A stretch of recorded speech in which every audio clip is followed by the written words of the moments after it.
Welcome to the 49er and 49erFX World Championships here in Marina Rubicon in the south of Lanzarote. Hi, my name's Andy Rice and I will be joined today by Noora Ruskola, 49erFX Olympian, and double 49er Olympian Stevie Morrison from Great Britain. Noora from Finland, I should say. You're still campaigning on the Olympic trail, but this takes you back to your previous boat, the FX. Must be really exciting for you to see some of your old mates in the fleet. And Stevie, you go back. You won the 49er Worlds a few years back as well. So this is very familiar territory for you. Stevie, looks like great conditions they've been having in Lanzarote so far. I mean, we get great winter winds out here, nice big sea state to make it interesting. Should be shifty, gusty, so there's going to be a lot of opportunity. And yeah, first day of Gold Fleet racing, so the nerves are always a little bit more heightened than they've been the other few days. Well, let's get into the action. Stevie, I know that you know this venue super well. Let's find out a little bit more about this amazing location.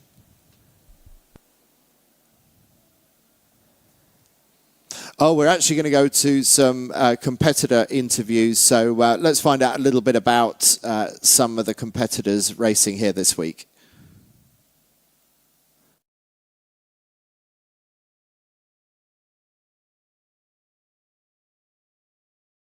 Board Netherlands 1. Floris van der Werken, I'm the crew on board Netherlands 1. We just came off the water. I believe we're in second. We're not quite sure. I haven't looked at it ourselves, but the event's been going quite well so far. Just today we finished with a bit of a bad result, which is a bit of a shame. But other than that, overall we're very happy with how it's going. I think in general we're happy and going into the finals in a good position. So that's always an important bit. Hi everyone, I'm Kuba from Pole 64. I'm a crew. I'm Mikolai and I'm a helm. Currently we are sitting on a third position. Right now we are coming to the finals and there's to gain, lots to lose. We just gotta keep pushing and hope for the best. So we really enjoy racing here in Lanzarote and we really like the conditions today. I think it suited us quite well and I think our technique was alright. It's pretty shifty, quite moderate wind strengths. It's a bit like queue sailing, a bit more sunny maybe, but we really like the conditions here, so it's nice today. Yeah, so we just finished 4 races in quite challenging conditions, I would say. It was very up and down and shifty, and you could never really rest to actually get around the race course, but I'm very, very happy about how we sailed today. We did a lot of mistakes, but also a lot of good comebacks, so we never really let ourselves down until the finish line, so yeah, we're quite happy. Yeah, I mean, we love sailing here in Lanzarote. It's wavy, it's shifty. We haven't sailed in this condition so much here. It's a bit special now, like always when it's the regatta, but we really enjoy it and just looking forward for the rest of the week. Yeah, so we already qualified for the Olympics this summer in Marseille, so we're really excited. It's quite fortunate to be selected so early in the game, so that makes we can just focus everything on how to get best until the game. So that's our main focus. Noora Ruskola, you can relate to the emotions that people must have felt yesterday at just the end of the halfway stage of this competition. 4 years ago, you were here in Lanzarote. You were trying to get to Tokyo to be at your second Olympic Games for Finland. You didn't quite make it. That's one of the toughest days that you could feel in an Olympic campaign, I would think. I would say so, definitely. It's you think about it. You have like trained for at least 4 years, or probably 8 years, even more for this day to come. Like you're in your head, you're already like, yeah, I'm gonna qualify. But when that doesn't happen or does happen, it's like just feels like empty. If it doesn't happen, especially for me, it happened because I didn't qualify at that moment. So we're getting into Goldfleet now, and we're going to see a lot of tears of joy and a few tears of sorrow at the end of the week. You always do in any sporting contest, but yesterday was sort of end of part 1, and for some it was pretty much the end of the road for their Olympic campaign. Not making it through into Goldfleet was a really critical moment, and understandable that we saw so many tears of sorrow and a few of joy yesterday. Yeah, and especially even though we're halfway through the event, it changes because it makes a difference. You can't, if you end up in the silver fleet or gold fleet, you can't climb up anymore. Like if you're in the gold fleet, you're like, yes, okay, now I can focus on the rest of the event. But if you didn't make it to the gold fleet, it's basically, well, if it's end of your trials or something, you can't climb up anymore.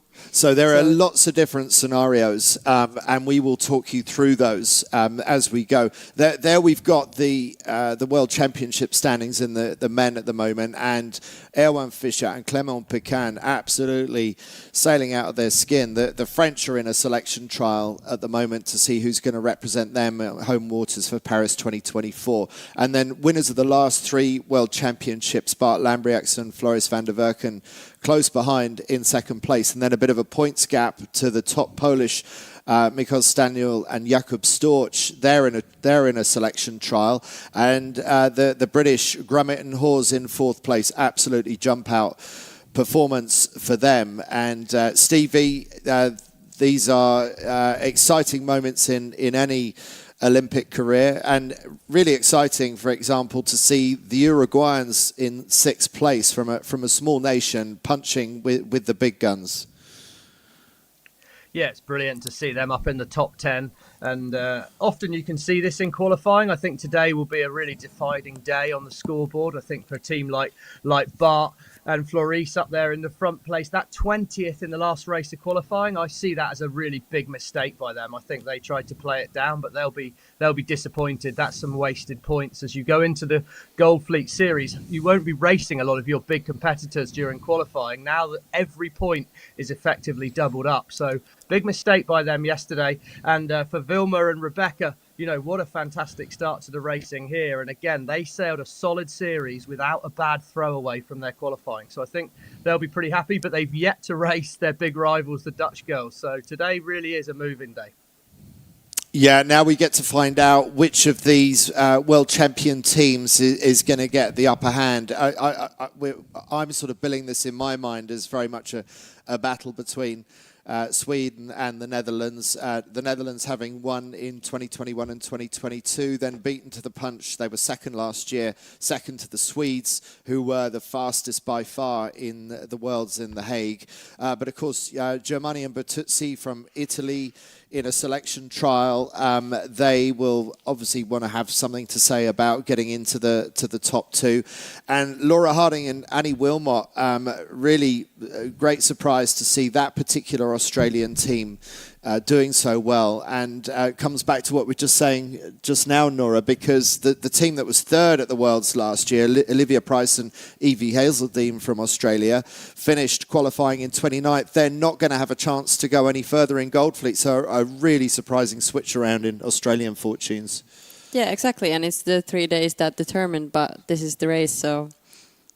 This is it. And amazing performance by them to be ahead of experienced teams like the former world champions Echegoyen and Barceló from Spain, who are currently in fifth. So that's the scenario. We've got a lot of teams to talk about today, 25 in the men, but firstly 25 in the women, because they're going to be first up this morning here in Lanzarote. But this is such an exciting boat. I remember the first time I got in a 49er back in the late 1990s.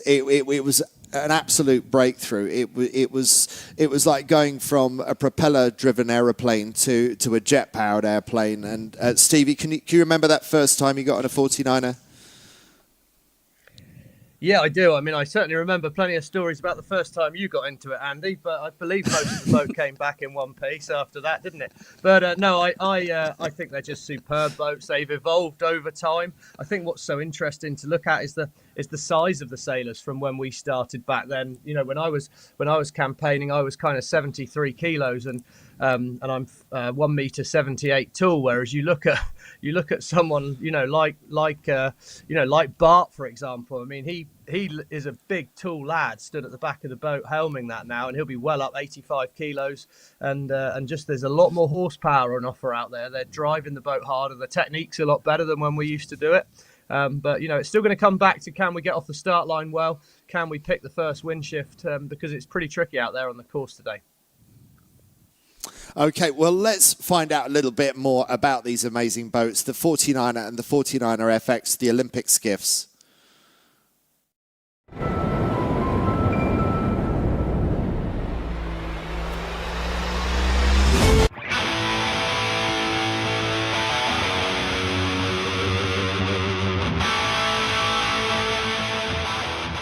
Specifically the 49er, I like it a lot, the boat speed and the tactics, and the whole fleet is super close, so it really comes down to all the small details, and that's a lot of fun, yeah. Yeah, so as I was growing up, I always wanted to say 49er, so it was always my dream. The boat is fast, it's fun, it's more fun obviously in the big breeze and the waves, so yeah.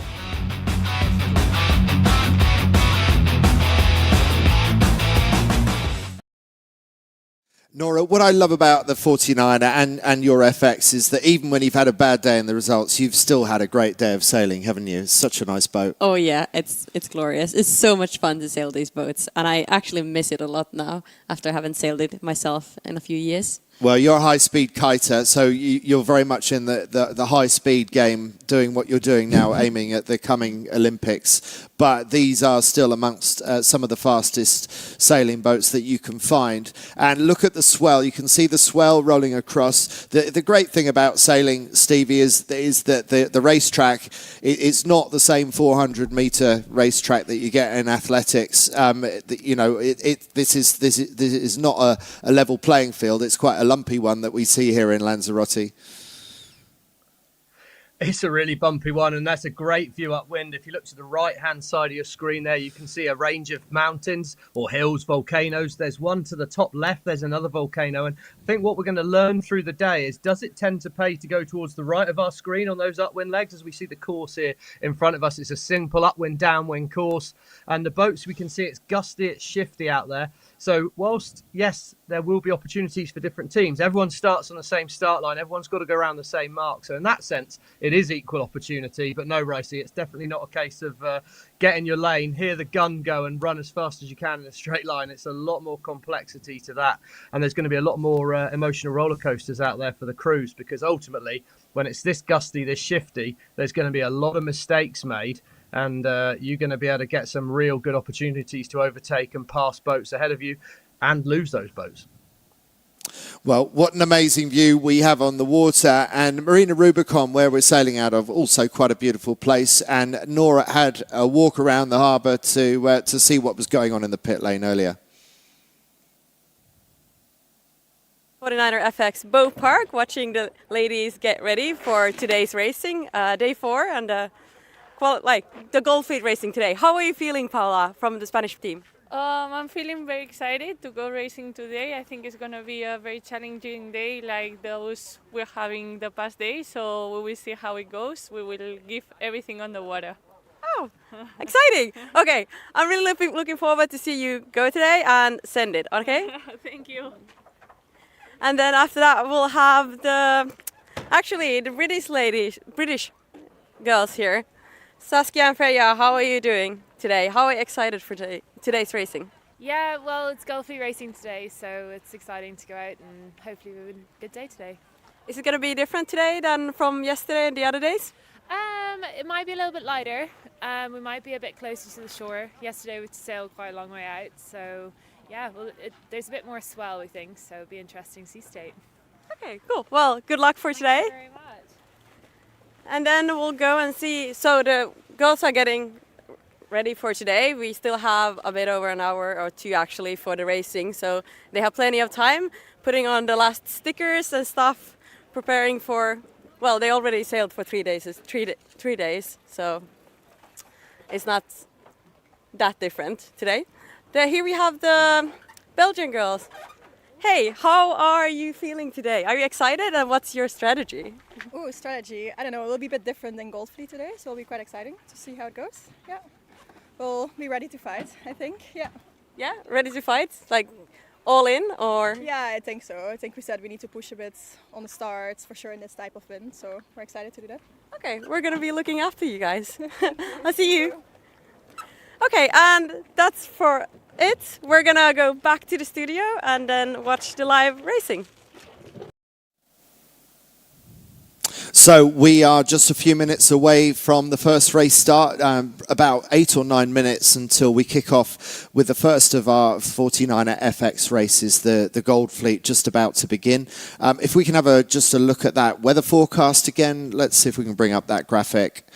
And Stevie, I want to ask you, what do you think? This is a little bit lighter today. No real light wind days, but what's the opportunity here? Yeah, I think, it is interesting. The forecast I've got is even windier for tomorrow. So tomorrow could be some real harem-scarum stuff out there. And I think for those crews, maybe, we're looking at the French crew, France 95. They won a European Championship in light winds. They're involved in trials. This is a big day for them. If they're going to have any hope to catch back up towards Erwin Fischer at the top of the fleet and get that French spot, they need a good result. And in the FX standings, well, who does that favour? Martine Grail, 2-time Olympic gold medalist. Her and Cayenne there. They're down in 9th, one of the smaller crews. So I think probably a day like today, they'd be feeling like they need to make a move as it's going to get windier going forward. But you can see on the camera angle we've got here, it's really gusty, really shifty. There's going to be some big holes out there, big gusts out there. If you can find yourself in the right place, you're going to be able to make some big gains. So good start is going to be pretty key here to give yourself the opportunity of the first shift. You say good start, but Noora, I'm wondering also, with all those shifts, maybe if you get a bad start, there is still enough opportunities on this race course. I would say that definitely a good start. You always need that to kind of play the fleet. But since looking at the race course and its offshore winds, I think there's a lot of opportunities to like still do well at the first top mark after a bad start. You're going to see the fleet probably split in like 2 or even more and trying to find their own way to the top mark. And for sure, we will see many routes up to the top of like who's going to be there first. No idea. Is it going to be corners or even in the middle? Like it's so shifty and gusty, it could be possible to get from the middle of the race course up there. Do you remember from your days in the FX, a lot of the girls that you raced against are still in the fleet, like the Brazilian double Olympic champions? Do you remember anyone who has a particular style of starting, whether they choose the left-hand pin end or the committee boat, patterns of play to watch out for? Yeah, I would say, well, for sure there's people that like to, let's say, the Norwegian girls would normally like to start from the pin end, and I think they still do that. But especially with the Brazilians, I say, I think they could be a strong team today because I think they're really talented.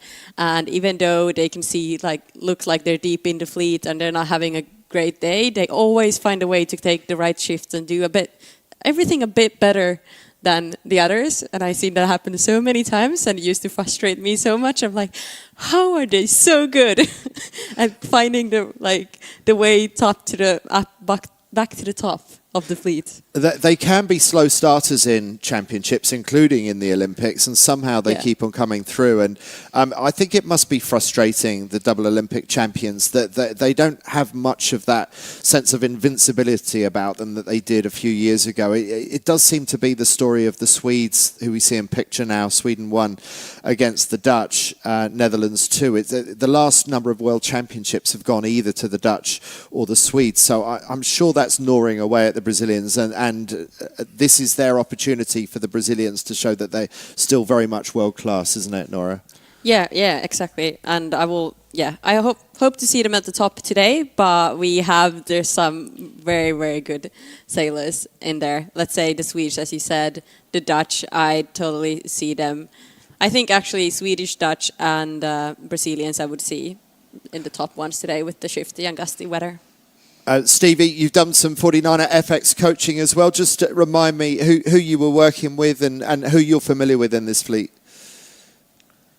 We worked a lot with Charlotte Dobson and Saskia Tidy, and we saw Noora interviewed Saskia there up to the Tokyo Olympics, and I've worked a little bit with Saskia and Freya, the British girls, who had a pretty tough day yesterday, so they'll be looking for a serious bounce back, that's for sure. We've had some training days with a lot of the crews. Vilma and Rebecca have certainly raised the bar in recent years. But I think it's interesting, the physicality. These new rigs seem a little bit more powerful. The crews are getting a little bit heavier, and I think that could be one of the issues for the Brazilian girls. They're not the biggest of ladies, and I think perhaps they're struggling to have the same boat speed as they used to. So my eyes fall on Tamara Echelon and Shigoyan Sori and Paula Barkello, because we worked a lot with them, and they do like a bit of breeze. They like a shifty race course. And so let's see what they can do today in Gold Fleet. I'm expecting quite a good performance from them. From the Spanish, yeah. I think they've won the Worlds twice before, and I think they won the Worlds this time 4 years ago, the same time in the Olympic cycle. So, Stevie? Yeah, they always do, Ricey. They always seem to. They've won the Worlds in the Olympic year both times, and yet to convert that into an Olympic medal in the 49er FX. Of course, Tamara did fantastically well in the match racing in the London Olympics. But, she's going to be hoping for great things. But there's a lot of crews out there that have got to put in a big day today. That's for sure. Steph Roble, Maggie Shear, 16th. They had Olympic trials that they have got over, and they're probably now looking in a pretty strong position to go to the Olympics with the other American crew not in the Gold Fleet here. But they'll be wanting to stamp their authority on the fleet. So less than 4 minutes to go to the start. Really, already, the positioning's pretty crucial here. I think the priority is having some space and being able to sail at speed off the gun. And then, can I find that first patch of breeze? Because I think it's going to be opportunity aplenty.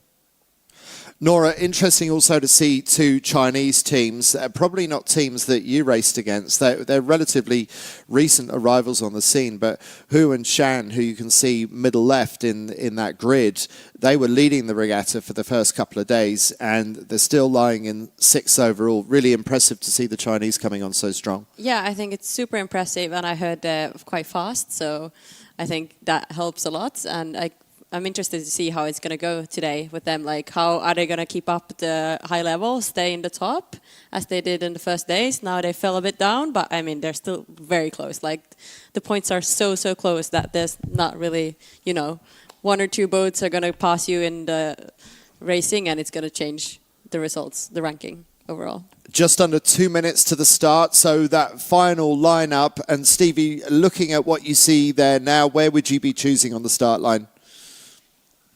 I think it's pretty open, to be perfectly honest, where I'd want to be. I think I would want to just have enough space to get out and tack if I needed to. So I think up the line, probably first race of the day, wouldn't be a bad thing to do, but we'd like to know the start line bias. The crews will have done their homework, I'm sure about that.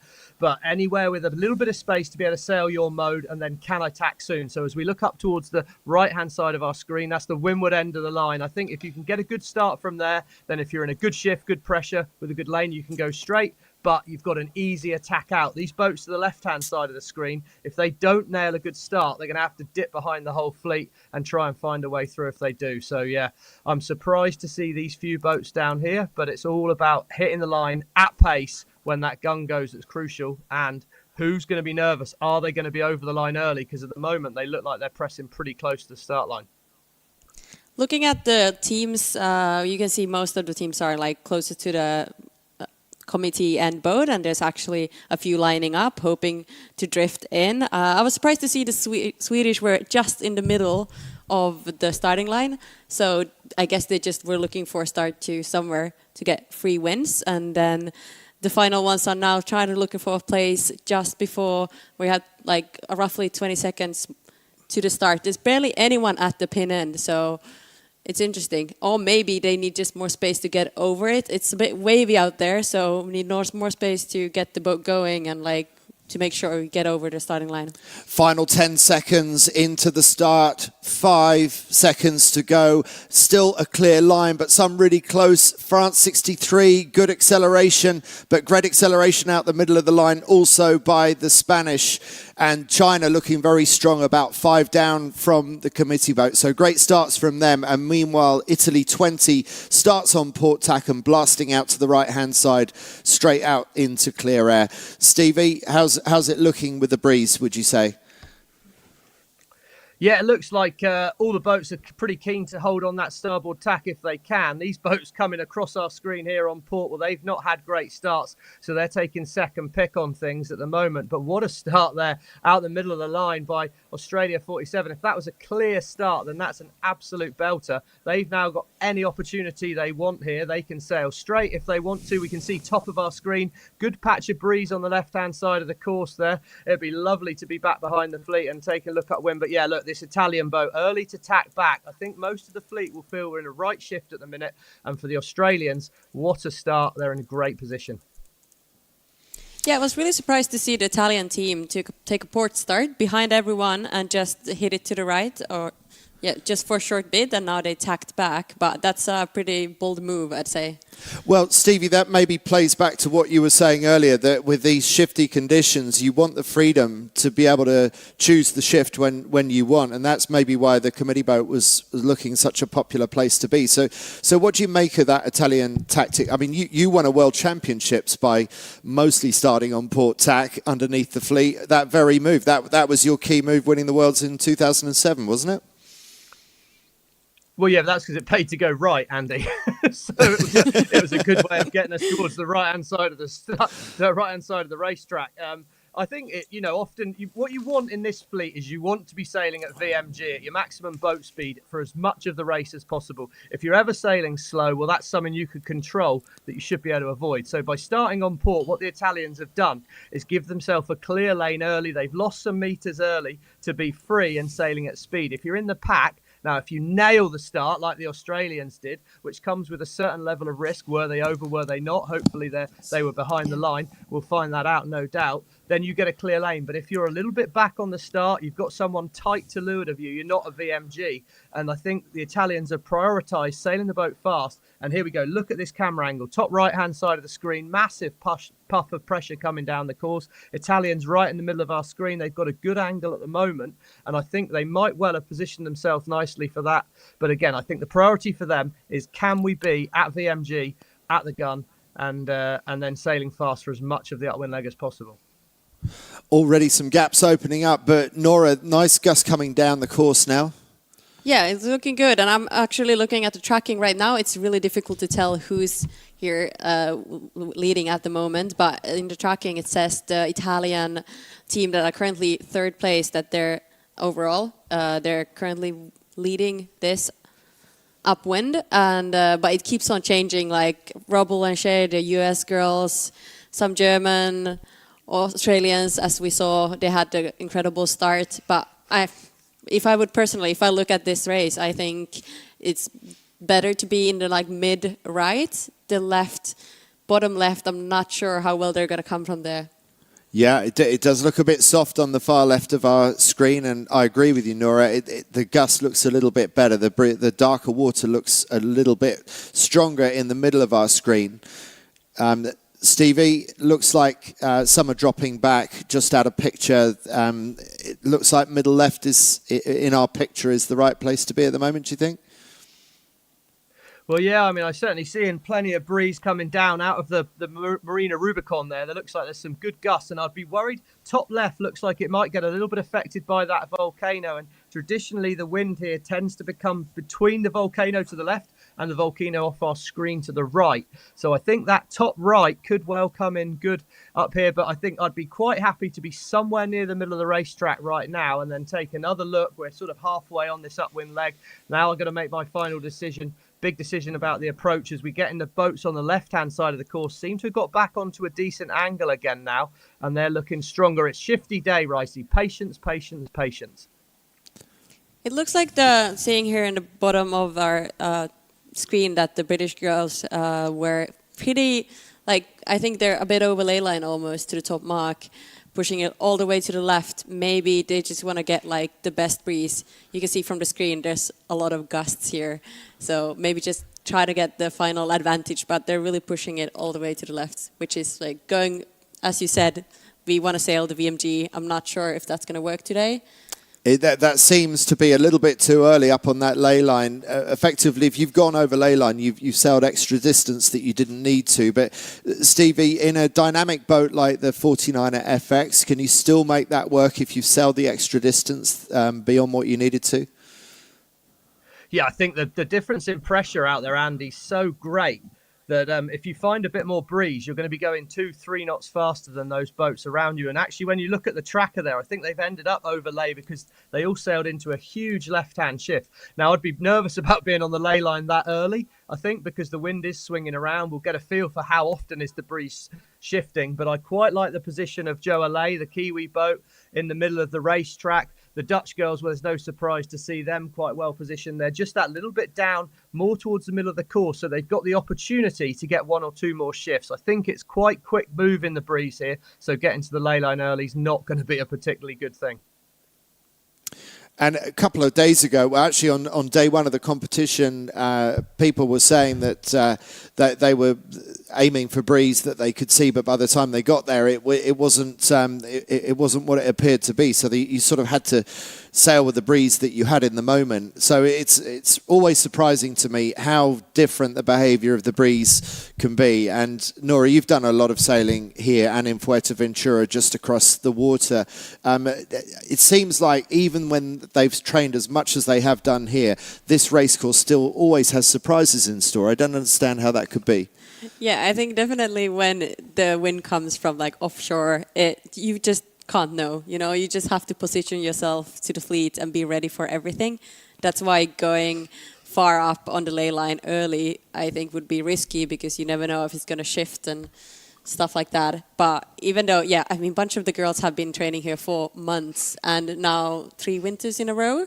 So it's a familiar place for many of them. Of course, we have some new teams as well that probably haven't traveled here and stayed the winter in like Villamoura or some other places in Europe and not come all the way to this island. Because once you come here, it's a commitment to stay here a couple of months. That's what the teams normally do. Yeah, it's a long way to get here, but it's well worth it when you do. Absolutely beautiful weather conditions, considering it's still a European winter.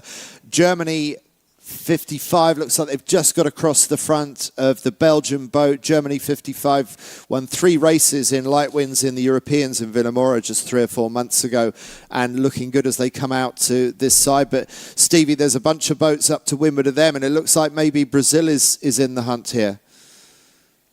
Yeah, Brazil have positioned themselves well. It's going to be really tight. Gulfleet Racing, it's always going to be tight into this top mark here. It's going to be absolutely crucial about the next shift, as we see a lot of boats have made their decision now. Germany tack, they're up towards the ley line. We've got a couple of Spanish boats and the Brazilians. Expect them to spin the boat fairly soon as we get up towards this ley line. Who's going to find the first gust? And then it's all about the exit out of this top mark as well. Joe Allais, the Kiwi boat, still well positioned, but it's really, really tight in there. The Australians, they're putting in heck of a performance here. A bit like Sydney Harbour, I guess. Few shifts to be found, and they're performing well. Who's judged it right as we come in towards this top mark?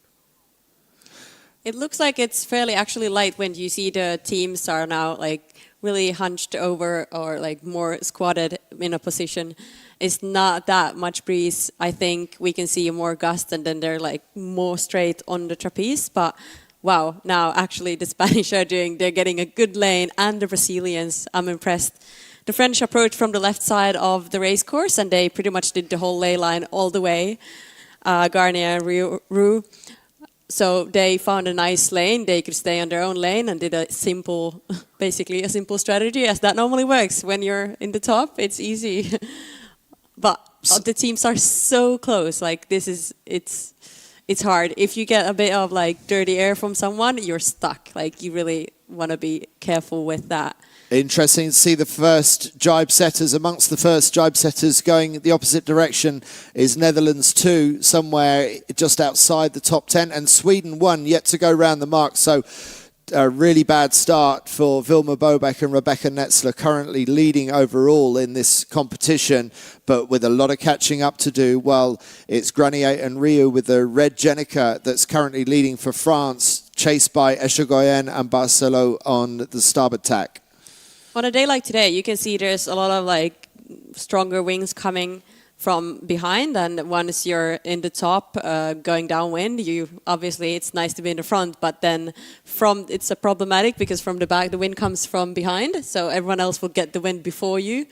So I think we will see a lot of speed differences in this race, especially now where you could see in the previous screen how the wind is approaching stronger wind from behind.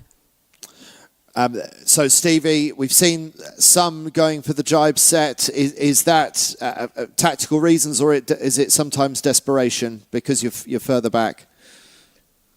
I think if you're at the back of the pack and you do it, it's often a desperation move. But I think what we saw on that first upwind was actually the race course is pretty open. No one side. The leading boat came from the left. Some boats in the top 4 or 5 came from the right. And there was only a matter of 15 seconds in it. So it's a pretty open course. We can see how gusty and shifty it is. So a lot depends on what the wind you've got at that top mark. I think it's often safer to go for the straight set because you're likely to be in clear wind, whereas for the Dutch girls, they've jibed through a lot of dirty wind. But if when they got there was a right shift and a gust, then it was absolutely the right move. She's not known for sitting on the fence, Adil. She tends to make a brave decision. She tends to be aggressive, and that's done her proud. So she will have backed herself, and I like seeing someone that's willing to back themselves. But yeah, no surprise to see the leader go straight as they'd come from the left, but it is an open racetrack, which is great news for the Swedish because they've got a lot of work to do to work their way back up the fleet. That's very true. And yesterday, Bobek and Netzler were very keen on the jibe set manoeuvre, even when they were third going around the windward mark for the final time yesterday afternoon. They went for the jibe set.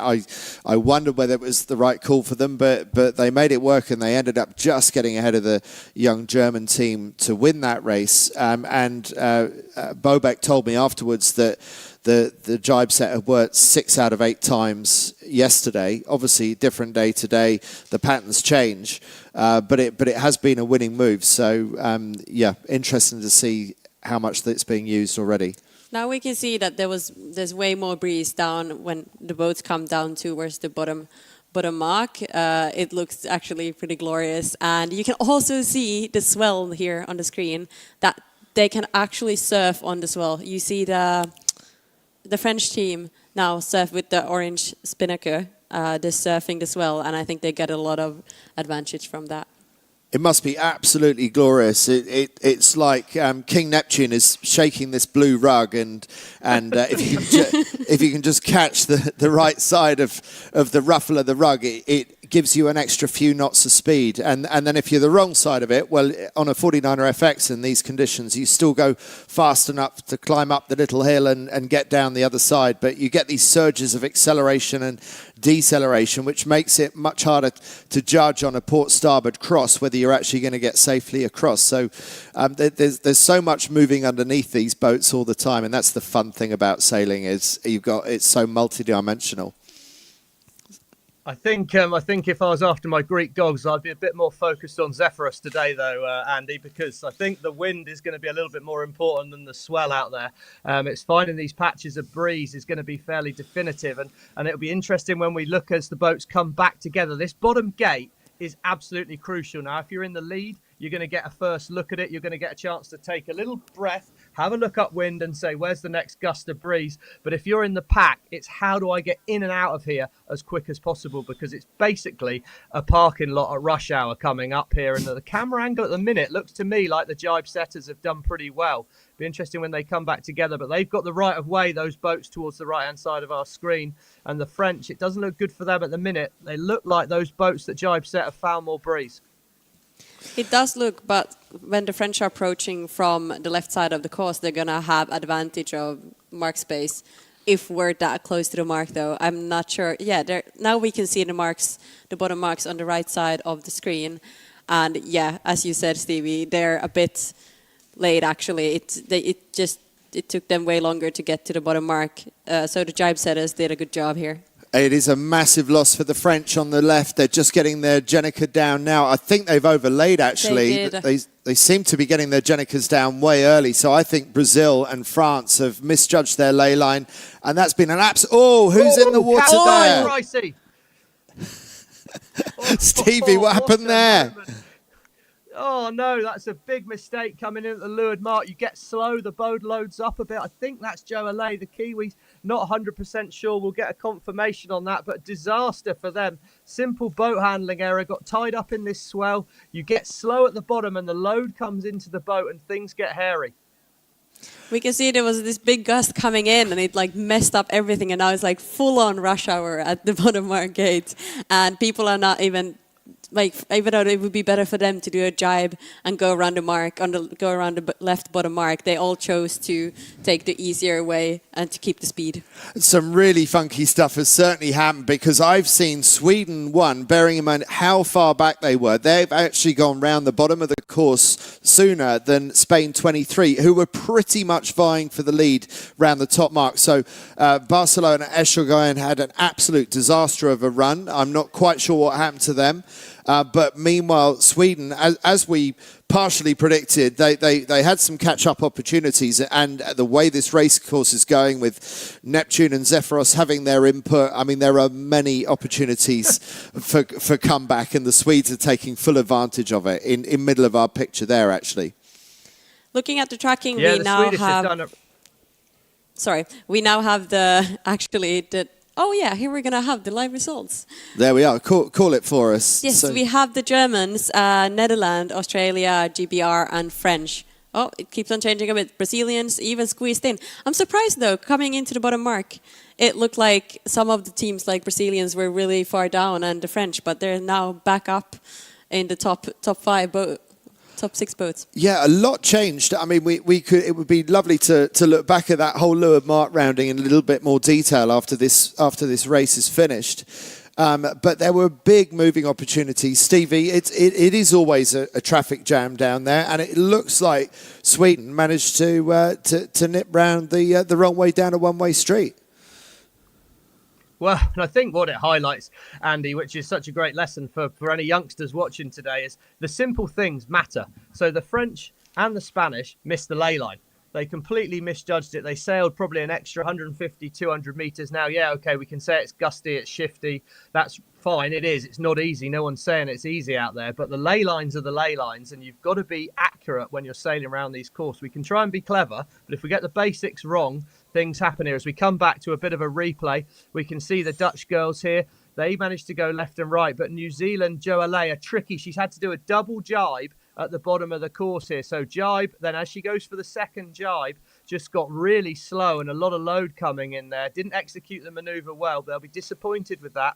But yeah, bottom marks, it gets really, really busy. But a lot of teams wasted a lot of distance sailing over ley lines, simple mistakes. And the Swedish got those basics right. And they've made a huge gain back through the fleet. And that'll be worrying for their rivals, how quickly they're able to chomp back through. Yeah, looking back at the downwind we had, I would have definitely kept my eyes out and like looked back and what gusts are coming and not going too close to the ley lines, because you never know what's happening and you want to, you know, keep more space and opportunities for yourself if there's a gust or a shift. So leave a little bit of ley line in the bank is what we're talking about, both going upwind and downwind.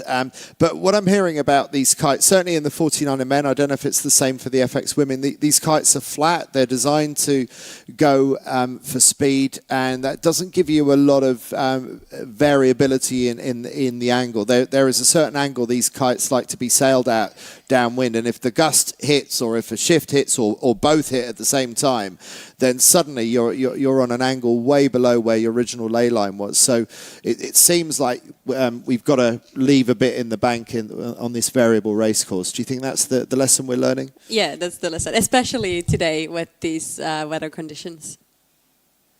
So, Stevie, we see the Australians doing very well front of picture, and it looks like they're coming back on the Dutch.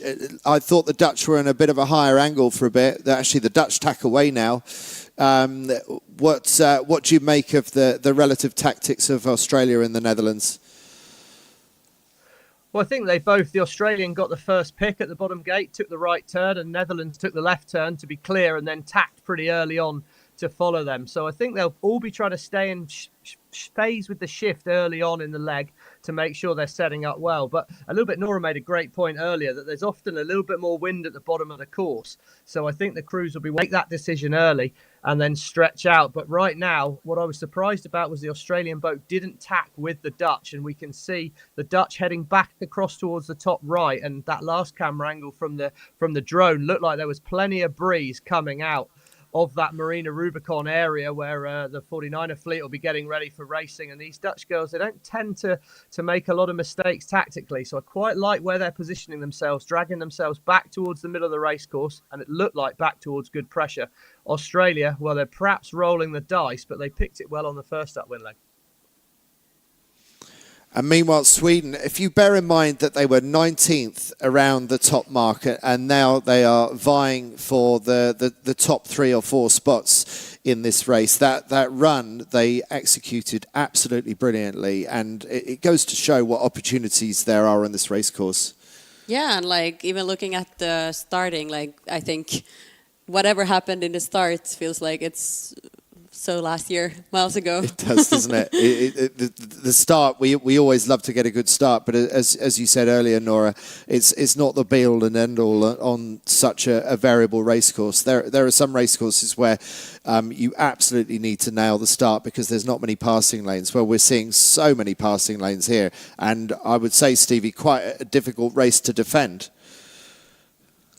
Yeah, I think you've got to sail your own race. It's a head out the boat day, so it'll really benefit those crews where the helm's got a fairly clear defined role for looking out, looking for pressure. The crews are going to be driving the boat for boat speed, trying to keep things going fast out there on board. And I think it is, you've got to sail what you're in at the time, and that's what the Dutch did fantastically at the top of that last leg. They made a bold decision. They jibe set from the top 5 right through the middle of the fleet. And right now, again, the Dutch still quite nicely positioned, but they're going to need to tack fairly soon or they're going to sail all the way through that gust, I'd say, right now. And it's going to be tight when we get into the top. No doubt about that. There go the Dutch. They tack in under the fleet here, and we can see they're well positioned. Last tack, they've got no more manoeuvres to do before the windward mark here, and it's going to be interesting who's gained out of them and the Australians.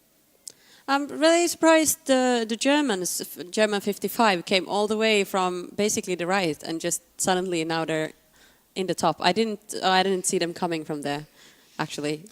No. They did a long ley line on starboard. So the Germans are slightly over ley line. Is that what we think coming in from starboard? And then just tacking underneath them, as you said, Stevie, it was the Dutch, Netherlands too. So it does look like Netherlands holds the lead with Germany 55 not too far behind,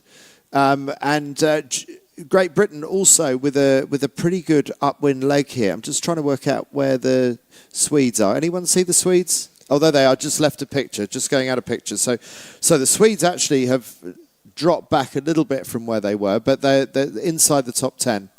And now we see the US girl, Rubble and Shays also, they climbed up to the top.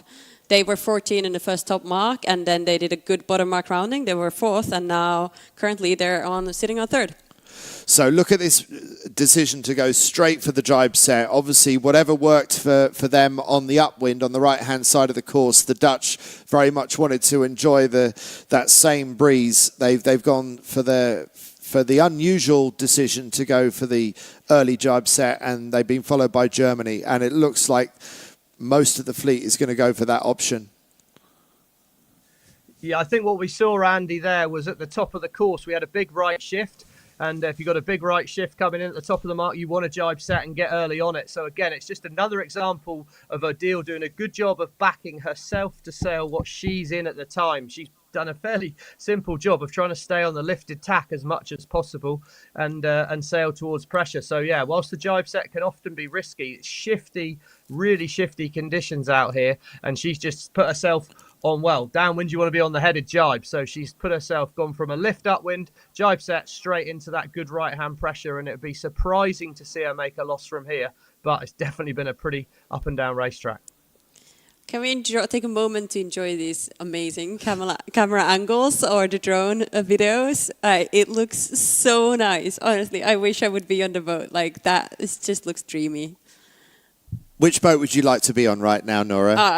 On the Dutch boat. The one we see here in the front. Yeah. With all black sails. Yeah. And they are such an amazing team, these two, and they are always having fun. Even when they've had a bad day, they seem like they're having fun. Odile van Aanholt and Annette Doets. Such a solid team. They carried an injury last year in the World, so we didn't see the best of them. And even then, they managed to finish second in the World Championship. So one of the favourites for a medal at Paris 2024 this year. And maybe possibly the best all-round team, because the Swedish won in predominantly strong winds in The Hague last year. Now, they're not slow in any conditions, but I wonder if the Dutch are slightly more the better all-round team between the Dutch and the Swedes. I understood the Swedes are speed-wise, they have their own game, kind of like that's their advantage. And I think the Dutch are maybe, let's say, a bit stronger in the tactical and strategical side, just the sailing part. But I think that will play depending on the conditions and how well they play the course. Stevie, if you had to choose being fast or being smart, which would you choose? I'd choose being fast, personally, because you don't have to be very smart if you're faster than everyone else to deal with it. I think a race course like today, where it's a bit gusty and shifty, probably it's not a bad thing to be smart. But overall, I think if I've got the boat speed in there, then it shouldn't take much to be able to just follow them and overtake them when you need to. Yeah, and that's what I heard from speaking with the teams. Now these, like let's say the new sails with the black sails, we used to have the see-through sails, and now we had these for a year. No, about 2 years. About 2 years now. Yeah, and they just the sails provide a bit more power to the boat, so we can definitely see that the bigger teams are faster, and that's a nice advantage to have. I would agree with Stevie. I'd prefer to be fast, because then you don't really have to solve too many problems, because if you're fast, you're in the front. I'm a little bit concerned that the Germans are going faster than the Dutch. I'm wondering if the Dutch have overstood the ley line. The Germans went for a slightly earlier jibe point, and have the Dutch made the mistake we've been talking about, which is going to ley line too early. Will the Dutch be able to hold on, or will the Germans be able to roll them? I think that there is a bit of a battle developing here, but we've only got a couple of 100 metres, if that, towards the finish. Yeah, you're absolutely right, Andy. They definitely did overlay, but right now they look like they're bow forward enough, and we're just 50 metres to go. I think they've managed to nail it. So great work by the Dutch crew. And someone nipping in from the other end. So it is a race win to the Dutch, followed by the Germans. Germany 55, and whoever came in from the other end, was that Robel and Shea from the USA possibly? I think we'll see them just in a moment on the screen, but it looks like they just squeezed in. Yes, they're finishing there. So very good sailing by the Americans as well. They've struggled by their high standards. I think they got a bronze medal 4 years ago at this stage of the Olympic cycle. They've always been knocking on the door of greatness, but they've been struggling this week. Like, looking at the fleet now from the drone videos, we can see that 3 first boats just finished, and look at the lead. Like, where's the rest? Where's the racing? What's happened? It's amazing, isn't it? Wow. I mean, when you think that Harding and Wilmot from Australia were vying for the lead with the Dutch at the halfway point, it's almost the Aussies had overtaken the Dutch halfway up that last beat.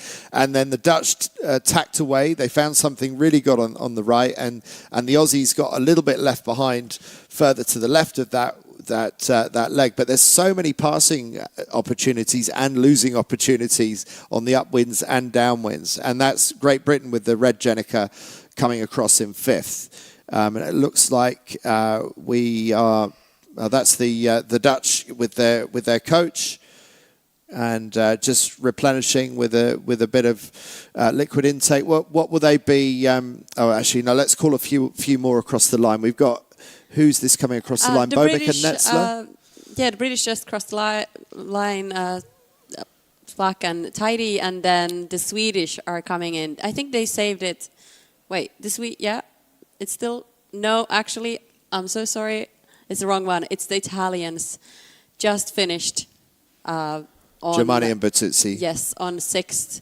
And then the Swedish and the Germans are battling now. They still have to do a jibe. The Swedes are pushing it all the way to to get into the finish line. We can't see from this angle. I think the Germans finished just before the Swedes. Yeah, it looks like that.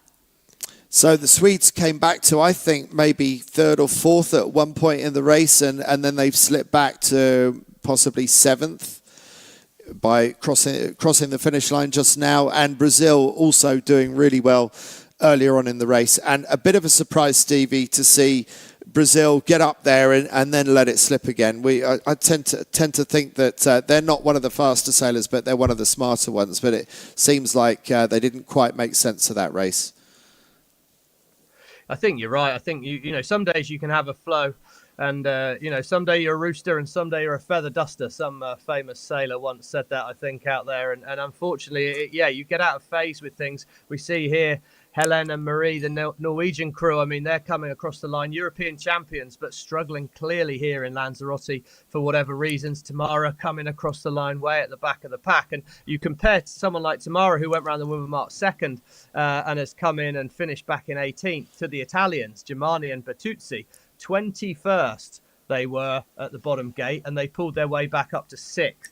You know, so that's a 15-point gain for them, huge in the context of the regatta. And, you know, for the race winners, well, they sailed a very consistent race, kept themselves in it the whole way round.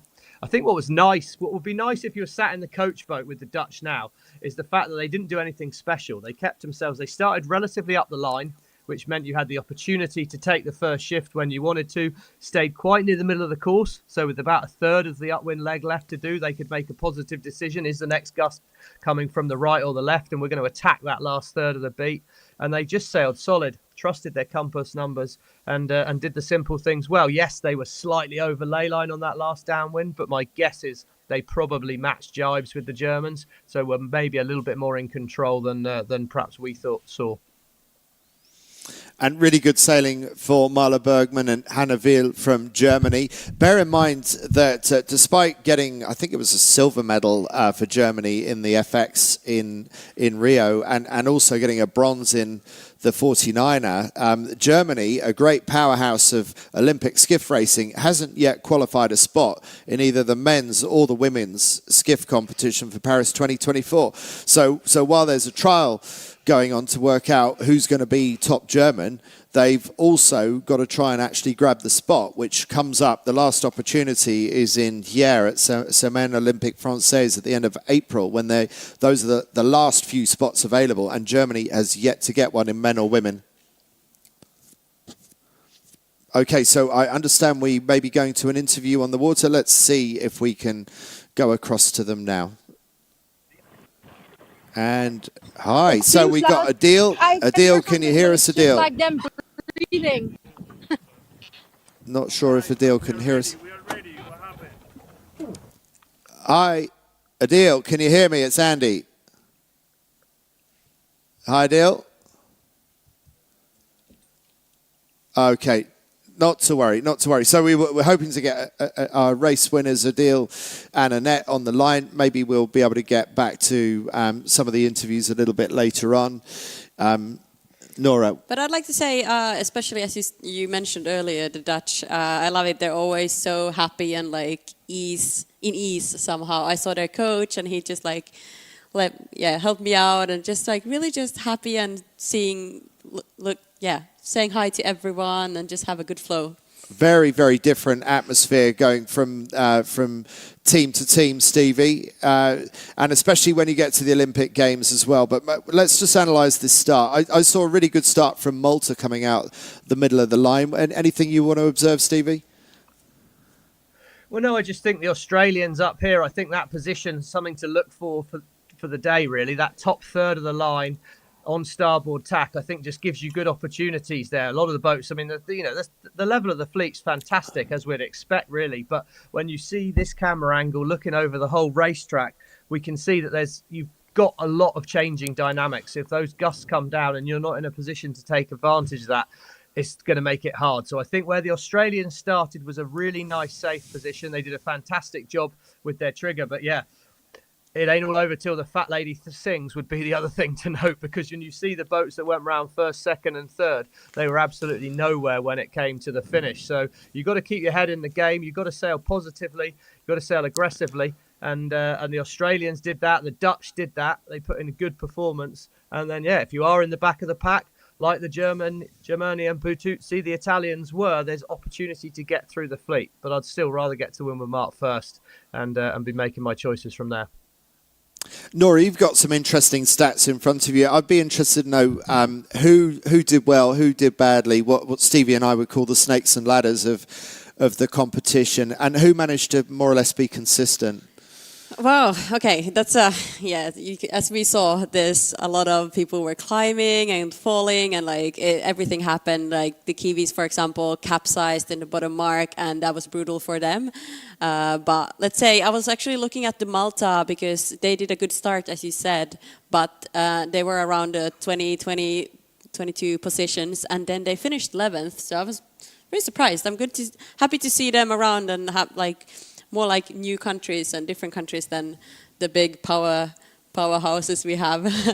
But let's say, I could say the most consistent was the Australians, Harding and Wilmot. They were 4-1, 4-4 in all the laps or in the mark roundings. And that's the most consistent of the whole race. If looking at everyone else had 14-4, 19-8, 21, these crazy positions just kept on changing, and no one had a good series like them. And the top three are really interesting, aren't they? So just give us the stats on the top three and where they started with the first mark rounding and where they ended up.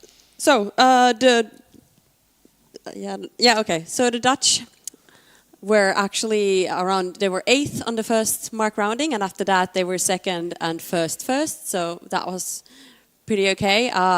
The Germans came 2nd. They started 11th on the first mark rounding, and then after that they were 3-2-2. The US girls, they were 14th in the first top mark, And after that, they were also 4-3-3, so they just kept staying in the top. And then we have Harding and Wilmot, who were 4 in the top mark, in the first top mark, and then they had 1-4-4. So they kept their lane, kept the same position. And then we have the 5th the British team. They were 13 in the top mark, and after that 7-7-5. So just overall, I can say the first top mark was tricky for all of the teams, the first teams, and then they climbed up slowly, step by step throughout the race. So we got just under 4 minutes until the start of the next race. Stevie, what words, if any, would you be having with your sailors if you were the coach out there? Do you let them make their own conclusions, or do you pass information across to them? I've always been pretty terrible at not having an opinion. Probably you shouldn't. You should probably talk through it a bit. But I think I'd have an opinion. It would just be interesting to discuss how they saw the race.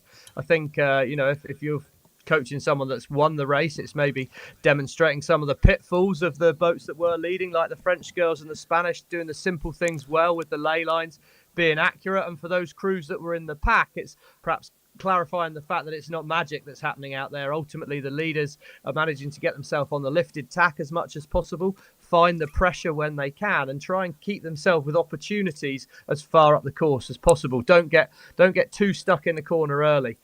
So yeah, let's start a leg on a lifted tack would probably be my main point of advice. Start the leg on a lifted tack. Okay.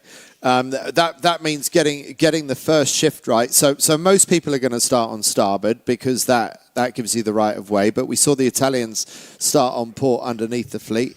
Noora, what are your thoughts? My thought was, as a sailor, I would say it's always fun to, like, of course every sailor wants different feedback from their coaches, but overall we normally, like as Stevie said, just keeping it like simple, giving us like something to work on, focus on, let's say, being on a lifting tack in the first leg. And that's why I'm like, okay, well, it makes your like head everything a bit more simple, because in your head as an athlete, you're going through all these things of like where you want to start, how was the last race, what do we want to focus on the next one, and just trying to like guide through that helps a lot.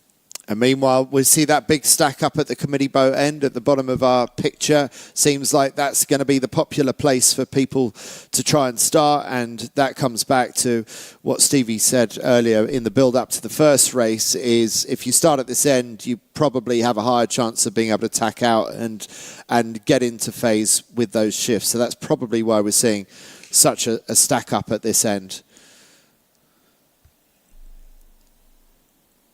Stevie, looking at bottom left, I see Denmark 10 is down there to windward of start line, to windward of the ley line for the start. Is that a cause for concern, or do you think with a minute to go that things shake out?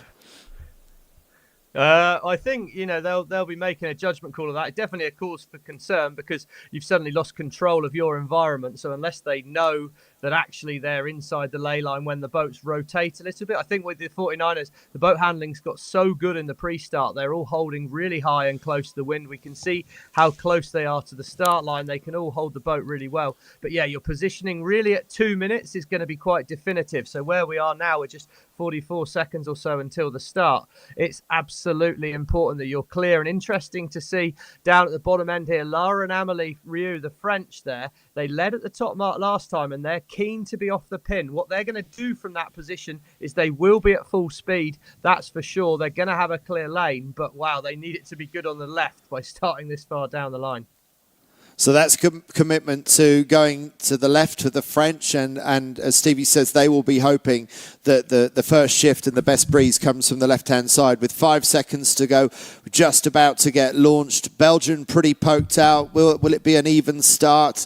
Very bad start for Norway. Norway looked like they held back. Did they think that others were starting too soon? We will have to wait and find out if anyone had broke the start line early and if they're going to be disqualified. But assuming that everyone started fairly, then those are fantastic starts for France 63 on the right, and a really nice start for Belgium 4.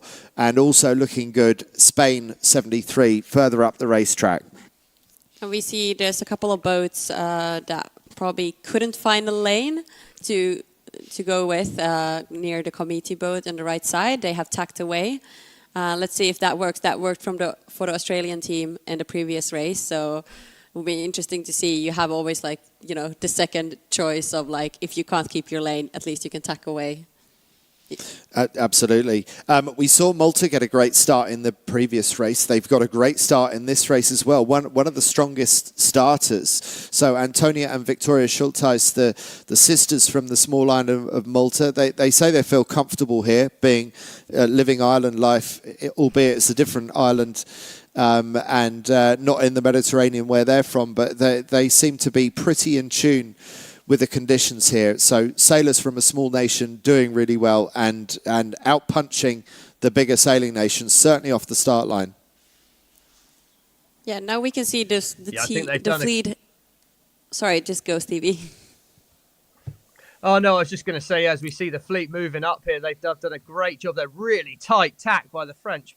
Well, that was pretty punchy. But we saw the wind start to rotate to the left. So it's no surprise to see boats wanting to take attack across. There's already a big split in the two sides of the fleet. And again, I think once you get to this Gold Fleet racing, you're going to find the fleet makes a little bit of a decision. Are we going to be towards the left side of the fleet or to the right side of the fleet? Because if you're getting bounced around too much, it can get hard. But to see the French there, it was an aggressive move, but they've got themselves onto the lifted tack. They're now heading across with the rest of the fleet. And I think it starts to play out. That aggressive move at the start did go well for the French. And how will they make it work further up the leg? And now Belgium has the freedom to tack away if it chooses to, but Belgium just sailing out the bottom of our screen, just tacking now actually. So consolidating what they've got, and it looks like in these early stages Belgium is looking good on the left-hand side of the racetrack. So great for those girls, Isura Mainholt and Gertz sailing for Belgium, and I can't remember if they've qualified for the games yet or not, but they're pretty much the only team from Belgium to campaign the FX. China 121 also doing well. That's Hu and Shan who are leading for the first couple of days of the competition. We haven't had much to say about them so far today, but Chinese going well in these conditions. I think they tend to prefer the slightly lighter breezes, and it looks a little bit softer at the moment. Do you think, Noora? Yeah, it looks a bit softer, but there's moments, and so yeah, if you can get everything out of the gust you get, that's good. But I would say overall it does look soft. And Stevie, that possibly the boats will have changed their rig settings, maybe loosened the rigging, put a bit more power back into the mast and deepen up the sails. Do you think there's enough reason to be changing setup today?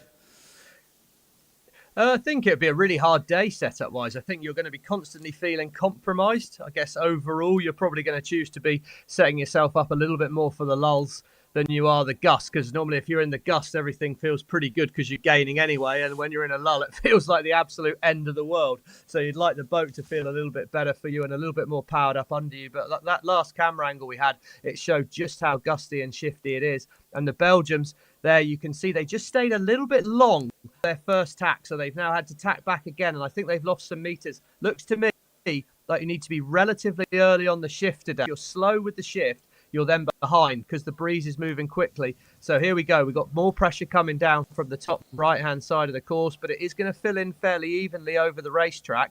And I think that the whole fleet looks like it's all pretty much held together by a short piece of string at the moment. But yeah, early on the shift seems to be quite important. Otherwise, you're going to end up sailing back at people's transoms. Yeah, you see some of the teams here in the bottom right of the screen. They really taken a big risk of like going away from the pack because there's no control of whatsoever what can happen. But I guess it's the Polish actually, Poland 14, going all the way there. We saw then on the opposite side of the course, we have the Chinese team went all the way to the left together with some of the German teams. So I would say it's pretty risky. I'd be way more in the middle where the pack is and just focus on the shift you have and do the best you can for what you have at the moment. So, yeah, we are talking about not getting out to the ley lines too early and keeping those tactical calls going. So the question is, if that's what they should be doing, why is it that they're doing something different? Why is it that people are tempted out to the corners more than we're saying they ought to be? Oh, there is the question, Andy. Why is that? Well, I think because often you're compromised and you're trying to minimize. Every time they tack the boat, they're going to lose quite a lot of distance in these conditions. And especially if you end up having to do that in a lull, that's going to be a huge loss. So firstly, can we maneuver while we're in pressure? And you've always got that way up of, how many maneuvers am I doing here versus trying to keep it a bit more simple and get going. But yeah, I mean, I think ultimately people get desperate. This is a world championship. This matters. It's nerves on the line here. And they think they see something. They hope. And, I think it was Ken Reid for North Sails got the great line of, hope is not a good strategy. And I think some people do get drawn into that. As soon as you're back in the pack, it's all very well to say you've got to sail on the lifted tack. But if sailing on the lifted tack means sailing in dirty breeze, well, that's a lot less appealing. So for these boats on the front row, we can see here, New Zealand, we can see the Dutch again, some German crews, and are up in that front position. Grail and Kunz back up there as well. They're able to make those decisions that we're talking about, all these basics that we talk about. But as soon as you're in the boats towards the left-hand side of our screen, compromise. So then, you're clutching at straws a little bit, and clutching at straws is never great. As you said, it's the World Championships, and today is the first day of the Gulf Fleet racing. So I think depending on your trials, so what these worlds mean to you, how well you're doing currently overall, you want to go into maybe a different kind of strategy. Some might be, taking it more safe and conservative today if they're happy where they are and try and go with that. And some are like, okay, let's do risky things. Let's bang the right side, see if we find something from there, some wind, and go from there. So we never know what's going through in their head because everyone have their own, background and goals. Yeah, I feel like it's still too early in the competition to be starting to gamble, but I guess there's a point in every race and every championship where things do get desperate enough that gambling becomes the sensible decision because it's pretty much the last throw of the dice. But surely at just past the halfway stage of this competition, these sailors, even the ones down 20th to 25th in the overall standings, have to be thinking of sailing sensibly and letting other people lose their heads. Now we can see on the screen, we see the French team. They've been pretty much staying on this same port tack for a very long time. They kept it simple, and they actually have nailed. It looks like they're in twice as much breeze as anybody else from that. It looks like everyone else is sitting in the boat absolutely parked up. So what did you make of that, Stevie? Well, yeah, I think you made a really good point. Is you've got to keep yourself in the race. I mean, what we saw from that first race is this: absolutely, the race is not over until the fat lady sings, and the final whistle is a long way away here. Of course, they've now led at the top mark twice in a row. Hopefully, they're going to be able to do a better job of keeping that together. But that is a massive lead, and they made a confident decision at the start. They've got a clear strategy. They like what they saw on the left. Seemed punchy to me to be that brave, but they've got it absolutely right. So hats off to them. Great job. But if you're back in the pack, it's all about minimising meters because, again, a lead like that's fantastic. And if they go on to take the race win, then that's brilliant. But how much risk did they dial in to get that race win? Whereas what I would be wanting on a day like today is consistency. Chip away. Let's not get a big score if we can, because there's a lot of golf left in this hole. Plenty more racing to be done over the weekend. And we see so many boats front of picture breaking our golden rule of sailing over the ley line, but they don't care because they're in breeze as they tack around the mark. And the boats on the right-hand side or the left as we see them on this screen, well, they're picking up some breeze now, but you look at the boats in the middle of picture and they're really struggling to find any kind of breeze. So that the patches of breeze are very localized. And Stevie, I don't know, like you, whether the French at the front of this fleet have been lucky or whether that was by design. But what I did like about what they did was they saw a shift, they wanted to tack, and they were prepared to duck a couple of transoms to do that. Right, so you nailed it there. Yeah, they were so aggressive with that first decision, and it just looks like they've got a strategy. Let's tack when the boat heads, and let's be aggressive about it. Let's be early on the shift. And then they've taken further up the course. They've thought, right, we've got a third of the leg to go. Let's make a big move out towards the left. They did that. They're just sailing positively, and they're sailing their own race, as we see a lot of the boats back in the pack now. The wind's clearly come back in from the right now, as we can see everyone jibe setting. That could make it hard for the French, because the breeze they went round in was for a straight set, but hopefully a big enough lead for them, as we see the Swedish and the Dutch are back in the pack. What are they going to be able to do from here? But they're already all jibe setting, and we can see just how shifty it is. Well, we got a great shot there with the Dutch on the far left, who did a beautiful jibe set, so close to the windward mark. And then top right picture, way in the far distance, you can see that red Jenica. So that is the French. And so, yes, they did do a straight set, but they jibed relatively soon afterwards. And the rest of the fleet that did the straight jibe set are more or less falling into line behind the French leaders. So it still looks, well, actually, I don't know if that is correct. Maybe Great Britain has moved into the lead. So I may be looking at the wrong red Jenica, because I think both of it could be the French are the other red Jenica. So we got two red Jenicas, and possibly it's two sailors that you've coached, Black and Tidy, that might be in the lead now, Stevie. Well, they've done, yeah, it looks certainly on the tracker, that's what it's showing as. And again, that's one of the advantages. If you do come round and the breeze is just about to change, you've got that pick of it. Freya's not afraid to make a positive decision herself. So that will have been a nice move if they have it. And sometimes being that far out in front can give you a hard, tricky decision to make.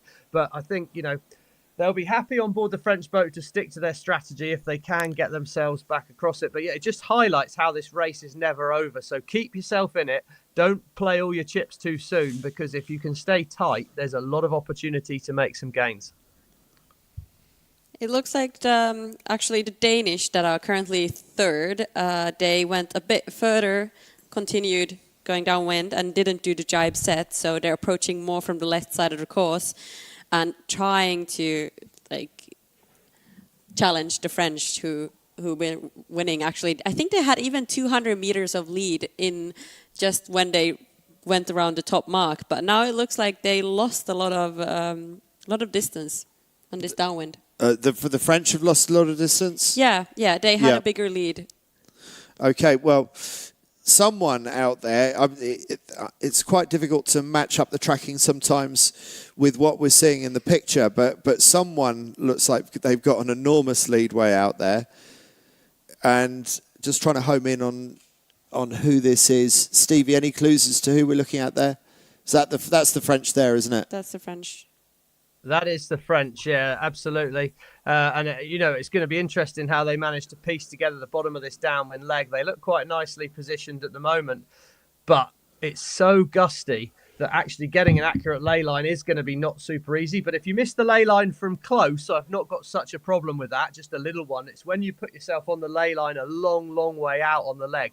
That's where you've got the opportunity to lose meters and meters here as we go. And I think perhaps the problem we're having is a bit of a dip out on our tracker at the moment, Ricey, is making the French not show up as we can see them coming downwind towards us. But it's light. Look, there's only one on the trapeze there. It's definitely getting pretty light at the bottom of the course.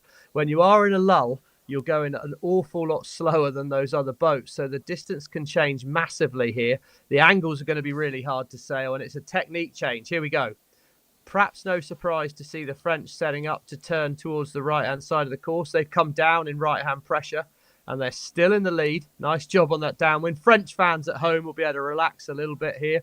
But for Laura Granier, Amélie Rieu, of course, the chance to have a home Olympics must be such a huge honour and opportunity, but also a real pressure. So they'll be wanting to make this race stick to making that happen. Good rounding, nice and tidy. But look, they're crouching on the wire here. It's now a case of getting the boat flat, fast. And in fact, no, they've obviously decided the wind shifted to the right, early tack, and get themselves moving up the fleet. But it looked pretty calm. That was a nice, smooth set of footsteps across the boat there. Nothing too rushed. And again, we can see it's really light, really tricky conditions. Get the boat flat, try and get in sync. Good range of knee movement for Amélie Rieu, the crew there, to make sure she can keep the boat fast and flat. Yeah, talking about if I would like to be in the boat, it looked tricky. That bottom mark rounding and the tack and everything was light wind. But now they got going, so looks better. But looking at the boat, you see the Danish just in a picture, and then GBR. It's not easy to go around those bottom marks. You'd think there's more wind, but it's not that much.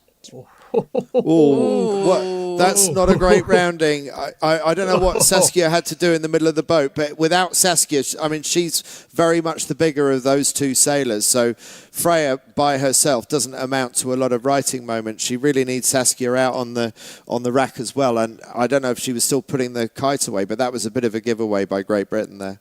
Yeah, it could be it got stuck Yeah, or she something. just turned up a fraction early there, and Chris Draper, pretty well-known 49er sailor, he likes to call them tiny and tidy, actually. So Freya at the back is pretty tiny. But I think, yeah, she got a little bit greedy, turned up a fraction early for the mark there. And again, few meters gone.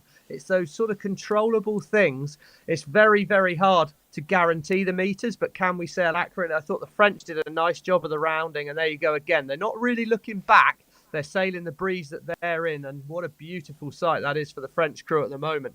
Big, big lead. And they obviously feel like they've got a decent bit of pressure to start heading back across. That's an absolutely monster lead for them. Granier and Riu, the French team, started the day in 20 seconds, so they only just got into Goldfleet, but they're absolutely dominating this race right now. And with a race finish like this, you wonder how far that's going to lift them up the rankings. It should certainly lift them up into the teens and maybe start knocking on the door of the top 10. So breakout performances like this can transform your championship. Yeah, and that's what we could see. I think they did the tack to kind of consolidate and like stay on top of the fleet, not just going alone to one corner, more like being in front of them, because as we've seen, anything can happen in this race. So they have a good lead though. They're going to be calm. That is a lovely lead. And when you haven't got any other boats to gauge off, I'm thinking that the compass, looking at the numbers to help tell you whether you're on the lifted shift or the headed shift, that's got to get more and more important, I would imagine, Stevie.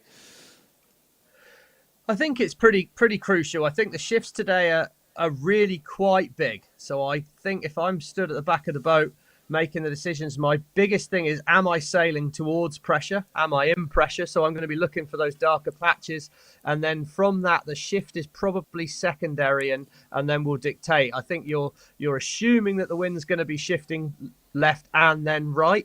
So ultimately, if you put yourself on a lifted tack early on the leg, your chances are it's going to come back at some point up there. So my priority is getting the head out, look for the pressure on the race course. And if I'm in pressure, well, then I've got options. If you're in no wind, it doesn't matter if you're almost pointing straight at the mark in no wind, because you're going to be going so slow. So if I can be in pressure, that's my priority. And I think that's why on the upwind leg, I'm a little bit less worried about the boats if they do go over the ley line. Because if they are going over the ley line to get breeze, they're going to go an awful lot quicker and make that happen. It's downwind when you miss the ley lines that you can hemorrhage massive amounts of distance because you have to drop the Jenica earlier. Yeah, that's very true, and we've seen that today in the first race. But it does seem like the breeze has dropped off quite a bit compared with the conditions that we had in race one. But now the French fully stretched, looks like the boat's beginning to plane upwind again, and some good white wakes coming off the back of the boats that we can see from this picture as well. Yeah, so going through of who's where, it looks like, well, we have the French in the lead. Then I'd say actually Malta looks like they're really close. Belgium, Malta, and Denmark and GBR is one of the top boats now. They're a bit split with, like, let's say Belgians are all the way to the left, and then we have GBR, Malta, Denmark more to the right of the race course. So it will be really interesting to see who's coming better. But looking at the tracker, the Belgians have a bit more speed, so maybe they have more wind. They're around 9.5 knots, and GBR is like 8, 7 right now on the right side of the course. It's interesting that you highlight Belgium and Malta, and then you put them together with France as well. And all of those three teams came off our end of the start line, sort of middle to pin end of the line. So all that battle for the committee boat end and all that congestion up there, actually the front three, or three out of the front four, came off the middle to left-hand end of the line. And I guess, Stevie, that's because the first shift came from the left. I think they must have started in a right shift, yeah, and then the first shift to come in was that lefty. The French, we saw, were really aggressive with that first tack, got themselves on it. But yeah, I think it's positioning yourself with an opportunity to take that first shift. I think as the breeze, the land's heating up, Lanzarote's getting hotter right now. So as the wind's coming over Lanzarote at the moment, it's going to be getting more turbulent. We're going to be getting more mixing, so bigger lulls, possibly bigger gusts. Certainly some of the gusts do look quite different, but do look quite decent. They look quite big, but the lulls are really quite big now. And I think as that wind starts to mix and get more unstable, it just gets harder to read things, and it makes bigger changes happen out there. So really, I think positive decisions are the key. And yeah, I guess the boats at the top of the line, then when there's that much of a bundle and that much of a fight for it, they just all ended up sailing a little bit slow early on in the leg, and the French and the Maltese and the Belgians just got their hammer down and started to go for it. Noora, what are you seeing in terms of who's made gains since the beginning of the race? We saw massive gains and losses in race one. Is it more stable and consistent in this one? I would say it's more stable and consistent, yeah. I unfortunately can't see the French in the tracking right now, but the Belgian, GBR and have been stable. They've been like fourth in the first top mark, second, kept the position pretty much all the way. Then we have the Australians were pretty deep in the beginning. They were 17 in the first top mark, but now they're up to second place. And we saw them doing well last race, so I think they might like these conditions. Yeah, I'd say okay, so the Australians, like you said earlier, Stevie, maybe it's a little bit like Sydney Harbour, these kind of conditions, very unpredictable, got to sail with very variable gusts and lulls and shifts all over the place. Maybe that's making them feel relatively comfortable, but there's also that big swell going on underneath them as well, which you wouldn't get in Sydney Harbour, but you could get out in Sydney Heads, I suppose. But you know, that factor of sailing in swell probably affects the way that you set up the boat, do you think? I think getting in tune with the swell is really hard. Certainly sailing on port tack with the swell underneath you. So at the moment, the French crew here are sailing pretty much straight into the swell. I don't think that's too hard. The hard bit about that is just having the boat nicely set up and reacting well to the gusts and lulls as they come, but they should be able to do. We see, look at that boom movement there. Amelie, some really accurate, sharp movements there, and Lara, she's doing a lot of steering as well. So that's just a basic technique thing to try and keep the boat flat.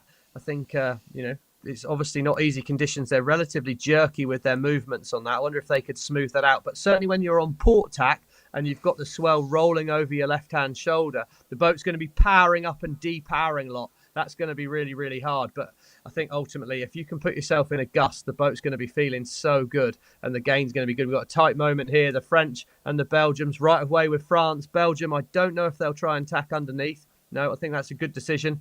Keep it simple. Tack coming soon for the Belgians, and they're going to be right on the French hammer as we head off downwind. So it's really, really tight in there, and we can see our trackers changing all the time. In this gusty wind, the leaderboard is changing an awful lot. So it's the mark roundings that count. French are going to go round in first, but the Belgians, they've sailed a good upwind leg there. Yeah, the Belgian picked up a lot of the distance to the French. It looked for a long time that the French were very alone in the lead, but now they have someone to actually keep behind and compete with. It's so cool of the French to be in the top there. They've been doing well the whole race, but just now they're even closer. Maybe they got a bit better shifts, or then speed-wise picked up. Yeah, Zora Monho and Anouk Gertz, they must have made up 200 meters or so. I mean, they weren't in the top three round the bottom mark. I don't know where they've come to. Yeah, they were fourth round the bottom mark. Now we can see the French are doing a normal set, not the jibe set, as many were doing jibe sets in the first around the first stop mark. So it's interesting to see. I think that it's more like more wind on the left side. But now, wow, look at this view. We see a lot of gusts kind of coming in, but they're moving super slow. Like you can see them up there, but they're not really. They're approaching so slow, the gusts. Those gusts look enormous, just 100 meters away from where this windward mark is. So it's not doing these teams any good at the moment, but they must be looking up there thinking, oh, if only that gust could just come down a little bit further. Especially going downwind when you're going like away from it and it's approaching super slowly. Then you're like, oh, come on. Come on, gust. They'll be doing nuclear speed if that breeze and that gust does come down. It does look like it's drifting a little bit closer to the windward mark. And if that does manage to hit the windward mark when some of the back markers are going around, maybe this is an opportunity for catch-up. Yeah, but also I wanted to continue about the gust. You can see it's not really moving as like a one, like normally it would move downwind as a certain area. It's a bit like split, you know, so like it's difficult to understand where it goes. What do you think, Stevie? I think, yeah, it definitely looked like it was moving down slowly. And for this group here, well, they've lucked in, if you like. They've arrived as the gusts got there. So it's going to be a chance for them to gain on the leaders.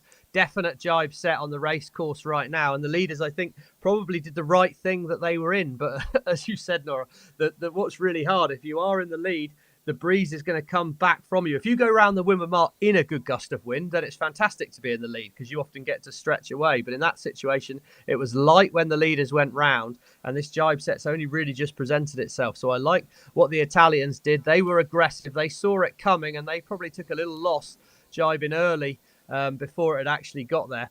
But we'll see how it plays out further down the racecourse. As you can see now, it's no decision. The wind shifted well to the right. There's good pressure. No problem with a jibe set for all these boats. And in some ways, they're a little bit limited in terms of what they can do. This reminds me very much of the first race where we saw that the first boats did a straight set and they didn't do a jibe set. They continued. Wow, we had a capsize there. We did have a capsize. I couldn't identify who it was, but they just didn't get the boat borne away enough for that gust as it was hitting. And there were a couple of boats that looked like they might be on the edge, and it really caught that one out. Yeah, to continue about the downwind, like you had the first boats doing a straight lift or a hoist going left, and then the boats behind approaching and doing a jibe set going to the right side. I think this is going to make the whole race super interesting, because I think they can actually like pressure the top boats, because they're going to come in now, as you see, with a really, really nice speed, and they're going around 16 knots downwind, which is incredible compared to, I see Denmark on the left side is doing 11 knots and GBR right side is doing 15, 16.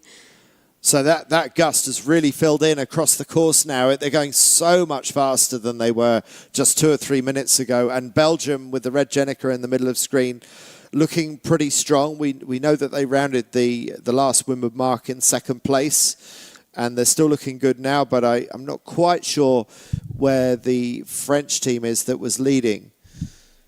So we'll have to try and work out where the French are and have the Belgians manage to overtake them. But this is a great opportunity, as Stevie was saying earlier, to overtake. Oh, but there are the French coming down towards the finish. And so the French have stretched away from Belgium again. And whilst they were caught by Belgium, the French have absolutely managed to nail this race. Wow, so incredible of them. I'm amazed. They kept the lead the whole way, and now we lost them for a moment, and now we see them, because they've been clearly leading so much that we couldn't even see them on the screen. So congratulations to Lara Grenier and Amélie Rieu. Amazing performance by them, and not afraid to make some brave decisions. They won that race by starting furthest left towards the pin and coming off the line with speed, but taking some transoms to tack on to to port tack early.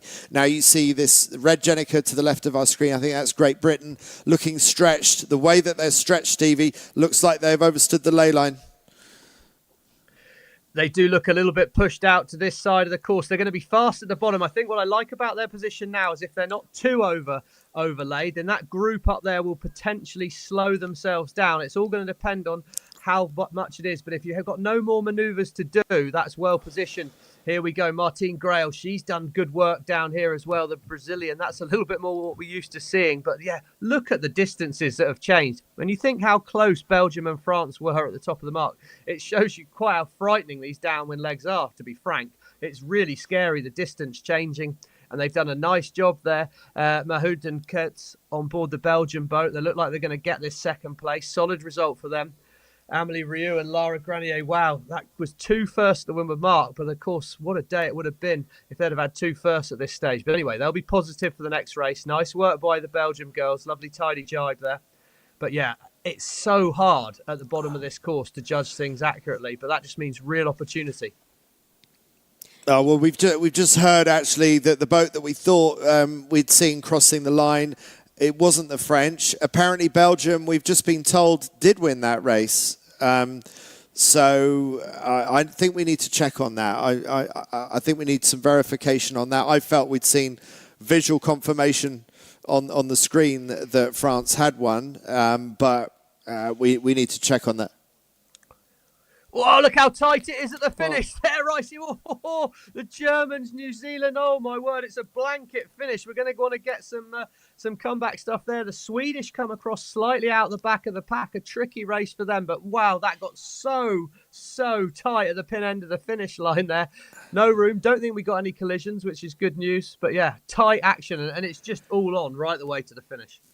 And so just those 2 or 3 seconds at the finish, that could be the difference between winning or losing this championship. Those kind of moments, so many boats all at once, all across the line. And Stevie, this is not the Tour de France, is it? You don't get the same time across the line when the whole of the Tour de France peloton is overlapped.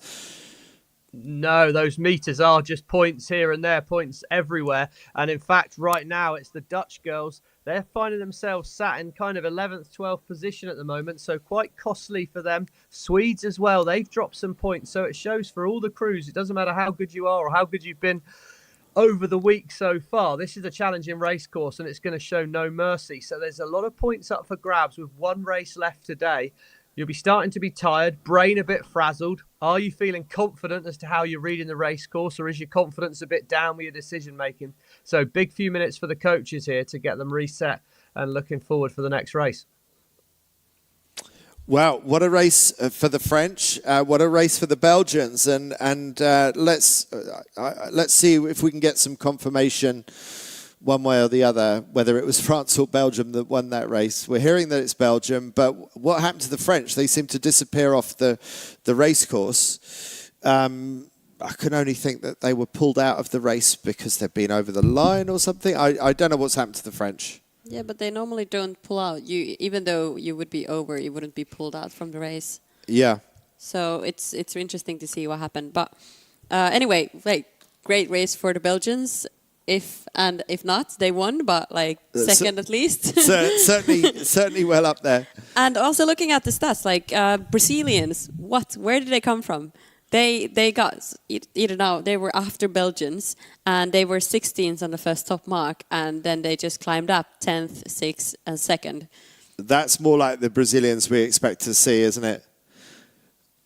Okay, so I understand that we may get an interview with the Belgians, Maynard and Gertz. So let's see if we can speak to these Belgians very shortly. And here we have Isora and Anouk.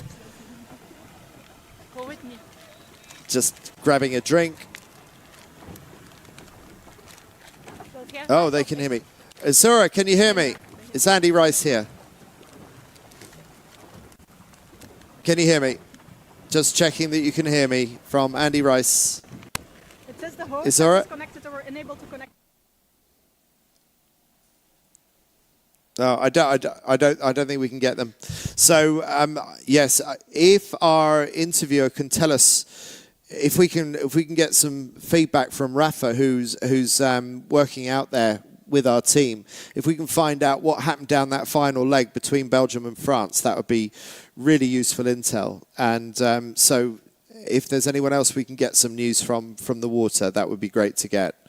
But the girls looked super happy, so I think they're pretty... Right, so body language says that they were the winners, you think, yeah, Noora? I would say so. Okay. And ready to... They were just opening their gels, fueling up for the next race. That's why we need you here. You can read body language in ways that I certainly can't. So there we have it. So Grenier and Riu finish in second place behind Belgium. So what a great last couple of legs the Belgians sailed to come and win that race, and really good racing by Grail and Kunz. And Stevie can be assured that that was a good final run into the finish by the British. They managed not to overstand that ley line. They get fourth. Echegoyen and Barcelo from Spain in fifth. Germani and Bertuzzi from Italy in sixth. Schiel and Felker in seventh for Germany. The Schultheis sisters from Malta in eighth. Harding and Wilmot in ninth. And I think that was Norway that I saw in 10th. So it's one more race to go for the 49er FX women, and then it will be a switch over to the 49er men later on this afternoon. So I'm not sure who the top performer of the day has been so far, but as Stevie has pointed out, winners of the start has certainly been those French, Grenier and Riu. So Stevie, based on what they've done so far, what do you think the French will do for this next start? Well, you'd be pretty surprised to not see them be down towards that pin end of the line and making a positive move out towards the left. I think you are getting some big right-hand shifts come through. And so I still think it's a pretty open racetrack, and it will depend on the timing. But for sure, the French are sailing aggressively and positively, which I like. It doesn't seem a day to be caught two in the middle of the course and two sat back, as we see the start here. And you can see just how congested the top of the line was. Pretty blanket start by a lot of the boats. Sweden, good start out the middle. Brazil, Australia again up. And the French are actually a couple of metres back here, Andy, but they're right on this left-hand side of the fleet, so it was a positive decision. And it was their next decision right here where they were the first attack, dived out across.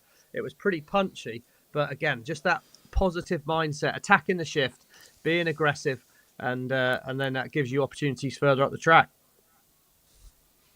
And that beautiful view of Lanzarote there. This is where we are, way down in the Atlantic. Same latitude as the Sahara, and why this place is such an amazing place to come year round. Noora, you spend a lot of time here, so you know the conditions here so well, and I can see why you choose to spend a good part of the winter here. Yeah, this is a place where it's incredible. Like, we're still in Europe, but every day is sunny, so beautiful. The water is like perfect, like blue turquoise. It's just incredible to be here, and makes the training so much nicer, actually. Yeah, and you come from Finland. What would the weather be like in Finland right now? Oh, in Finland it's like midwinter. You couldn't sail there necessarily. All depends. Mostly it's just snowy and cold, which is perfect for winter sports, but not for sailing. Just coming back to this replay, this is the moment where Belgium must have felt they had a sniff of the lead. Now, we didn't manage to see how the Belgians got past the French, but maybe it was that straight set. Maybe the French carrying on a little bit too long. Stevie, what's your take on it? I just think that those first two boats came round and left shift. So for them, the right thing to do was a straight set. But then we saw the breeze coming in, and I think it just was the French were a little bit of a sitting duck. They could have led the jibe, but they would have been going against the shift. Hindsight's a beautiful thing if you can have it if you can have it in real time. And of course, we're sat here looking back, but I think it was really hard for the French because they went round. I think they made the right decision, as did the Belgians, to straight set. But then clearly the wind filled in down, and it would have been a fairly easy decision for the Belgians to lead the jibe back towards that shift. So I suspect all that happened was that, simple as that. The right shift came in, Belgians could lead the jibe, and they were then on the long tack over the top. It looks like the biggest gains were made maybe like in the downwind and the bottom mark roundings. Would you say that, Stevie? Yeah, I think so. I think downwind the boats are going so much faster when you get one of these gusts, and you stay with the gust so long as well. Your point really, Noora, the gusts aren't moving down massively quickly, but when you're in one, you can stick in it. These boats are going pretty much at wind speed downwind in this breeze. So if you get in a good gust of wind, you'll stay in it for most of the downwind leg. Whereas when you're going upwind, of course, you're going through the gusts and into the next lull, into the next gust. So you're always going to get those transitions. Whereas I think downwind, you'll have far less transitions. So if you pick a good gust and a good shift, the gain from it's going to be, I don't know, 2/3 of the leg you'll be sat in that gain. It's a much longer burn, and likewise, if you're in a bad position, it's just going to hurt a lot longer. Yeah, and I think that's really cool with these boats. Like they're super fast to be like dinghies. Of course, we have foiling boats as well, but like just being a normal dinghy, this is incredible. The skiff is, you know, goes the same speed as the wind and just accelerates so quickly, and also just, I mean, looks athletic, and it is athletic, honestly. A lot of technical skills required to do the maneuvers, and as we can see, even though the level is super high, we still see capsizes in the bottom mark and top mark roundings. Even though the wind is even not that, it's not that tricky. Like, yeah, the wind is tricky, but it's not crazy windy or, you know, big, huge waves that make it even worse, more difficult. Well, I was wondering, could it be the swell? Does the swell, maybe if you accelerate or decelerate at the wrong time because of the swell, does that make you do capsizes that when we look at them, they think they look like beginners? You know, they look like they're capsizing when they shouldn't be, and I'm just wondering why. Is it the swell? I think it's this, not so much the swell, maybe more, okay, the swell and the wind combination. Because it looked like there's moments when they're like on the swell, they lose a bit of the tension in the sails, or like there's no air in the sails, and then suddenly there's a little shift and more wind from another direction, and that's enough to tip someone over. Stevie, any thoughts of this? It doesn't look crazy difficult, but still we see them struggling.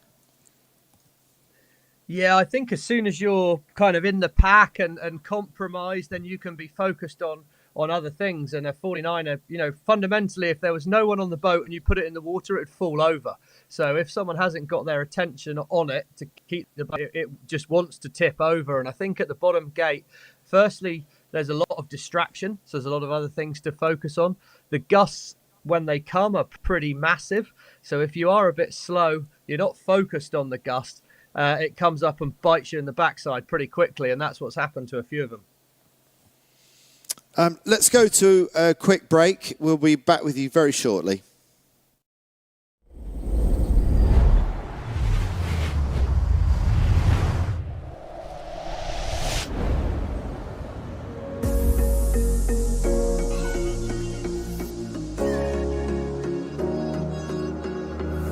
Running through the last of my thoughts, standing on the edge of my time. Everything I know will be gone in a minute, and that's all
Two races down in the 49er FX Gold Fleet racing today. One race to go for the women before we switch over to the men's 49er competition later on this afternoon here in Marina Rubicon in the south of Lanzarote. I'm Andy Rice and I'm with Noora Ruskola and Stevie Morrison, and we are about to get into commentary for the third of the races this afternoon, and we're going to see whose chance it is to win a race this time round. We've seen the French win the start on both occasions, France 63, and Stevie, we see a bit more of an even spread of the boats all the way along the line, so it seems like the fleet is waking up to the potential of the left-hand end of the line. Yeah, good spread along there, and I think the course has opened up a little bit more. That being able to be at full speed when the gun goes really hard, but look how close everyone is. You don't want to be getting yourself and over the line this early on in the Gold Fleet Series if you can help it, but we've seen if you're not right up pressed on this start line at go, you've got a lot of potential to lose here. Under 5 seconds to the start, it's now about the acceleration. Denmark's really tight. France in the middle of the line looks tight. There was a few boats that were pushing the line hard there. And Sweden, bottom of our screen, well, they're in a tricky position there as we see Germany and Italy. They're pushed out, and it looks an awful lot lighter on the racetrack at the moment. They're struggling to build speed in these lighter conditions. Yeah, it also looked like almost a bit of a left shift starting, because some really struggled to keep the lane and the boats are just angled a bit more towards the pin end. So let's see, surely the teams that are now like in the front, we see Germany, Italy, Brazil, Belgium, and yeah, they're gonna have a good lane and just be able to get like every meter they need to stay in front of the others. And yeah, this is crucial, because if you get a good lane out of here, you have more options of tacking away early. And if you see the boats just behind, like Canada, Polish, Spanish, for example, they really struggle to find a lane, so I don't think they're gonna manage to stay there for long. Yeah, and as you say, Noora, you can see a number of the boats already tacking out onto port, and a good chunk of boats that we see now on port tack, including our reigning world champions from Sweden in the middle of the picture. Sweden won. And quite a split developing here between the go-righters that we're looking at front of picture and in the far distance, the go-lefters. It looks like, Stevie, there's a bit more gust for the ones going out further to the left. Yeah, I think so. I mean, I guess what's interesting is it looked like there was, as Noora said, a bit of a left shift at the start line. So that should favour the boats being fairly early onto port tack, which no surprise to see the Dutch in this group here, the Swedish in this group, the American Steph Robelman team, Helen, the Norwegian crew there. They're early on the shift. But yeah, the question that we unfortunately can't really answer from this camera angle is what pressure they're in. So I think they're on a good shift, but the Dutch to the left-hand side of our screen, they've tacked back. They're heading back up towards that left-hand side. And I think I'd be a little nervous if I was the Swedes here, because they're not here through choice. They're here through being forced to off a slightly bad start. And they're going to be hoping to find pressure out that size. I think they're not on a bad shift, but are they in pressure? Belgium has the option to tack here, but Belgium choosing to carry on starboard. We saw them make a similar move in the last race, but they're looking quite exposed here. They must really like what they've got and want to stay on starboard tack. Yeah. Or what do you think, Noora? Is it the opposite, that they're on the outside of something and they can't get back across? No, I think it looks like they're going for the left side, like on a mission. But they actually, now looking at the tracker, they did tack. So now, yeah, coming closer to the fleet again. You don't want to go all the way too far, but maybe they were also just waiting. You know, the boats can be in different angles, as in like some might have a lift and some might have a knock, and you don't even know which one. So, as in, we can't see it from here. So maybe they were just waiting for that shift to come so that they could tack with it. Actually, as they draw back closer to this, they obviously didn't like what they had too much. They've tacked back again. So maybe Belgium feel a bit stuck on the outside of something that's coming in from the right. The boats in the middle, like New Zealand and Great Britain, are maybe in a better position, but maybe on the far side, closer towards the Lanzarote shoreline. What do you think about the boats out on the far right, Stevie? Well, this camera angle looks pretty good for them at the moment. I feel they're in good left pressure. Helicopter view. Well, it looks like they're sailing into decent breeze on this right-hand side. If they've sailed a lift, the whole way out here, they've not been in bad pressure and they're going to get pressure, then it should be fairly good news for them. But yeah, the Belgians tacking back is not a great sign for the Belgian crew. They're now going to be committed very hard to the left-hand side of the track, and they're going to be hoping that the wind stays in the left-hand shift. And I just feel it's unlikely, looking at that coming out of the harbour there. It's going to want to come to the right-hand side of that volcano overall. So it should be good news for this group down here. But just look how gusty it is. There's absolutely metres and metres to be played with right now. And to be honest, I think I'd be pretty nervous wherever I was right now and just trusting that I was in the best pressure I could be in, sailing the boat as fast as I can, and hopefully sailing it towards pressure, as we see two-time Olympic gold medalist tacking right-hand side of our screen there, and they're really struggling. As the Belgians are as well. I mean, it was just getting worse and worse for the Belgians in that shot that we saw just then. There just didn't seem to be any way back from the left for them. No, and once you're there, you're committed. So you just have to, like Stevie said, like wish for the best almost. Like do everything you can do on your side of the course and control that fleet if you can. But otherwise, it's just, you see, it's incredible. The fleet has split in half, and looks like the right side is the way to go right now. They got a good lift and they're just going like with nice speed up towards the top marks. It really just depends on if they're going to be able to come back from there. Yes, I mean, they need a header actually to ideally where they are now, I would have thought. And it looks like, as we say that might be happening. So maybe things are playing into the hands of the boats top right of picture on the tracking. So ESP 73 amongst those that are now tacking on to close to the starboard ley line. So maybe it will be that bunch that comes out ahead. But it's interesting to see that Netherlands 2 is part of the pack further bottom left, because they were one of the boats earlier on, Stevie, that you highlighted going out to the right. So at some point, Netherlands must have made a break further over to the left again. Well, I think so far today, the leaders have come in from the left, and that's going to be in the back of their mind of like, oh, this is a big decision here. So I expect Adil was thinking, okay, I've sailed a bit of a lift. I don't want to get too greedy. Let's get back across. But ultimately, if you can be sailing good numbers, don't be distracted by some of these boats to the right-hand side there. I think that's the 49er men's fleet coming out for the racing. But it's really got light and funky. The Dutch, look at that. They're absolutely parked in the water. Big transition, massive left shift on the Dutch there.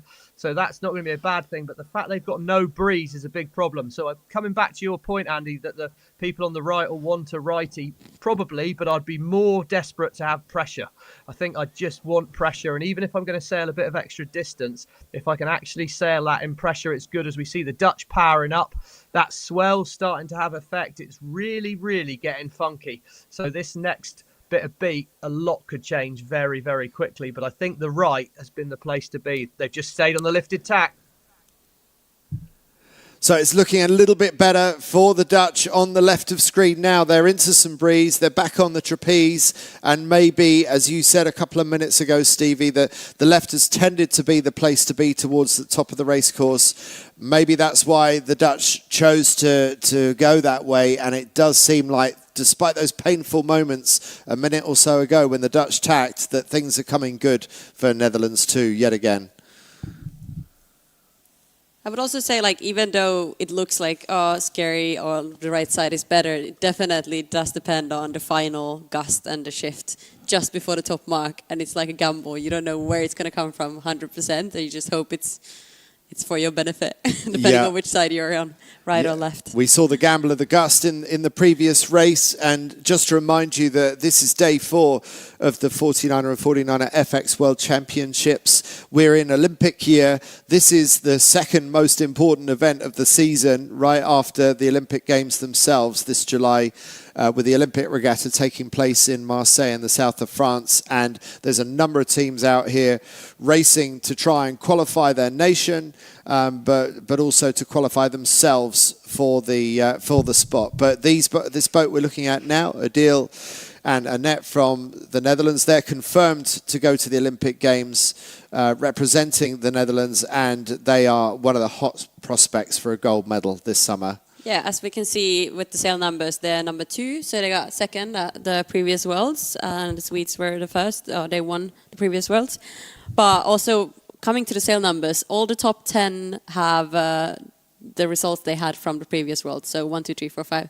And then the double-digit numbers are gold fleeters, and then the triple-digit numbers are the ones that have not made it to the gold fleet yet. That's very useful to know that. So here we have a single digit going round the first markets, Netherlands 2, followed by a triple digit, Germany 772. So that's a really good performance by Germany 772, who I just have to remind myself who they are. About the top mark rounding, it looked like nothing was happening. You know, they were just standing on the boat. Like I think there was just a moment of no wind.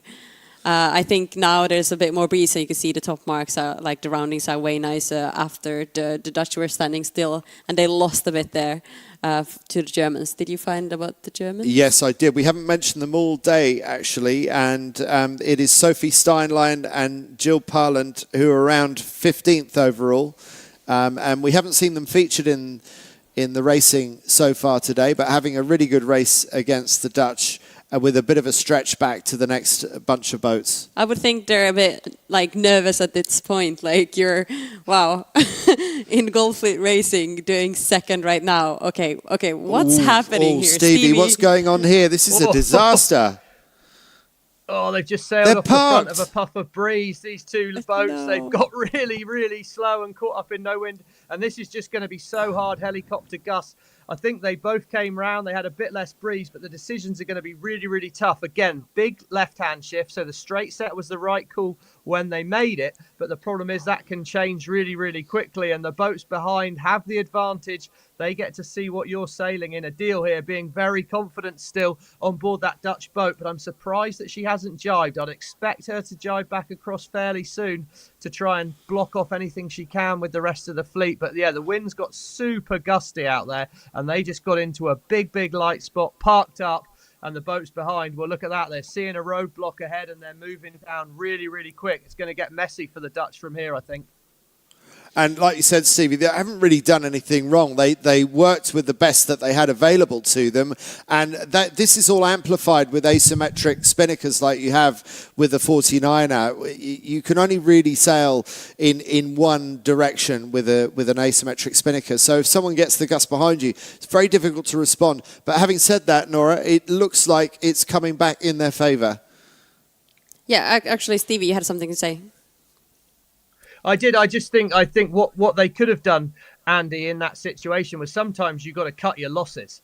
So we'll see how this plays out. They're now back in good pressure again, and it could well turn out to be the right decision. But sometimes on a day like this, you've got to say, okay, I was first. I've lost a bit of distance, the right thing to do. What's the next right move? Well, maybe, and look at this camera angle, and that's why a deal's out there and I'm sat here talking about it because I make bad decisions nowadays. But she's made a brave decision to do that. She's cut across and she stayed out. But yeah, sometimes on a day like today, you've got to cut your losses and be brave. So yes, it's not your fault that you lose distance, but you've got to know when to make it. But right now, these two, the deal here and the German crew, have made a strong decision. And they've managed to sort of hold on to things. I thought it was going to get pretty hard for them, but yeah, patience has paid off in the end.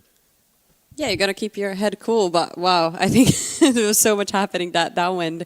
So it's exciting. I'm really keen to see what else is going to happen this downwind, like how the bottom mark normally a rounding is going to be a bit crazy, as we've seen in the previous two races. It's so patchy and gusty, isn't it? So there are going to be so many other opportunities for gains or losses for the remaining part of this final 49erFX Gold Fleet race today. But it looks like the Dutch Netherlands 2 are hanging on by the skin of their teeth. But now a gust for Germany 772 that possibly has launched them into the lead ahead of the Dutch. So is this the moment for the Germans, Sophie Steinlein and Jill Parland, to take the lead ahead of the double world champions from the Netherlands? They have a good position, as in like when they approach the mark, depending on which mark round they're deciding to go around, they might get a good stay ahead of the Dutch or just be next to them. I think these two are going to be battling for sure. Can't see from, now we see in the screen, we see a bunch of other boats as well, the 49er men waiting to start their race after the FXs. But we see on the screen also approaching from the left side. I think that's anyway, Brazilians are third currently, so we would see them coming to the screen shortly. Okay, now we have a better view actually of the two bottom marks, the right and the left side. So it's really interesting to see. They're a bit far from each other actually. So depending on which one you take, it's going to determine a lot. It looks pretty clear which one you want right now with the benefit of our helicopter view. It looks like the best breeze for the next leg is going to be on the right-hand side. But, of course, we can see that from up here. It's much less obvious down there when you're in the heat of battle.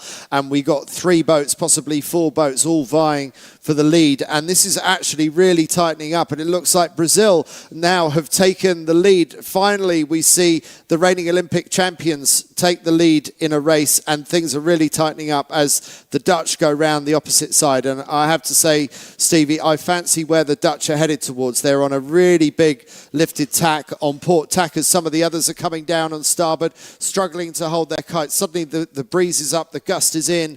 But Stevie, which side of this course do you want?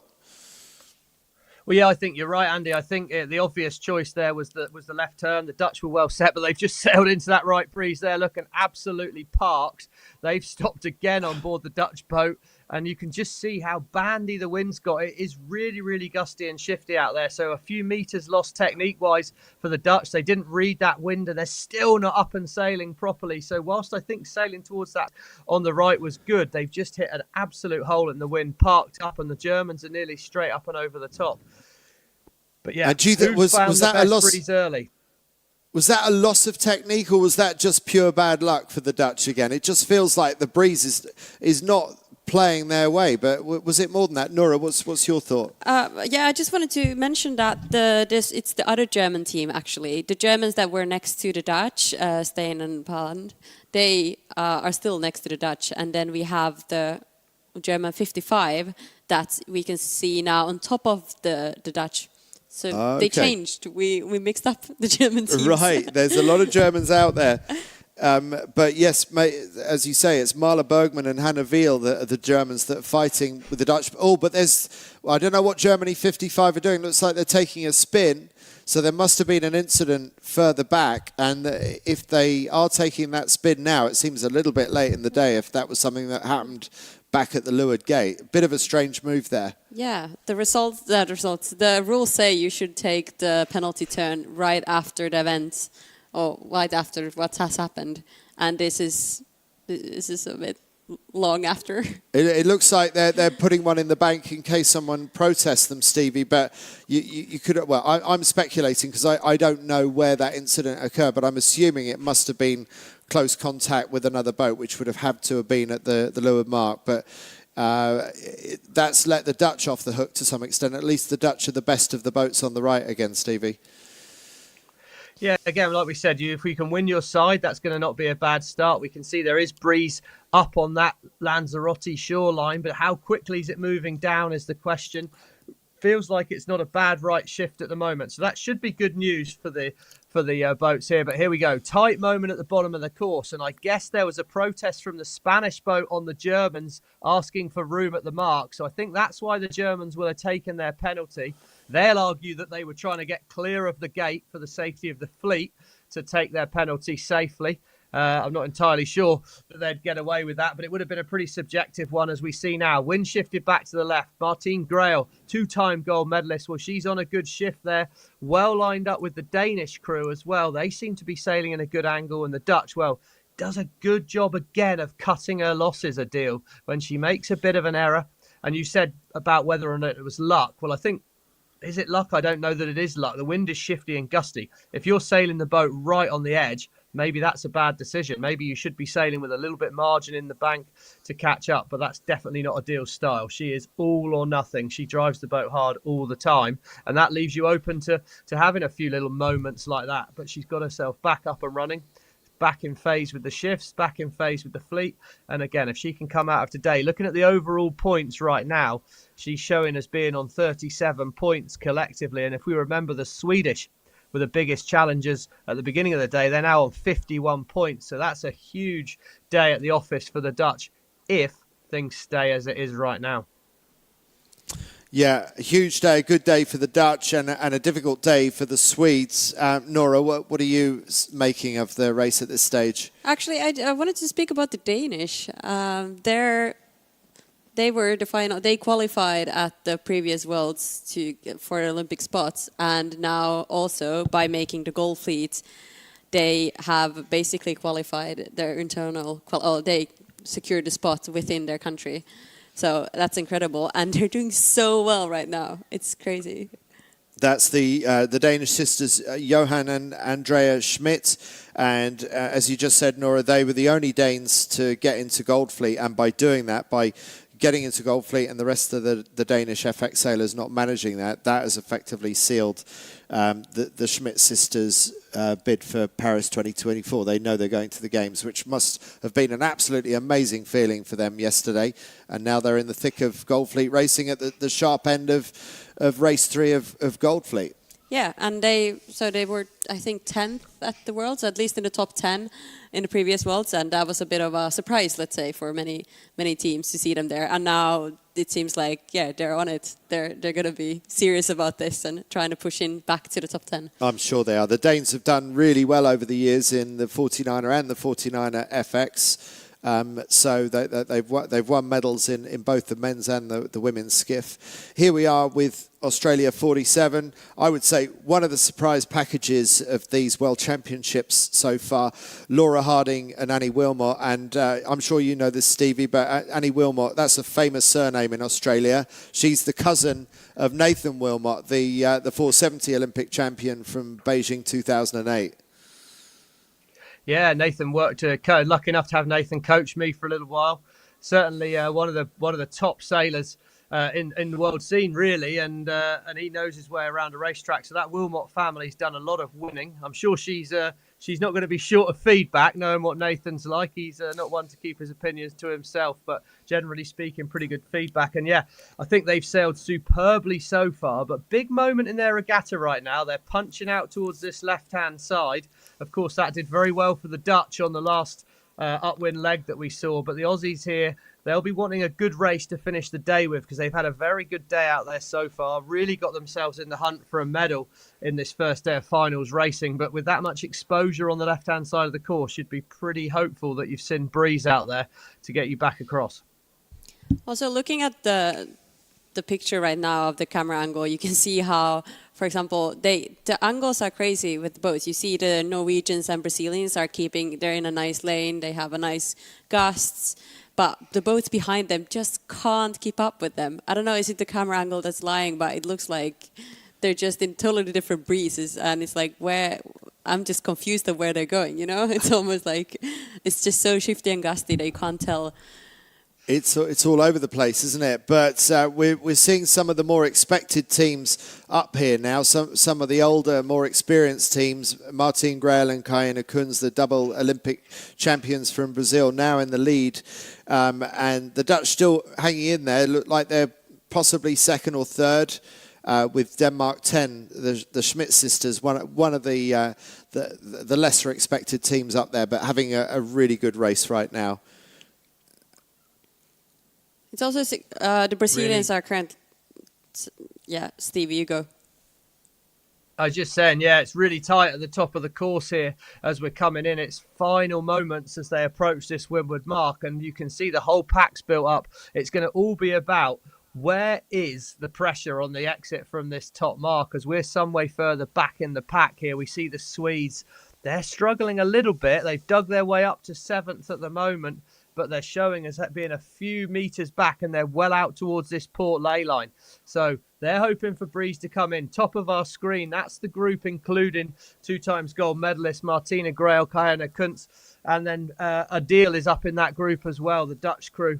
She's done a fantastic job so far today.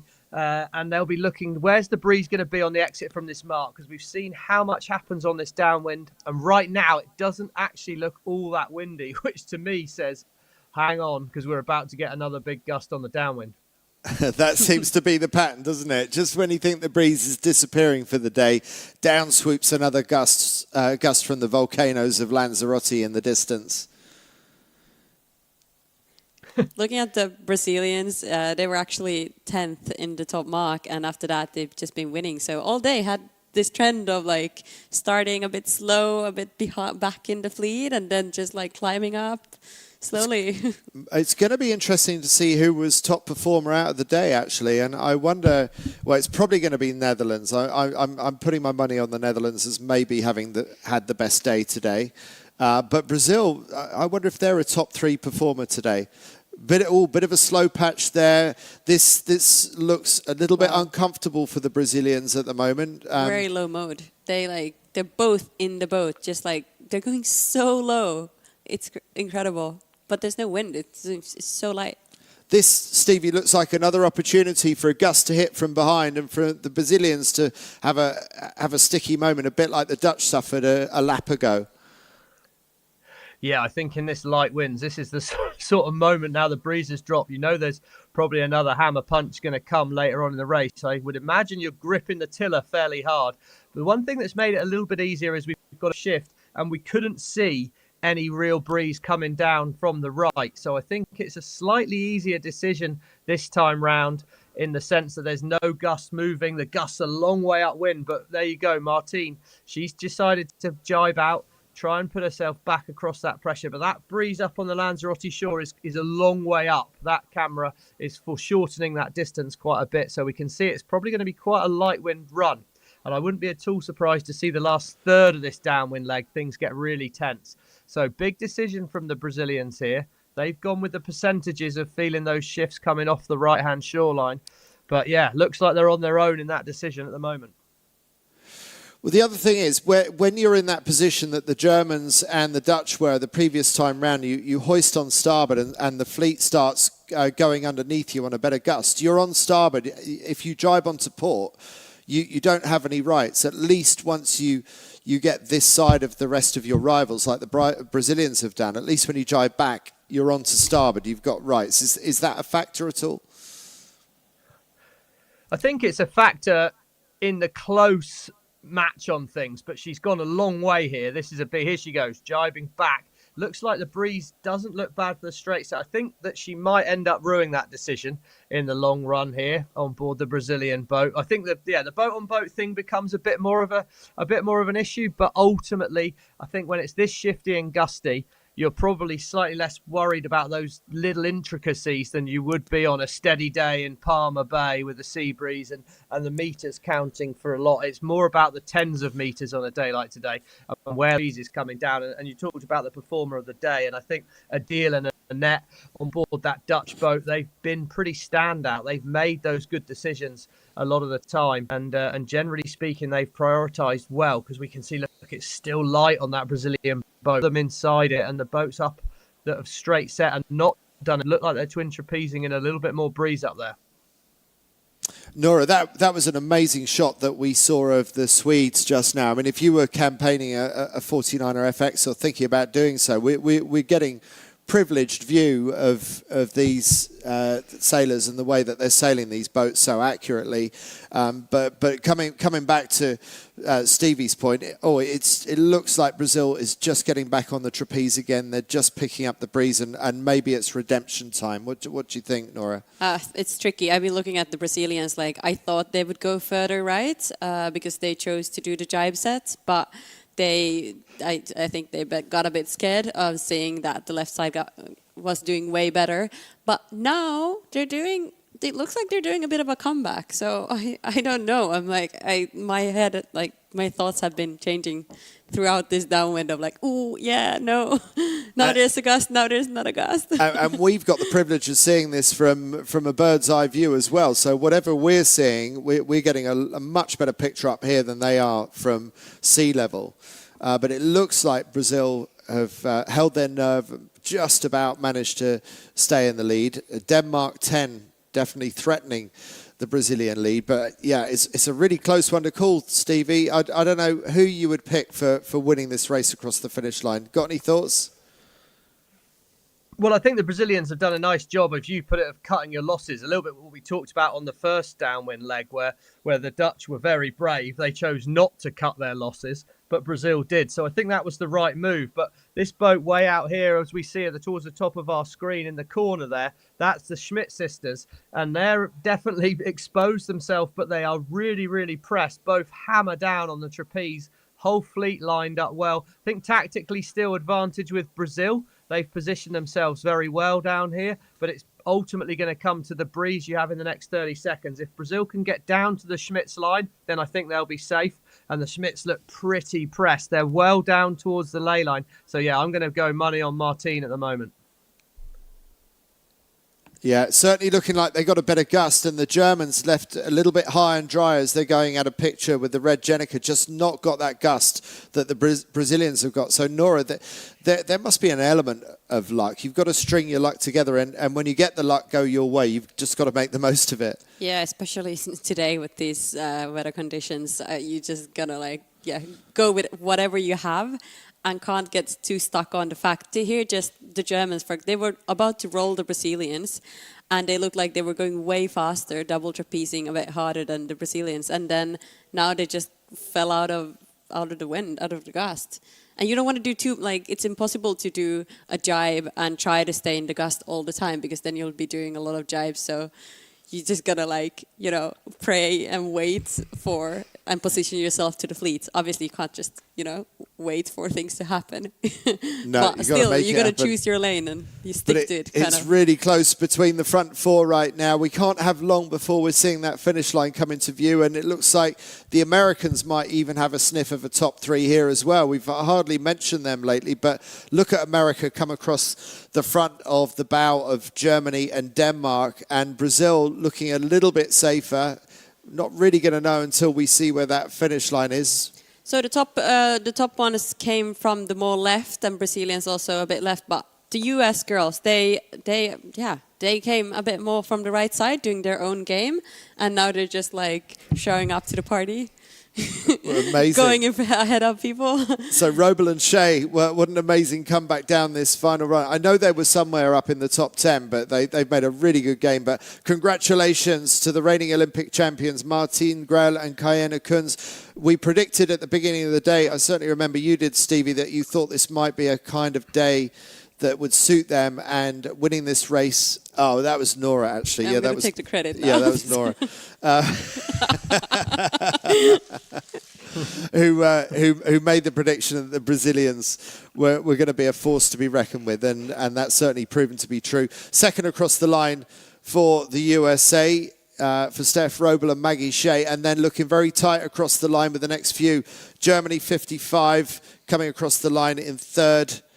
Or possibly the Schmidt sisters, very close between them. Harding and Wilmot from Australia, somewhere in amongst the front few. And then Germany 772, who were vying for the lead with the Dutch back in the early stages of the race, also up amongst them. I'm not sure how... They got a bit stuck, though, on the downwind, the Germany and the Dutch. Or they were doing so well in the race in the beginning. And the Dutch, I mean, we can see them on the left of picture there. There's Sweden still coming across the line with the blue Jenica, so not a great finish for Sweden. So Dutch have stayed ahead of Sweden, but I think the Dutch will be disappointed with that last part of the race. They were well up there, and it all seemed to fall apart for them towards the end. I'm going to say what I love about this, specifically the FX, as I sailed it myself, that the racing is so close. You have teams that done this for a long time since the boat was introduced in 2013, I think it was. So it's a long way to go already. Some that sailed for 10 years and others been in the class for maybe 4 years, which is the new teams, I'd say so. And you can see them all mixed together, and some are doing well in some races, and it's not always the same boats, The competition is so tight. It is really tight, but we're still seeing some of the originals, some of the first into the boat, like the Brazilians who were there from year one, from 2013, still doing really well. Here's the replay of the start, and the Swedes already look buried. The Swedes, as you said, Stevie, earlier, they had to tack out because they weren't able to hold their spot as they launched off the start line. So they were sort of forced out to the right, along with a bunch of other boats.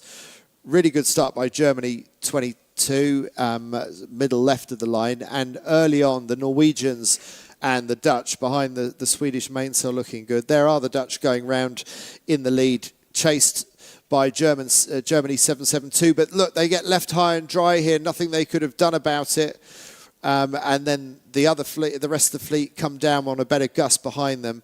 But the Dutch recover. They don't lose their nerve. They manage to get going again, as do Germany 772. And here's the battle between these two as they're back up to full speed again. And then a bit of place changing at the bottom as Brazil moves into the lead. This is the first time that Brazil takes the lead, with the Dutch going round the far side. And you can see this incident between the Spanish and Germany 55, which later leads to Germany 55 having to take a 360 penalty spin, believing that they might have infringed the Spanish. And back up the final windward leg. Still very difficult to defend, but Brazil, from leading around the bottom mark, manages to hold on to lead around the top, goes around in a bit of a soft patch, and we'll see them do a couple of early jibes to try and consolidate. Looks like Germany 55, the boat that took that penalty, is back in the hunt for overtaking Brazil, but it doesn't stay that way. And meanwhile, on the far side, the Blue Jenica of Denmark 10 also looking like a contender for winning this race. Here come Brazil across the finish line. They managed to hold on. So well done to Grail and Kunz for winning that race, and a great comeback down the final run for the Americans to come into second, with Germany 55, Bergman and Veal in third. And I said Van Aanholt and Doots had a bit of a cave on the last run. It wasn't that bad, actually. They still finished fifth. So pretty good for them. So Stevie, we got some 49er men's races coming up. How much knowledge transfer will there be from one to the other, do you think?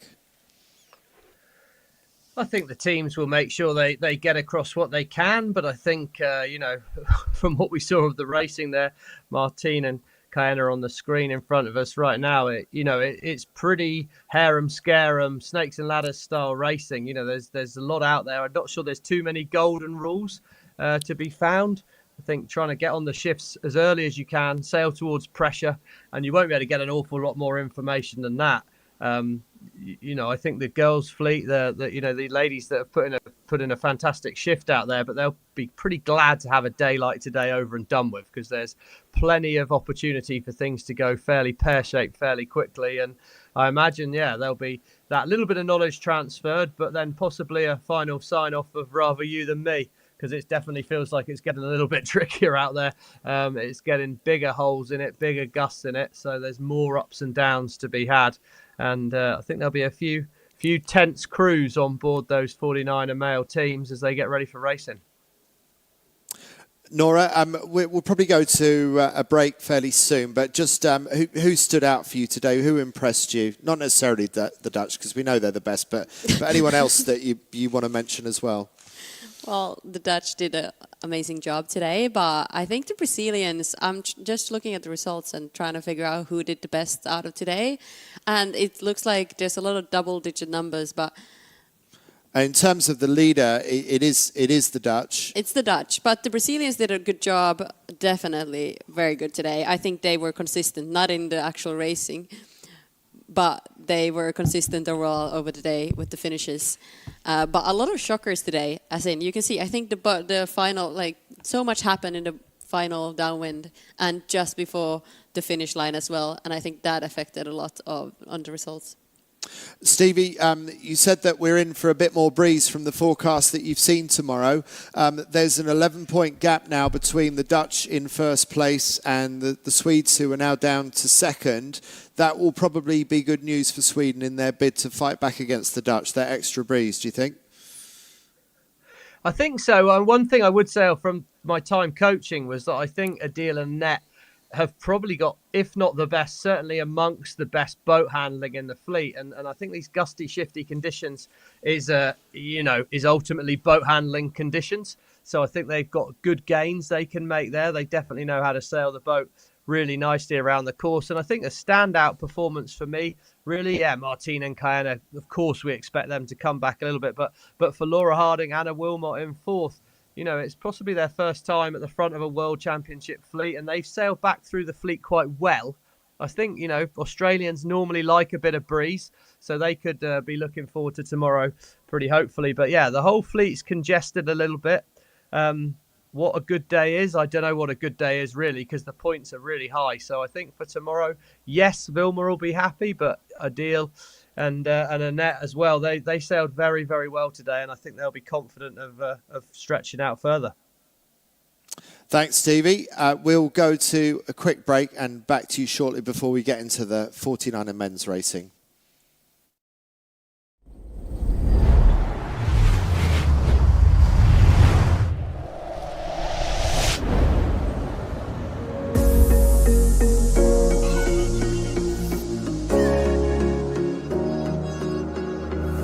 Running through the last of my thoughts, standing on the edge of my time. Everything I know will be gone in a minute, and that's alright, alright, 'cause I'm free, freer than I've ever been before. Yeah, baby, I'm freer than I've ever been before. Alright, 'cause I'm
Welcome back to our coverage of the 49er and 49erFX World Championships here out of Marina Rubicon in the south of Lanzarote in the Canary Islands, deep in the Atlantic Ocean, same latitude as the Sahara, so really lovely weather all year round here, and that's why sailors choose to train here, and that's why it's an obvious place to have a World Championship here.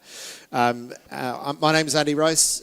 Stevie Morrison, former winner of the 49er World Championships. We're about to get right into the centre of your expertise. We're going to be talking about some sailors that you probably raced against. I'm not sure if there's too many of those left because we're going back a few years, but you still know a lot of the guys out there. Your old mucker Ben Rhodes, you went to 2 Olympics with him, you won a World Championship with him. He's out there coaching the Brits. Have you managed to check in with Ben, and if so, what's he telling you? Yeah, unfortunately nowadays, Andy, I think I know a lot more of the coaches than the sailors. But there, Erwin Fisher there, I actually raced against him in the Tour de France AALVAA. So trimarans, and he was a pretty young guy. Bit of a young upstart, but he's had a fantastic start to proceedings. And no, I've had a bit of a check-in with Ben. He certainly said it's been hard conditions out there. Very shifty, bandy wind, much like we saw in the FX racing, really. It was a case of you needed to make a pretty bold decision and commit to that decision fairly hard. So hard racing. I think the 49ers here, it's potentially going to be even tighter than the FX racing, I think. So the margins is going to be a lot smaller. And it's going to come down to those details. But this French crew, renowned for being very brave in their decision-making, they like a bit more breeze. You can have a little look there at the size of Clement. He's an absolute man mountain crew in that boat, and they're renowned when there's a bit of breeze around for being pretty fast. So they'll be looking forward to tomorrow and perhaps hoping to just survive today if it is a bit lighter and shiftier. But certainly for what we've seen of their scorecard so far, it's very much an A-star performance, having done a great job in qualifying. Yeah, Erwin Fisher and Clement Picard certainly setting the pace at this stage. And Erwin was out of action for a few months with a back injury, and we've just got 1 minute to go to the start of our first men's Gold Fleet race today. We're going to go for 3 of them this afternoon if we manage to get it all in there. The flag comes down, the U flag comes down. We're into the last minute, but yeah, Fisher had to take a few months out recovering for a back injury, but they seem to be coming in with a lot of speed, a lot of commitment. The French in a selection process, no one has been chosen to represent France at their home games at Paris 2024, but certainly Fisher and Pecan are throwing down the gauntlet to the other French, saying, well, look, you've got to be world class if you're going to represent France at this forthcoming Olympic Games. And they're ahead of Lambriax and Van der Werken, the 3-time world champions. Now we see into the final 20 seconds, pretty even spread across the start line. The advantage of starting at this end is potentially you get to tack out earlier if you believe that you want to get out to the right-hand side. If you choose the left-hand end, well, that seems to be the more popular end with 2 seconds to go. Very busy at the pin end, so maybe a bit of bias that they were going for, and some port tack starters able to come out the middle of the line. Stevie, that's a classic Stevie Morrison move in certain situations. What do you make of it so far? Classic Stevie Morrison move if it's the right thing to do, Ricey, is what I'd say there. And by the look of it, we've got a pretty big left shift at the start, so I'd say it is the right thing to do. We've seen how important it is to be on that lifted tack early on the leg. And for these boats that have managed to get at full speed and launching out into the first shift, they're going to be pretty happy. But look, left-hand side of our screen, they're already sailing into less breeze. So they'll be wary of these boats early out on port tack here. Can they stay in the pressure? It's definitely changed a little bit since the earlier racing. I think the wind earlier, there was more shifts to the right. It feels to me like there's good pressure coming around the left-hand side of the island now. So potentially those boats are really going to attack that on the left-hand side, and don't be surprised to see a big split in the fleet on this upwind leg. Noora Ruskola, FX sailor. We've just seen 3 FX races now. We're into the men's 49er racing. Have you ever sailed a 49er, the big rig? Yeah, I have. I actually sailed 49er for the first year Oh, before right. the FX rig came. I believe it was 2012. We were tiny, but somehow we sailed in the Finnish Grand Prix, the 49er rig, and it was ridiculous thinking back that we have done that.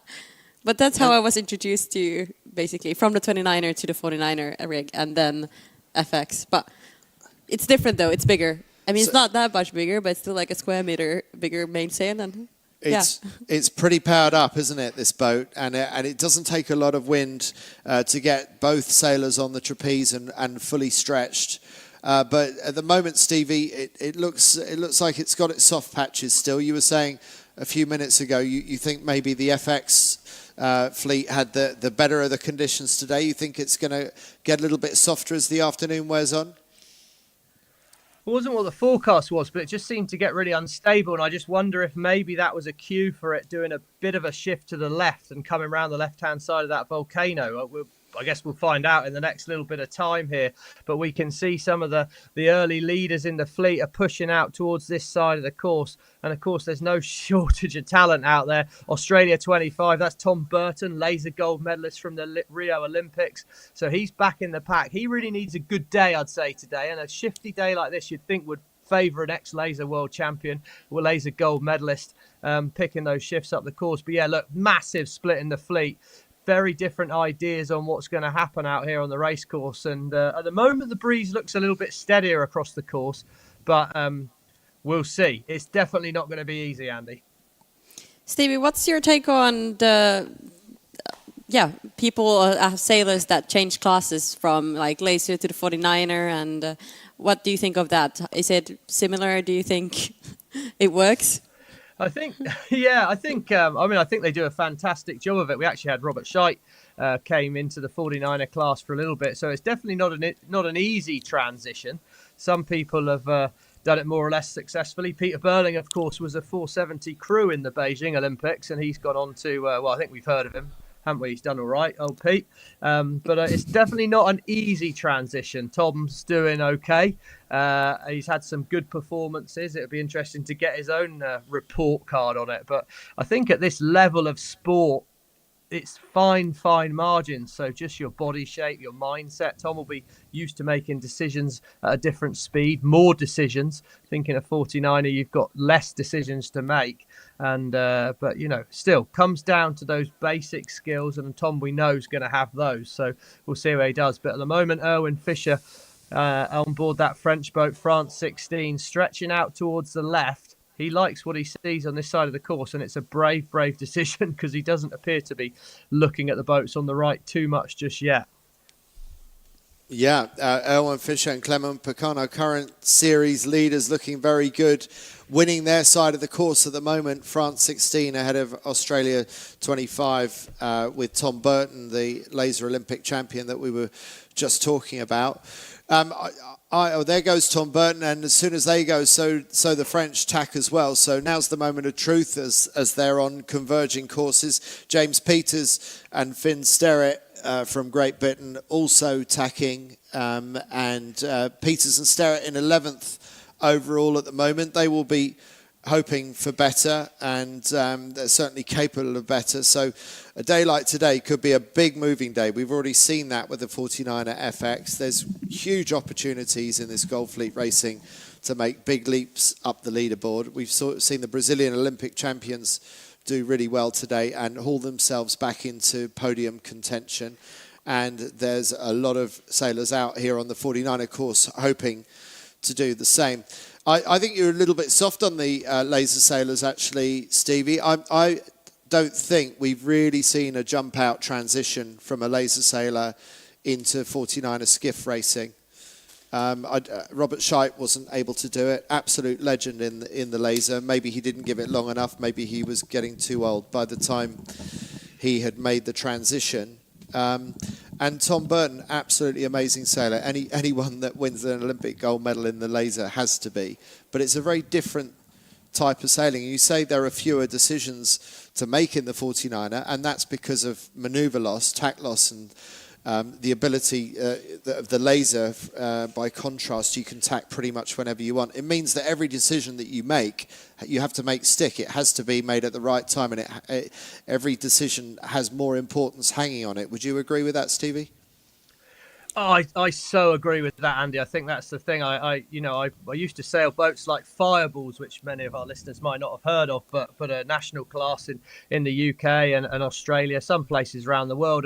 And I always thought I was quite good at that, but I was really good at that in the sense that when I tacked in the wrong place, I knew I'd got it wrong straight away and could tack back. And I think the difference when you come to this Olympic level racing is not that anyone's hugely better or worse. It's just that if you do make a mistake, you are absolutely hammered for it. So yeah, a tack loss in a laser is way less than it is in these boats, and you end up having less decisions to make. So when you make them, they've got to count, and they've got to count a lot. And I've got to say that where these boats, Tom, the French, James Peters, I think they missed that big left shift at the start. So the fact they found themselves on the left-hand side of the course, I wouldn't think to be great news at the moment. It'll be interesting where they come back in with the rest of the fleet. They are sailing in clear breeze. That's a real positive. But I'm interested that they missed that shift at the beginning, and I think they could well be behind things. I think potentially it's the leaders are coming from the right-hand side of the course. The tracker is showing at the moment of Julian de Tolly and Noé Del Peche. Well, now, they are actually a couple of sailors that I know. They're a bit more in my age group. They've come back trying to gain a spot for a home Olympics. And yeah, look at the breeze they've got on this right-hand side of the course. Fantastic breeze. And I think potentially for our overall leaders, could be a tricky first race at the moment.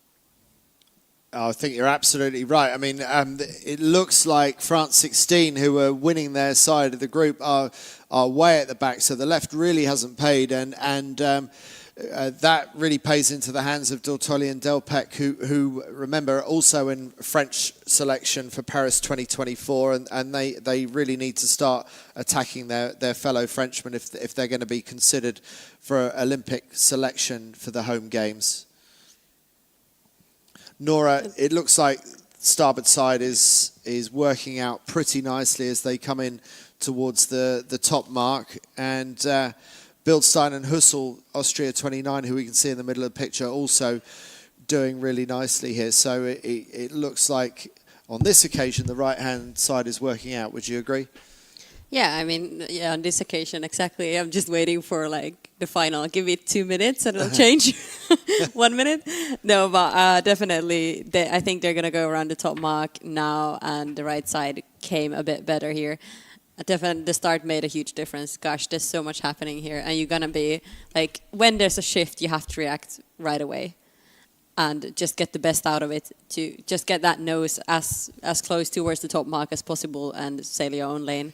But it looks like they have good breeze. Like, it looks powered, like decent, okay, champagne sailing almost. Good is it almost that good? It's getting there. I mean, well, that view is champagne, isn't it? Amazing. Exactly. Absolutely beautiful view of the volcanoes in the background. Around go the French, Dortoli and Delpech in the lead. So where one French team falters, another steps up, followed by Bildstein and Hussel from Austria, also in a trial to try and qualify to represent Austria at the Games. And then Molleris and McDermott, who briefly led the series earlier on in this competition, early on in qualifying. They're also doing very well in this race. I believe the US teams already actually chose that Henken and Barros are going for the Olympics. You're right. You're right. So it's interesting to see now they're still so close to each other, and how it like changes the dynamic. I don't know. Does it change anything from one is already of the teams chosen to go? We'll just come back to that in a moment. There's New Zealand for the Makiwis. What did you see, Stevie? Just saw a late tack in by Seb Schneider on the Swiss boat there. I wouldn't be at all surprised if that ended up in the protest room later. Coming in on port tack, tacking in underneath. It was pretty tight. He'll argue he got it done in time, and I'm sure there'll be a difference of opinion on that. But yeah, tight racing, and that's what I think we can expect in that pack from 5th back to 15th. There's going to be just meters in it and a lot to change. But right now, look at that. Fischer, Clement Pecan at the back of the pack, and their country mates, rivals for that Olympic spot, Noé Del Peche stretching out. And there we go. Looking back upwind, looks like the French will be able to jibe across some good pressure from here. Here we go. Look, back in helicopter view, the Swiss come in. They need to tack, get onto the starboard tack before the Belgians have to alter course. I think possibly they were okay because the Belgians were slightly over the ley line there, but absolutely pushing the limits. I think that's incredible. It looked so tight, but I think it looked clean. Like, just textbook perfect, basically, if you want to squeeze in. Okay, well, we'll see if the Belgians have anything to say, whether they agree with it being textbook perfect.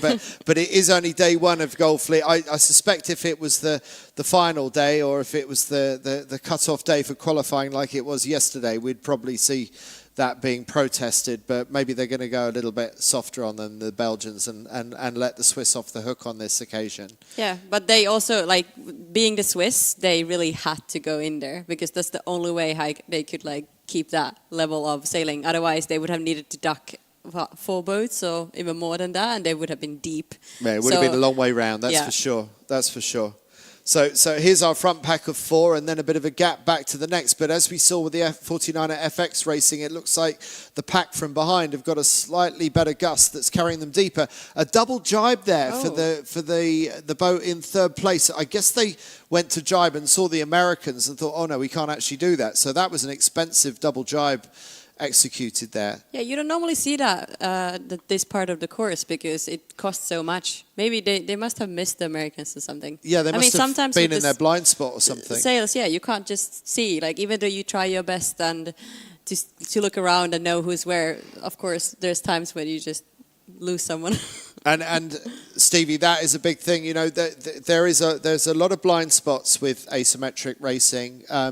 Really, you can't see much to leeward at times. So it's quite possible that they just the Polish didn't realise the Americans were down there. Do you reckon? I think so. I mean, it's you'd have a bit of an idea of it, and maybe they felt they could have got across in front. I don't know what they were thinking exactly, but yeah, there's plenty of blind spots. You've got to keep the picture of what's happening around you constantly in your head, and it's nothing more so than when you get to the bottom of the course. We're approaching the gate at the bottom of the racetrack now. We know how tight and congested that can be, but it's when you're coming downwind and there's other boats going upwind, that's when things start to happen really, really quickly. But now look at this, perfect conditions here, absolutely flat to the knots on the wire, pressing with this big swell behind you. So there'll be some interesting technique here as you accelerate down the wave, trimming the sails on, trying to get the boat going fast, and then coming up the other side of the wave. We can see the Austrians there look like they could swing a little bit harder on the trapeze potentially, but they're about to get a bit more breeze and they will roll forward on the French. And it's going to be now about the decision. Which way do you take at the bottom? Do you turn left or do you turn right? And we really can't say that even after we've watched 3 races with the 49er FX. It's really, really hard to make that call, isn't it? I'm still none the wiser.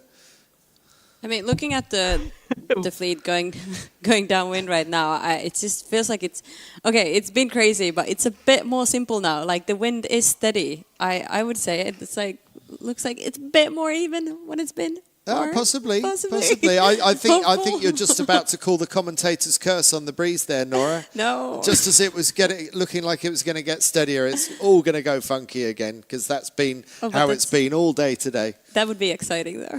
It is. We love it, and I love this view. I mean, my! Fantastic drone shot view of watching the Americans charging downwind, and these are privileged moments to be able to see this so close up. It's absolutely incredible to see and have that drone view so close. I mean, you saw the sailors, they're looking back and they're like, oh, what is this thing here following us? I think that, and they were probably looking for the ley line as well there. We're getting towards the ley line time. So for the helm there, you're looking through the boom. You'll have a fixed mark on your boom that you use as a reference to try and line things up for this ley line in here. As we see Julian has decided to take the right-hand turn. It doesn't look a lot of breeze out that side at the moment, so it's interesting to see what he's done. I think I'd be trying to get myself on the lifted tack out of here. We saw, of course, the left-hand side of the racetrack got hammered on that first upwind leg. A lot of places loft, but what was key was getting that lift early. We saw the big left shift at the start, and it was those boats on the shift that really did well. Maybe a little bit more even at the bottom of the course here, and we can see what it is for sure is quite light. Isn't it light? It looks really soft going around this skate mark, but you can see the darker gusts further up the race course, and maybe the back markers will carry that breeze down with them and close the gap. And meanwhile, the French have tacked on to port, so they're coming back to consolidate and try and defend their lead. And good gain by McCarty and McKenzie, the McKiwis from New Zealand, now up to 2nd place. They were 4th in last year's World Championship.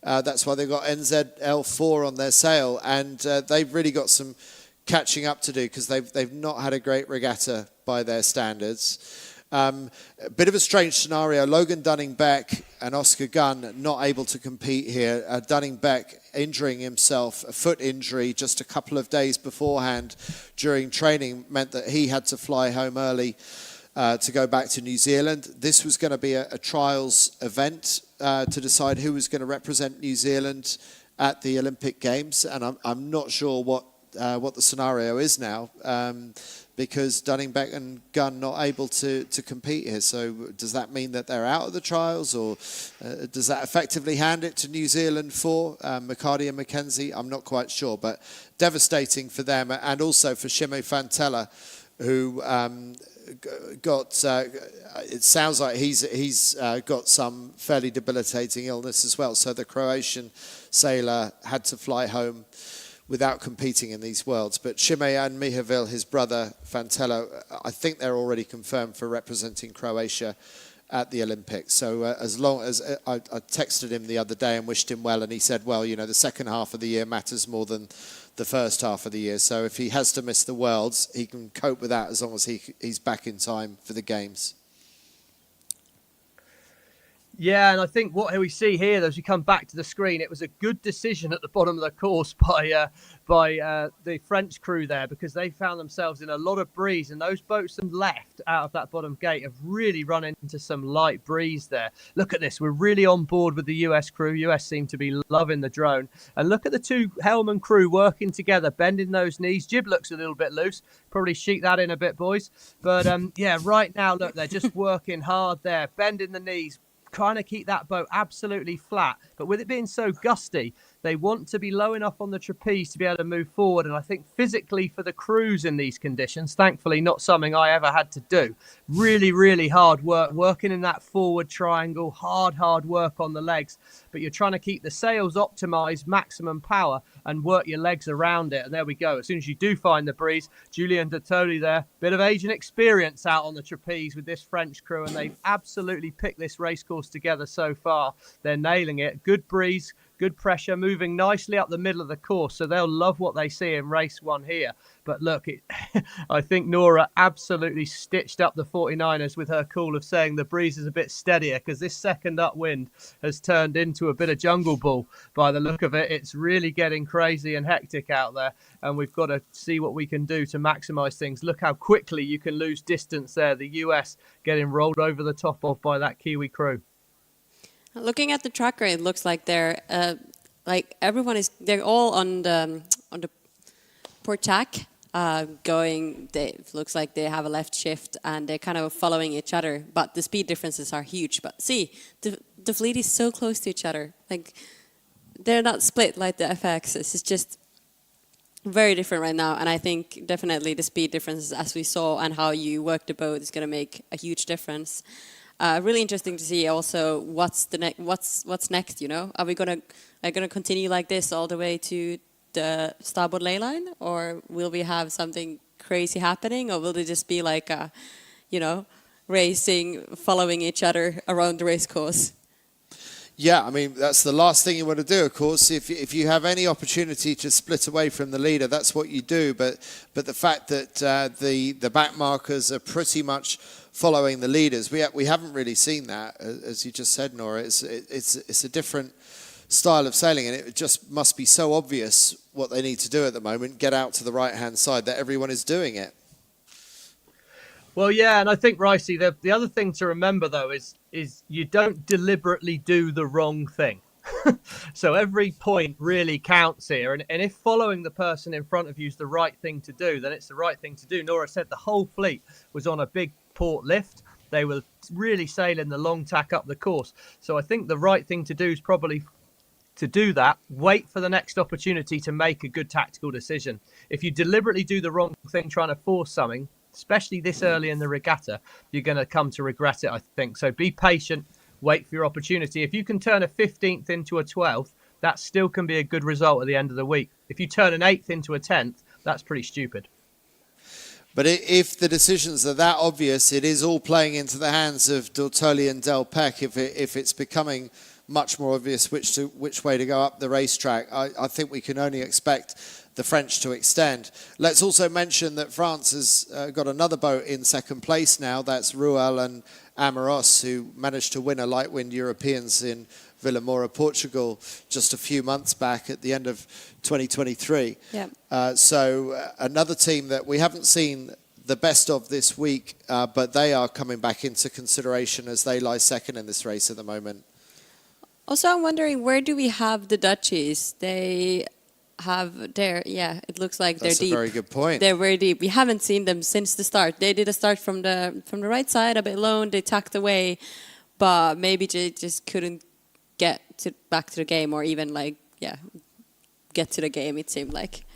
The From Dutch, the leaders, second in this Current world competition so champions. far, Yeah. 3-time world champions. They are back in about 19th or 20th place at the moment. So they are suffering. They're hurting at the moment. That tells a lot about the racing, though. It's not easy. Like, even though you're 3-time world champion, sometimes you just can't read the wind. You're just not on top of your game, and then you're sitting 20th or And those other French who are leading overall in the overall regatta, Fischer and Picam, well, they were way at the back. They are now up to about 15th or 16th, but still with a lot of work to do. That's France 16, who you can see in the middle of your picture there. So maybe this French it's in the middle of trials... the picture, Andy.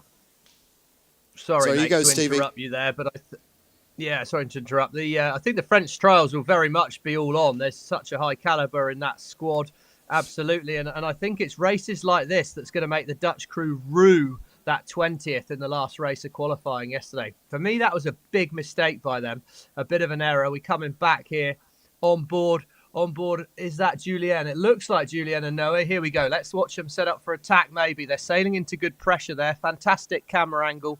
Right on board, and you see once they're out in front in clear breeze, they're not having to bend their legs. They've just got the boat going really fast. Rig looks well set up, mainsail looks nicely powered up there, and look how flat they sail the boat. Again, absolute lesson for people watching this. Julien just with his head slightly up on the tiller there, keeping his eyes forward. Noé looking around, constant communications between the crew there, and they're trying to drive that boat as fast as possible all the time. But it's all about, are we working in the future or are we working in the now? Because right now, if you can be looking ahead at the breeze coming down, that's absolutely crucial. And yeah, once you're back in the pack, it doesn't matter who you are, whether you're a 3-time world champion or not, it's proving really hard to get through the fleet. I think looking there, one of the big performers who perhaps needs to be a big performer, James Peters, Finn Sterrett, they've moved from 20th up to 11th, so they've had a reasonable move up through the fleet. Don't think they'll get anywhere near the French team out in front here, as we just executed a really nice tack. Yeah, I was thinking about the communication within the team. I saw the crew was looking around a lot, but I think he was looking off the top mark. But normally the skipper would do that. What do you think? Stevie, are there big differences on how they do with the comms within the team? Skippers doing the decisions and looking out for the race course, the big picture, and crew does the speed. Yeah, I think it tends to work out that way. I know for a fact that Noé is quite a sort of big tactical influence in that boat. He certainly always was in the racing. I did against him back in the day. So, you know, it's definitely, it does change crew for crew and team for team. But for sure, it tends to be the crew that takes that boat speed role, slightly more head in the boat, managing that. That'll free up the helmsman, the skipper, to actually look out and make the tactical decisions. And someone that's made really good tactical decisions through this race so far is the boat in the middle of our screen there, Seb Schneider, the Swiss boat. They've worked really hard. They had that really tight rounding, of course, at the top mark first time where they dived inside the Belgians, but they've worked up through the fleet. And it feels like now, is he going to make the good decision? Well, I suspect a jibe set coming from the Swiss here. Yeah, I think they did a good job. They weren't looking too good, or they were like 7th around the bottom mark, and now I was surprised to see them, or 8th, I think, and now I'm surprised to see them on 2nd place. And we really saw the Swiss make a step forward last year, getting a medal at the Olympic Test Regatta in Marseille, and then 2nd at the Worlds in The Hague last year. So really turning into a world-class team. Sebastian Schneider and Arnaud de Planta. They go for the jibe set. That's Poland 64. They were pretty well up there earlier on, and then the two USA teams really locked together right now. Mulleris and McDermott in USA 5, right next to the other USA team. That is Hans Henken. Coming into the final downwind leg, it's interesting to see that we had a bit of a split within the first 5 teams. Like some are going just normal hoist and some are doing the jibe hoist. So I think that will change things up a bit. But right now it's really tricky to say what's gaining and what works, what doesn't work. Wow, look at this. Wow. I just love it. It looks so pretty. It's so nice. And we couldn't have done this 5 or 10 years ago, certainly 10 years ago, because helicopter downwash, you didn't want anywhere near the boat, but a drone you can take so close to the action and it doesn't affect the sails. Yeah, with the helicopter you can't even hear your own thoughts, but drone is different. Go, Stevie.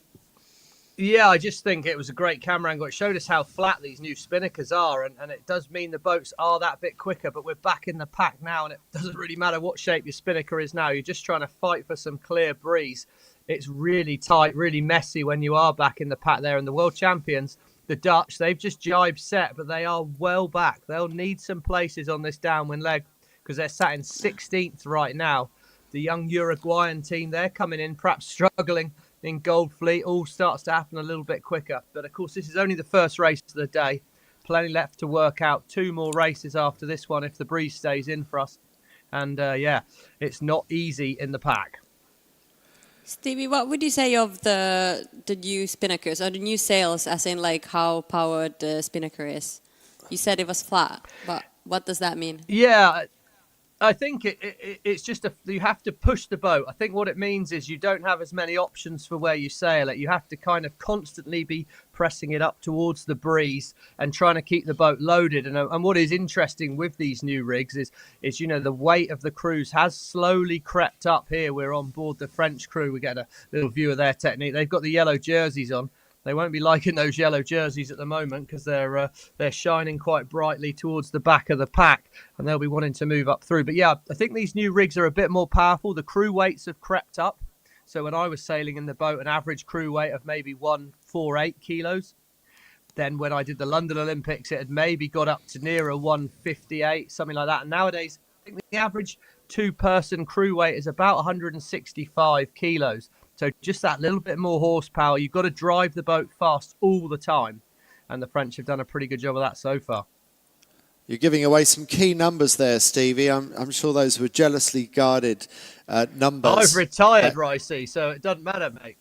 No, it's great. I love it. I absolutely love it. I mean, everyone was always trying to guess what the leading team were weighing at the time, and Pete Burling and Blair Tuke really shifted the trend, I think. We didn't used to think of the 49er as having big helms, but he's a tall guy that was able to get around the boat really smoothly. And you see that trend of tall helm and slightly shorter crew is a lot more common these days than in the early days of 49er racing. Beautiful swell there for the leaders. Sorry, Stevie. Yeah, you go. No, that's all right. It's beautiful. So I know I was just saying, I think it is a trend, but it's a natural trend, really. The helms are constantly out on the trapeze, really. It's a good place to have that weight towards the back of the boat, and it then allows you to have a real powerhouse around the front. But yeah, as you say, I mean, when I was sailing 49ers, I was almost big for a helm. So things have definitely changed as we see the French coming in here, just missing out on that leeward gate. There's going to be one more manoeuvre for them to do before the finish, and it's tightened up at the bottom, but I think they're going to hang on and take the race win. First race win in finals here, and that's going to be good news on the overall for Dortoli and Depeche. That's going to put them right back in the mix. Absolutely, a very important gain when you think about those French selections. And second across the line is Swiss number 2. Very good gain for them during the course of that race. And then it's the European champions, Lucas Ruel and Emile Amoros, third across the line. So good races for the French, but not the French that have been leading so far. Good for New Zealand and for the Belgians. That was a tied finish, though, with the New Zealand and Belgians. They were coming like exactly at the same time. Right, okay. So a photo finish for them, followed by the Austrians, who were right up there early on and still had a pretty good finish. And then Diego Botin and Florian Trittel just going into a jibe. These guys finished second in the Worlds a couple of years ago and didn't have such a good Worlds last year, but really keen to show what they can do on home waters. Here comes Poland 64 across the line, but still no sign of the Dutch quite yet. USA 84 coming across the line, close to screen.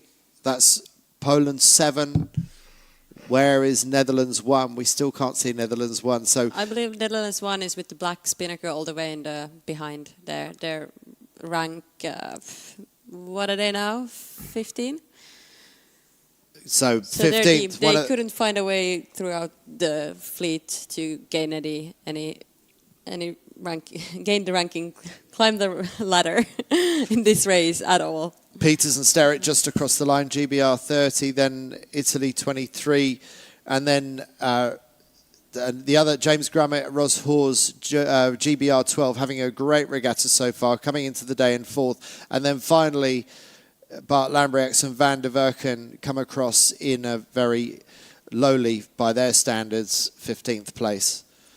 So there's a picture of our race winners, Dortoli and Delpech from France, very well sailed by them. And we will update you at some point with how that brings them up the leaderboard and show us the points gap back to France 16. France 16 still crossing somewhere near the back of this race, so things really being shaken up in these lighter breezes today. They have, but looking at the stats from this race, it looks pretty like even. The French kept the lead the whole way. The Swiss did a bit of a climb in that top mark rounding, squeezed in, and after that, looking at it's the ones who rounded 4th stayed around 4th or 5th, nothing crazy. So a bit more consistent, yeah, a bit more stability in that race than what we saw with the up and down racing in the 49er FX. And I'm also surprised with the weather because I thought it was looking like it's going to get super soft and not much wind, and I'm already thinking like, wow, do the 49ers, will they have any wind at this race? But it picked up. So and luckily they don't seem to need a lot of breeze to keep them going. So that's one of the great things about the 49er is you can still keep the races going in not that much breeze. So Fisher and Pecan, they were 18th across the finish line, so pretty disastrous for them, but it makes things interesting with the French trials, with Dortoli and Delpech possibly up into the top 5 with that race win, and Lambrechts and Van der Werken now down to well, still in 2nd place, but a bit more of a gap now to the leaders. But we hear that we have a chance of speaking to our race winners, or certainly hearing some answers from them. I'm not sure we can speak to them directly, but we can certainly find out what Julian and Noah have to say about the way that they won that race just now. Hi. Yes, of course, the start and the first shift are always very important, especially when you're in this kind of condition with onshore wind.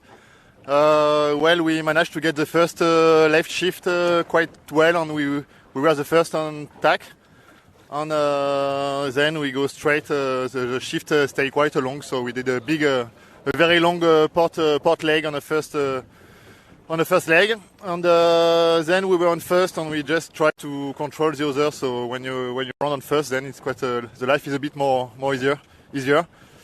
Well, about the next race, I think every race will be quite different.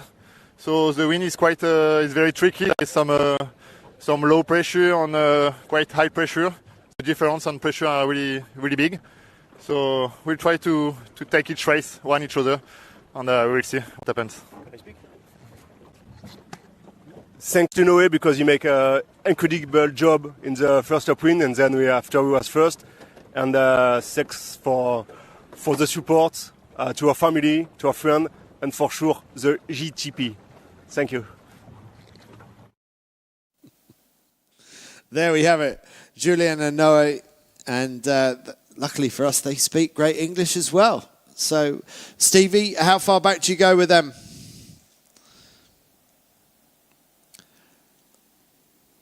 No, can't hear Stevie at the moment. We'll see if we can get him.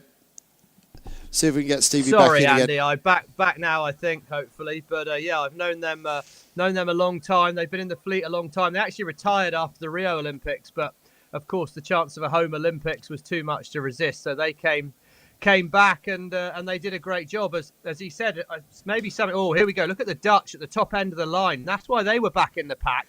Big mistake on their trigger off the start line there. Boat rolled into windward. We didn't see that at the time. But yeah, this was the moment here. Big rotation left in the wing.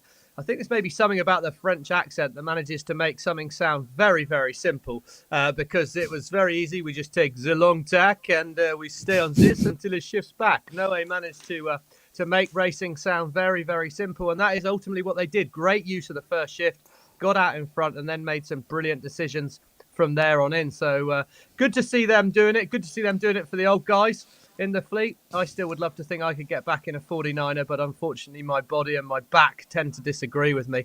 And it's just such fun racing. Look how tight it is. This Gold Fleet always so close. Seb Schneider there, really tight decision. Probably okay. Think that'll get a clean decision. Probably won't end up in the protest room. But yeah, he did a nice job coming back through the fleet. And we saw, even if you're the best in the world, if you are at the back of the pack, it's pretty hard to find gaps past people there, because you're just fighting around for scraps. Quite a lot of roll in that jibe we saw with USA 5 there, digging the wing in. But great to have these drone shots that are taking us so close into the boats. Haven't seen anyone wave a drone out the way yet, so that's good to see. I'd certainly be waving a helicopter out the way if it was anywhere as close as that. Beautiful tack there by the French, who end up winning this race, and lovely bear away into the jibe set, keeping the momentum on the boat all the way through, and pop, bang goes the green Jenica and straight into acceleration mode and down the race course. Yeah, this, like the sailing of the guy, it just makes it look everything so simple, you know. The kite just flies up and suddenly they're on the trapeze, and gosh, like so much technique and training and fitness that goes into these boats to make it look easy is incredible. Beautiful footwork, isn't it? And the way they move from side to side across the boat. And well done to Sebastian Schneider, Arnaud de Plantes, number 2 on the sail, number 2 on the scoreboard in that race. So we have 2 more races to go this afternoon. This is day 4 of the 49er and 49erFX World Championship in Lanzarote. We're racing out of Marina Rubicon, and there are our 25 competitors. And if you're enjoying this and you want to tell other people about it, well, please do pass on 49er.org, subscribe to all your friends, to anyone that wants to enjoy this as well. Sign up to the YouTube channel. Make sure that you get the coverage for the next couple of days as well, because we've got more Gold Fleet racing on the next 2 days, and on the final day, on the Sunday, we have our last Gold Fleet races before the top 10 of the women in the FX and the top 10 in the men go into the double point, no discard medal series, and that's where, medal race, that's where the medals will be finally decided, and we will find out if Bart Lambrechts and Floris van der Werken can win a 4th consecutive world title for the Netherlands, or maybe the French, or maybe any one of these other teams can go ahead and take the world title, the last World Championship title available before the Paris 2024 Games. So we've got 5 minutes. Let's go to a quick break and we will be back to you shortly.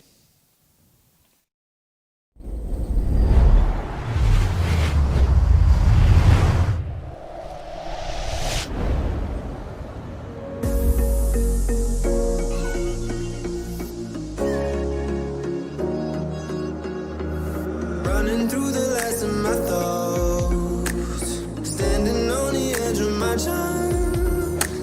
Everything I know will be gone in a minute, and that's alright, alright, 'cause I'm free, freer than I've ever been before.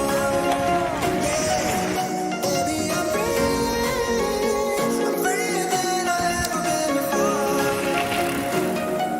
Alright, 'cause I'm free.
Welcome back to the 49er and 49erFX World Championships in Lanzarote. Hi, I'm Andy Rice, and with Noora Ruskola and Stevie Morrison, we are bringing you more action from this afternoon. We've already had 3 49erFX races for the women.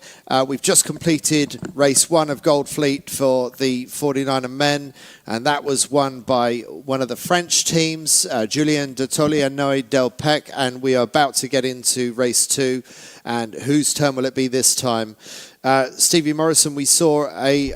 Do you think the main sheet got dropped with the Dutch boat? Is that what happened? Really disastrous start for them.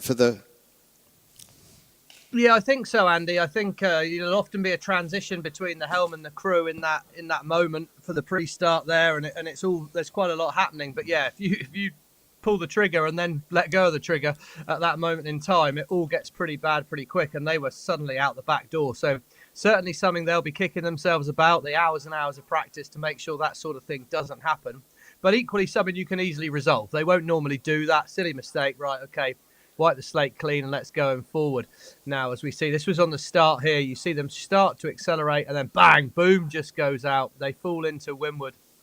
And there, the rest of the fleet are sailing off, and they're sailing away from where they want to be going. So it was a costly error, but something they can definitely rectify. But look how tight this pre-race positioning is in the 49er fleet. I think that pre-race boat handling means that it is all a lot tighter, and we saw how important the start was.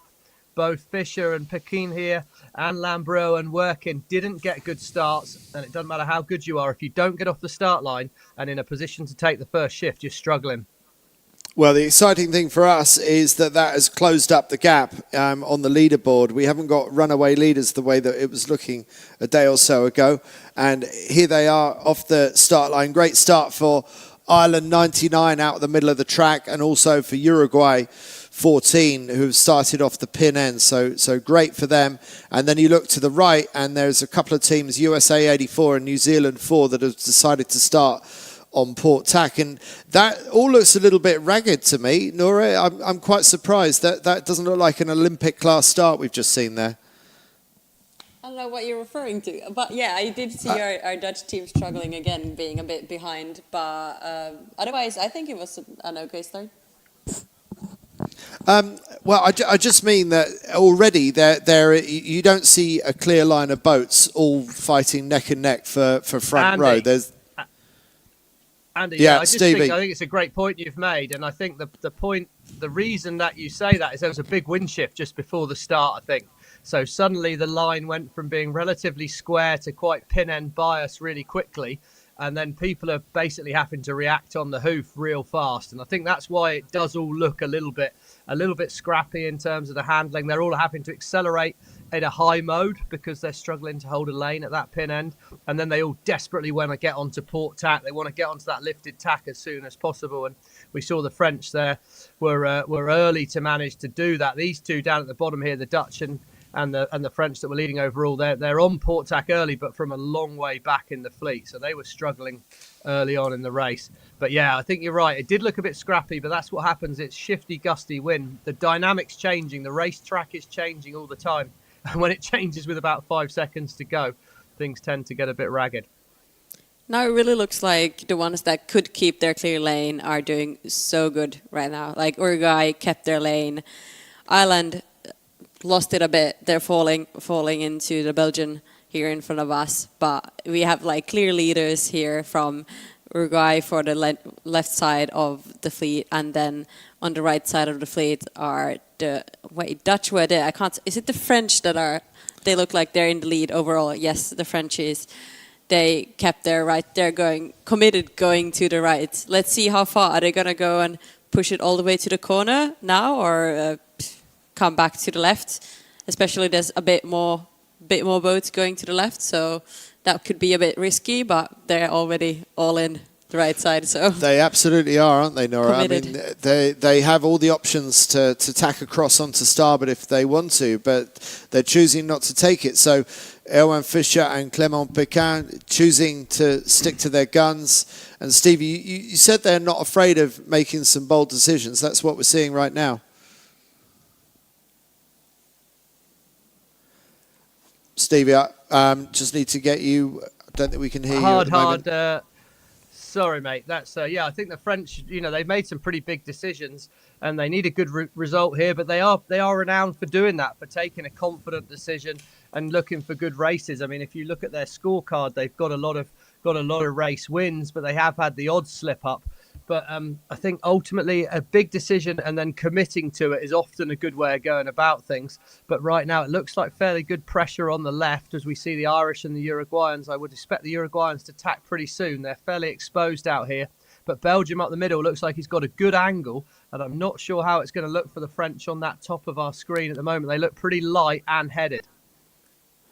Yeah, Belgium does look like the strongest right now, don't they? Not only in the middle of the pack, they look like they've tacked onto port into what's about to be a decent lifting gust on port tack. So let's see how Belgium manages to profit from what they're getting in the middle of the race course right now. Denmark 66 coming out this way. And this is Frederik Rask and Jakob Pret Jensen. They didn't start the Danish trials so well. They needed to make a good comeback here. They're lying in about 14th place in this competition so far. And yeah, we expect a bit more of Rask and Jensen. So they're not sailing up to full standard by their typical high standards. Let's see if they can do something better during the final 2.5 days of this competition. But Belgium, as we were just talking about earlier, Noora, they look like they're doing pretty well coming out of the middle of the course on port tack. They definitely look like they're leading the pack, let's say, the fleet. It's not as split as it was in the previous race, where you saw clearly like boats on the right and on the left. Now it looks more congested, if I want to say from this point of view. And also it looks like they have a bit of a lift on this port tack. So that's good. It's actually, it looks so good for the Belgians. It does. I would love to be in that position right now. You have the control of the fleet, let's say so.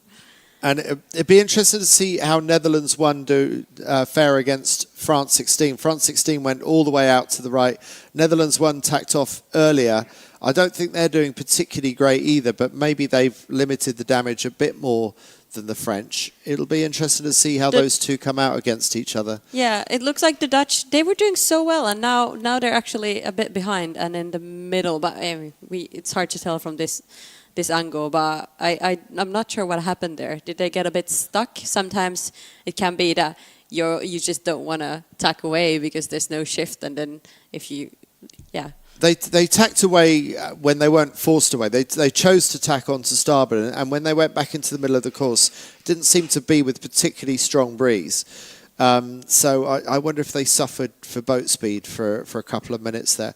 But Belgium, they look like it's going a little bit softer for them, bottom right of our screen now. Stevie, what do you make of Belgium's position now? Are they still safe? I'm not sure you're ever safe out here, that's for sure. But they look like they're bow forward enough versus the boat in the top left-hand side of the screen. there. We don't know who that is. I think it might be the French boat actually that's pushed out up there. But I think they're quite well positioned. It's going to depend a little bit on ley line. That's a good camera angle. It looks like they're right on the edge of the gust up there at the top of the Belgian boat. They're just hanging in it. It's going to depend literally where they are on ley line. There's the French right-hand side of our screen. So they're in good breeze now, but the wind is staying fairly well to the left. So I think Belgium should be fine, but I'd be pretty keen to be sailing a fast mode and roll forward on everyone while I had that left pressure. There we are from the other angle, and so that's what it looks like from the Belgian perspective. It looks like Poland 7 is pushing forwards a little bit on Belgium, maybe slightly better pace from the Polish boat. And there in the middle is the French just tacking on to starboard. So France 16, who have really enjoyed being on the right-hand side of this, still not doing too badly. It doesn't look like the French are going to lead round this first mile, but France 16 not doing too badly coming from the right. Also, it looks like they're pretty, like they have a lot of space now. Like each boat have their own lane, just like focusing on basically boat speed, I'd say. I don't know, Stevie, what do you think would go through your head right now? Yeah, I think the decisions are made for those first few boats. They're pretty much into ley line from here. And I think the Polish just stayed slightly better in the breeze. That camera angle we had before showed that the Belgians were to the top of it. There you go. Belgium decide to tack before the Polish. Slightly surprising decision there. Maybe a big miss of the ley line by the Polish if the Belgians are right here. But it's light at the top of the race course, so we can expect this downwind to be pretty dynamic. I think, yeah, now we've made our decision to tack. It's time to get your head out the boat. What was good on that last leg? Where's the breeze going to be for this exit from the windward mark? Because we've seen that ultimately this decision at Mark 1 has been a really, really big decision to have to make. Looks to me like the poles are overlaid. That boom's well down. Could be a bit of a mistake by the Polish. Open the door for the Belgium here. That was potentially an extra 150 metres sailed for no good reason at all by the Poles. They'll be kicking themselves, but they may just be able to get fast enough forward here over the top of the Belgians. Let's see. Yeah, they for sure lost a bit maybe, but like keeping the speed still okay with these winds. And the Belgians were, I mean, I guess it was far away and they knew where the ley line is, so they do that early. Oh, you can actually see the Belgians were they also kept some space to the ley line. Yeah, so yeah, a big miss by Poland really to give so much distance away to Belgium, but still very much in the hunt for leading this race, and it's going to be a jibe set from Poland. Yeah. Oof. Not a great one. Yeah, no, wow. I wonder what happened there. Definitely, that was a full stop. A little bit slow into the turn there, I think, Noora. They didn't really commit to it. I wonder how the communication was on board there. And again, back to that first race, blind spots. As we see the Dutch, they've wiggled hard at the top here. Whoa. They've managed to get themselves back into it. But yeah, jibe setting, when you're in this first mark and there's a lot of boats around, you can get pretty twitchy if you haven't seen all the boats. So I wonder if the Polish got a bit spooked, thought they saw a boat last minute and then didn't here, as it's really tight at the top. Look at this, the Irish, oh my word, they're in coffin corner on board that Irish boat. They've got no right of way here.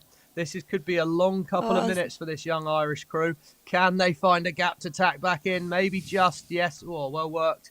Brutal. But it's tight. They lost a lot there. Yeah, I mean, when the boat slows down, you lose steerage because the rudders on these boats only work when they're actually moving forward. So you can't steer the boat unless you've actually got a bit of forward momentum. Beautiful shot of the Belgians there, looking like they're in good breeze as they're charging downwind. But yeah, they have a good breeze, but looking like the fleet behind them, all the boats, they're going even lower than them. That means that there's some new wind to the boats from behind. As we saw in all the races today, it's when you go downwind, you kind of you get the breeze from behind, so you're in advantage when you're in the behind and you have more options. As the one in the lead it's a bit scary to be there. Look who is bringing up the rear, Stevie. Can you believe it? Wow. Winners of the previous race, now back in last position. What does that tell us about 49er Gold Fleet Racing? It tells us that it's pretty tight and mistakes are easily made, but it tells us a bit more perhaps about Julian and Noé's style. Quite aggressive. If you look at their results through the regatta, they've had a lot of first places, but they've had a lot of 20th. So if you've ever watched the movie Talladega Nights. They've got a real bit of a Ricky Bobby about them at the moment. If you're not first, you're last on board that French boat. But yeah, they're choosing to sort of sail the boat aggressively, and that, when that goes well, it's great, and when it doesn't, it gets pretty painful. And I think, as we see now, we see in the middle of the pack, you've got Lambreux and Verken and Fisher and Pecan 7th and 8th, and that's really potentially a real world title battle here. They're in the middle of the pack. Who can gain a couple of places? Who can stay ahead of each other? As the Belgians, well, they've done a great job on this downwind. The jibe set did not go well for the Polish there, and it's a gain to Belgium. They'll be looking nicely set up for the bottom gate.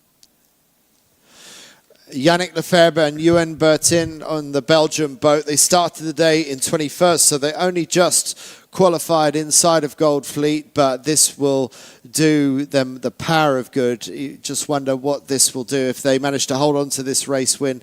Where will this get them up to? It will certainly get them up into the teens, and maybe even better than that. So great race for Belgium so far, and good for the Polish. And the Polish are in a selection battle. It's not a points-based system for Poland. Obviously, points matter, but it's actually a selection by a panel for Poland. So it's not just the results you get on the water. It's whether people think you've got the right stuff for going to the Olympics. Well, that's a fairly hard decision to make, I'd say, Ricey. I'd quite like that to be based on results rather than their thing here. But we see the Belgians, Yannick, he's hoping to qualify the nation for the Olympics, Yannick Lefebvre. He was actually sailing when I was sailing as well. So he's done a really long stint in the class. And word on the street is that this will be his last World Championships. Obviously, he'll be hoping to qualify for the Games to make it one last swan song representing his country at the Olympics. But right now, he's doing no harm in that challenge, leading the fleet here as we see the gust. And look at the size of that swell. That swell really is looking a lot bigger. And I think that's causing a few mistakes, especially downwind with the boat handling. Heel angle is absolutely crucial into these manoeuvres. You need the boat flat or even with a little click of windward heel before you set up for a jibe. And we're seeing the boats there, they're getting a little bit stuck into the manoeuvres, catching wings. And yeah, that's not something you'd want to see from a coaching perspective. So a lot of tidying up to be done, but I think we'll put it down to the swell. Okay, we're approaching now the bottom mark, the first bottom mark of this race, and I think this will, make it. You really see a difference of we have the two marks to round between or choose between, and which one will be the one that has a bigger advantage of. It looks pretty like 50-50 right now. Well, the Belgians like the left. That's what we're looking at now, followed by Italy. And first out of the right-hand side, it's the British team, Grummet and Hawes. And these guys are really showing a new side to themselves. They've been up in the top four. They started the day in fourth. But the Olympic selection for Great Britain's already gone to James Peters and Finn Sterrett a little bit further back in this race. But Grummet and Hawes putting a real marker down of their intent for the Los Angeles 2028 campaign 4 years from now. Yeah, Belgian they seem to have. 24. They've sailed a great start to things, haven't they, in their young career to sailing together. They're both a couple of human levers, really. They're both pretty tall lads. James is really in that mould of a tall helm at the back of the boat there. And I think, James Peters very deservedly got the Olympic spot, but it was selected a long way out, and that's a strategy that the British have chosen this time. They've selected them a year in advance, which hopefully will give James the option to work on things specifically. But they're definitely struggling for form at the minute, back in 14th and 15th in this race, and James Grummet showing us in the lead. And I guess just that freedom and confidence of being a new team, lots to work on, but plenty to enjoy those gains as you get better. And it looked to me like early gain at that bottom gate was to the people that turned left. They were the first boat on the lift. Belgium, Yannick sailed on a bit of a header to start with out of the bottom gate. And so, James Grummet, Ross Hawes, they're up to first at the moment, working their way through the fleet nicely. We've seen some of the, we are actually talking about like how some of the, especially the 49er teams have taken a couple of years off. Do you know, Stevie, which teams, didn't the British team at least take a couple of years off as well, and the Dutch? Yeah, I know that certainly James Peters and Finn Sterrett, after they were beaten to selection by Dylan Fletcher and Stu Biffle, who of course got the gold medal in Tokyo, and so James and Finn took some time off. They've been sailing the 49er for a long time. James was in it and Finn was in it back when I was sailing it, so they've done a lot of 49er sailing, and I guess you need to be mentally fresh. It's a big commitment, this Olympic sailing. It's a lot of time, a lot of effort. But it gets hard the longer you do it. You kind of tend to focus on your mistakes. That's how you get better. But after a while, there comes to be some things you can't get better at. So I think perhaps for James, he needs to remember his RS200 sailing when he's racing around over here in the UK, and just get back to enjoying his racing, which I think is what I'm seeing James Grummet and Ross Hawes doing. They're just out there sailing freely, sailing relaxed, and in many ways performing well above their expectations. And as soon as you're doing that, it's a pretty nice thing. You don't feel like you need any time off. Enjoying your racing, when this is your job and this is how you earn a living, and you have to keep on showing up with world-class performances, I can see how the enjoyment can start to slip away. So, Stevie, what's the medicine for that? How do you keep on going and keep on enjoying it when actually you'd rather take a break? Well, yeah, that's the million-dollar question, isn't it, Andy? I think you hear people talk about the process and making sure you've got specific areas to work on. I think it's making sure you have those. I think at some point you need to actually feel like you're getting better at things and be positive and see, look at your super strengths, look at the areas you're good at and pat yourself on the back, because ultimately you can spend a lot of time criticizing yourself and saying where you're not good enough. And then secondly, that camera angle there does it justice, I see, Andy. You're out in Lanzarote, you're sailing a boat, and you're pretending to all your mates at home that that's your job. So, sometimes a little dose of realism needs to stick in, that we're some of the luckiest people in the world to get to do that. And let's enjoy it while we can, because very soon you'll be like Stevie Morrison and Andy Rice, sat on a sofa, only able to talk about it. Every bad decision out here is just a first world problem, isn't it? It's only ever a first world problem. Now, meanwhile, James Grummet and Ross Hawes, they just tack on to port. They've got lots of space around them. I think, is that the Dutch boat that we see in the distance just beyond them? Correct. So they're in 7th place, Noora. So it's pretty wide open racetrack right now, isn't it, up the front of this? It is. We can't see on the tracking. We can see that they're 7th, but on the picture here it looks like they're the 3rd currently. We can't see the other boats, but this you can see beautifully the split here. They're pretty far to the right, and then the Brits went all the way to the left here. Then you have who's the team that furthest right? It looks like Switzerland. Oh no, sorry, the one in the middle above the British. That's the French on the furthest right. Yeah, they're so far away. I'm like, are we way over ley line, or does it just look like that? But they're really close to the land, actually. Now we can see here on the tracking. Yeah, the French have gone far. Looks good right now, but as we know, the wind shifts. Not as crazy as it was in the morning, way more stable now. So it could work for them, and they could just, maintain the lead. And it doesn't look great for Great Britain 12 on the left-hand side at the moment. If the angles were to stay that way, it really looks like Netherlands 1 has made good gains back on them. And meanwhile, France 16 up in the lead on the right-hand side. Well, that's all well and good at the moment. But, Stevie, they've broken that golden rule of getting up onto ley line early, leaving themselves no tactical options. Would you agree?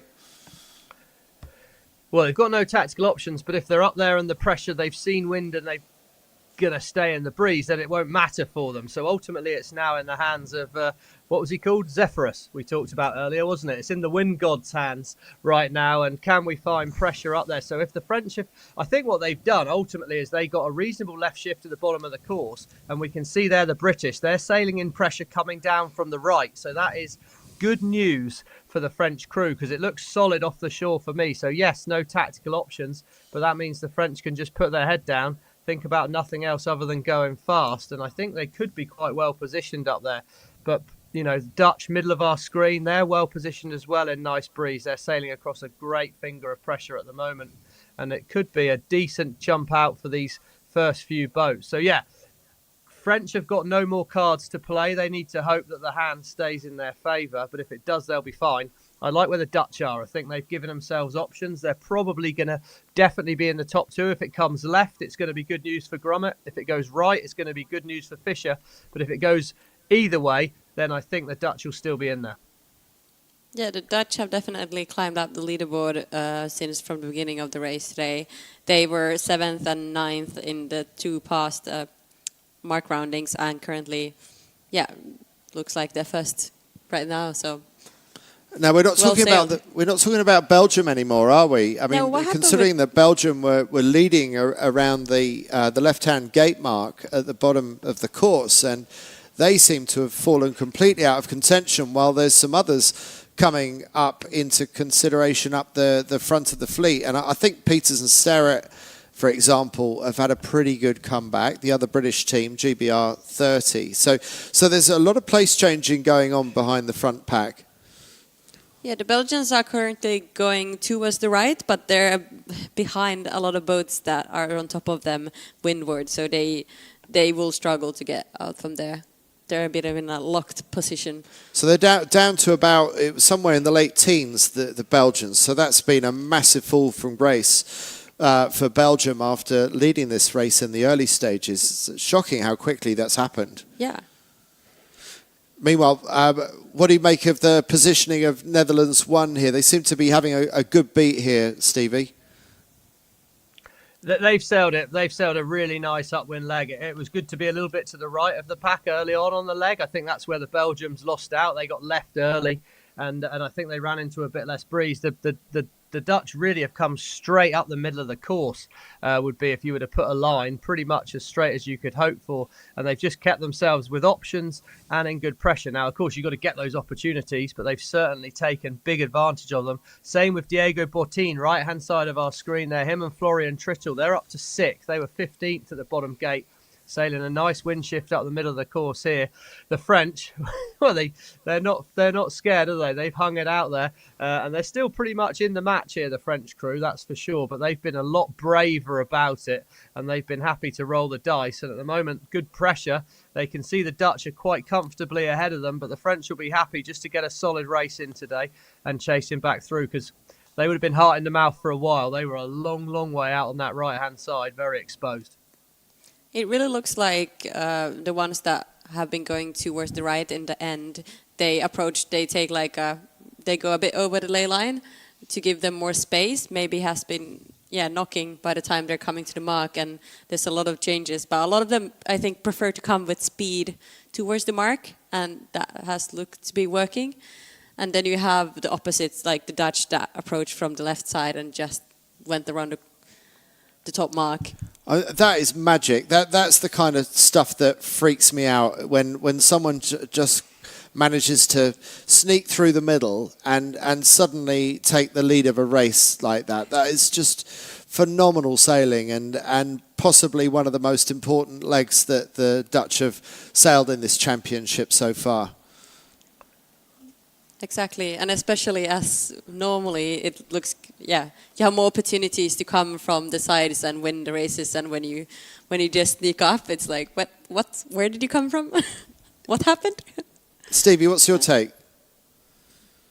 Yeah, I think you don't win as many world championships as these guys without having those sort of skills in the bag. And I think what it comes from is they've got the ability to sail. They put the hours in. The reason we train so hard in these boats is to be able to sail the boat like they are there. Well, I'm about to get seasick following that one at the moment, but they're sailing the boat so flat, but they're doing that fast, efficiently, and then able to have their head out of the boat. And as we see, the Spanish have done the same. They put those hours in that you can sail the boat and then get your head out. Now, is it luck? Of course it's not luck, but you probably need the cards to fall your way, that you get the wind shifts come to you as they do. But then having the head out of the boat and knowing that the boat's sailing still 98% of its potential top speed, that comes from hard work and hours on the water. So yeah, I think the French strategy was a lot more high risk. The Dutch was just good quality execution up the middle. Both have worked out pretty well for them. They'd be more than happy to get a fourth or a first on a day like today, really, when there's such big banana skins out there. But yeah, just hard work that was, I think, by the Dutch. And then when the cards came their way, they were more than capable of taking advantage. So charging down the final run towards the finish, the Dutch certainly in position to win this race. We're looking at the French, France 16 and GBR 12. This is the battle at the moment for third and fourth place. I think the French maybe will be regretting having been so extreme going out to the right and not being able to continue to lead this race, because they seem to have the lead at some point during that windward leg. But still, if they can get a third or a fourth out of this race, that wouldn't be at all bad either.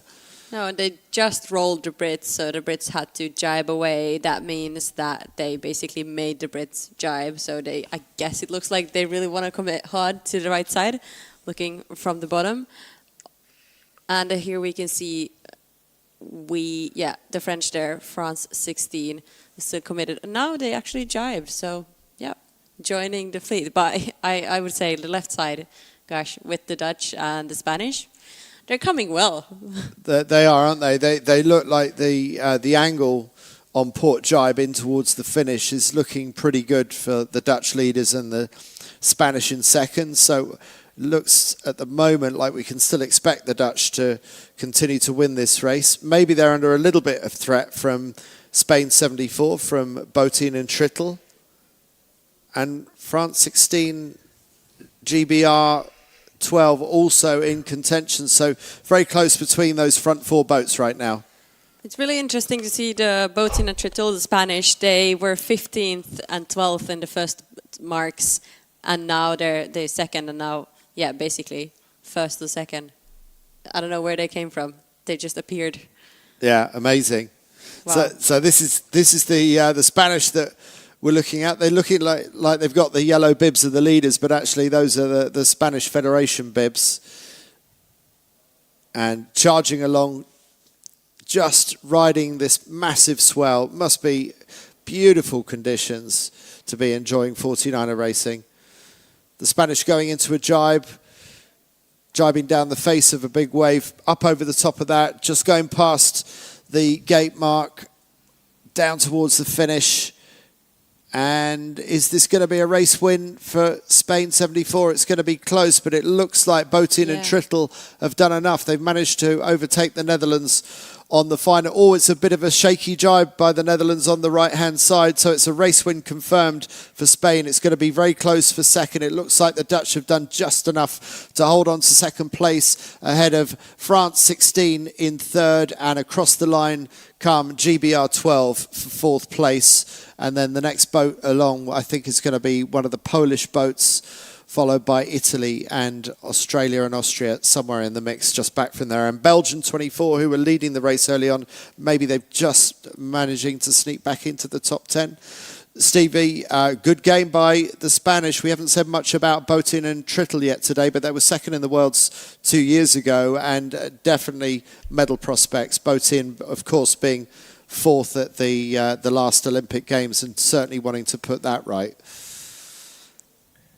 Yeah, I mean, they sailed a great upwind leg then. They took a very similar track up the course. If you get on the SAP analytics, you can change the length of their tail out the back of them and follow them around the race course. And they just did a nice job up the middle, much like the Dutch. And then given the opportunity on that downwind leg, they were able to, again, cut the corner, jibe inside the Dutch, and then they controlled that starboard advantage into the finish. So nice tactical racing by the Spanish. They're a few points down on the overalls at the moment. Probably won't be entirely happy with where they are. They're nearly 20 points behind Fisher, but they've gained a couple back there, and they'll be moving up into medal contention at this event. So good moment for that Spanish crew, and I expect they'll be feeling confident going into this third race. Again, there's been a lot of points fly around out there on the racetrack today. Grummet and Hawes up to fourth in that race after a disappointing first race. So plenty of action. The start, again, pretty crucial, and look at that, how far back some of the boats were. The Dutch choosing to come out on port tack, we can see there. They were hoping to get out through the fleet, but yeah, definitely a bit of a scrappy start again. People struggling to hit the line on time, and I think looking back out to sea from there, they'll be struggling to get a decent transit. And it's that little bit of accuracy that can really hurt you. The Polish here, they were right in the mix along with the Belgians, and they missed their lay lines. But there's bigger problems than that to be found out there on the race course. There were just some moments in it where you could get really hung up, get out of phase with the shifts and lose an awful lot of distance very, very quickly. Belgium looked pretty much impeccable for the first lap. And I think you'll probably want to forget the last lap because it didn't go too great for them. They slid all the way back down to 11th, which was disappointing for them, but easily done. And also, I think I thought Netherlands won had crossed the finish line in second. It looks like it was actually third, and they were beaten across the line by France 16. So for a team of such high standards to be leading around the top mark and then to give two away, partly through a bad jibe. Their final jibe was pretty awful. They'll be kicking themselves there a little bit, I would think. Yeah, I think so. I think it was they were there to be shot at, and I think that's the hard thing. It was tight when you're out in the lead. Ultimately, I mean, yeah, let's see what we're talking about on Sunday with 1 or 2 points, because I don't want to sound too flippant about 1 point. That was the jibe you were talking about there, right hand side of the screen, just on the top of the swell. So as they turn the boat, it unloads a lot because of the way the water's moving at that point on the wave, and they were caught out with that a little bit. But, mistakes can happen to the best of us. But I think right at this stage, on such a gusty, shifty, wacky races kind of day, you'd be just thinking, let's get some decent results in, and I think the Dutch won't be too worried about those couple of points. They'll be looking at it and thinking, well, I'm glad it wasn't a 15th, because that was pretty had out there. And like Diego Bortin, he's got a race win, but in the back of his mind, he'll be thinking, okay, we need to sharpen up here a bit, because we were 15th at Mark 1, and actually we made some mistakes to be 15th, and it quite easily might have not got the opportunities we had. So it's interesting, the psychology on a day like today. I think you're scrapping the whole way around the racetrack, and ultimately, can I get out of today with less than 20 points accumulated over the 3 races? I think if I could do that, I'd be feeling relatively happy going forward, as that's a fairly solid first day. But we'll see what those averages work out as the day goes on. Thanks, Stevie. Noora, when we come back after a break, I want to ask you about strategy for what will be the final race of the afternoon, race 3 in Goldfleet 49er men. Back to you shortly.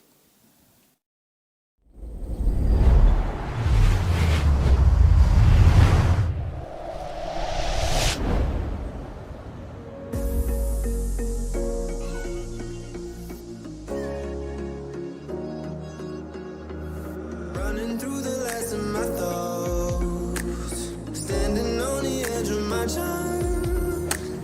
Everything I know will be gone in a minute, and that's alright, alright, 'cause I'm free, freer than I've ever been before. Yeah, baby, I'm freer than I've ever been before. Alright, 'cause I'm free. Freer than I've ever been before. Yeah.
Welcome back to Lanzarote. We're in the south of the island. We're sailing out of Marina Rubicon.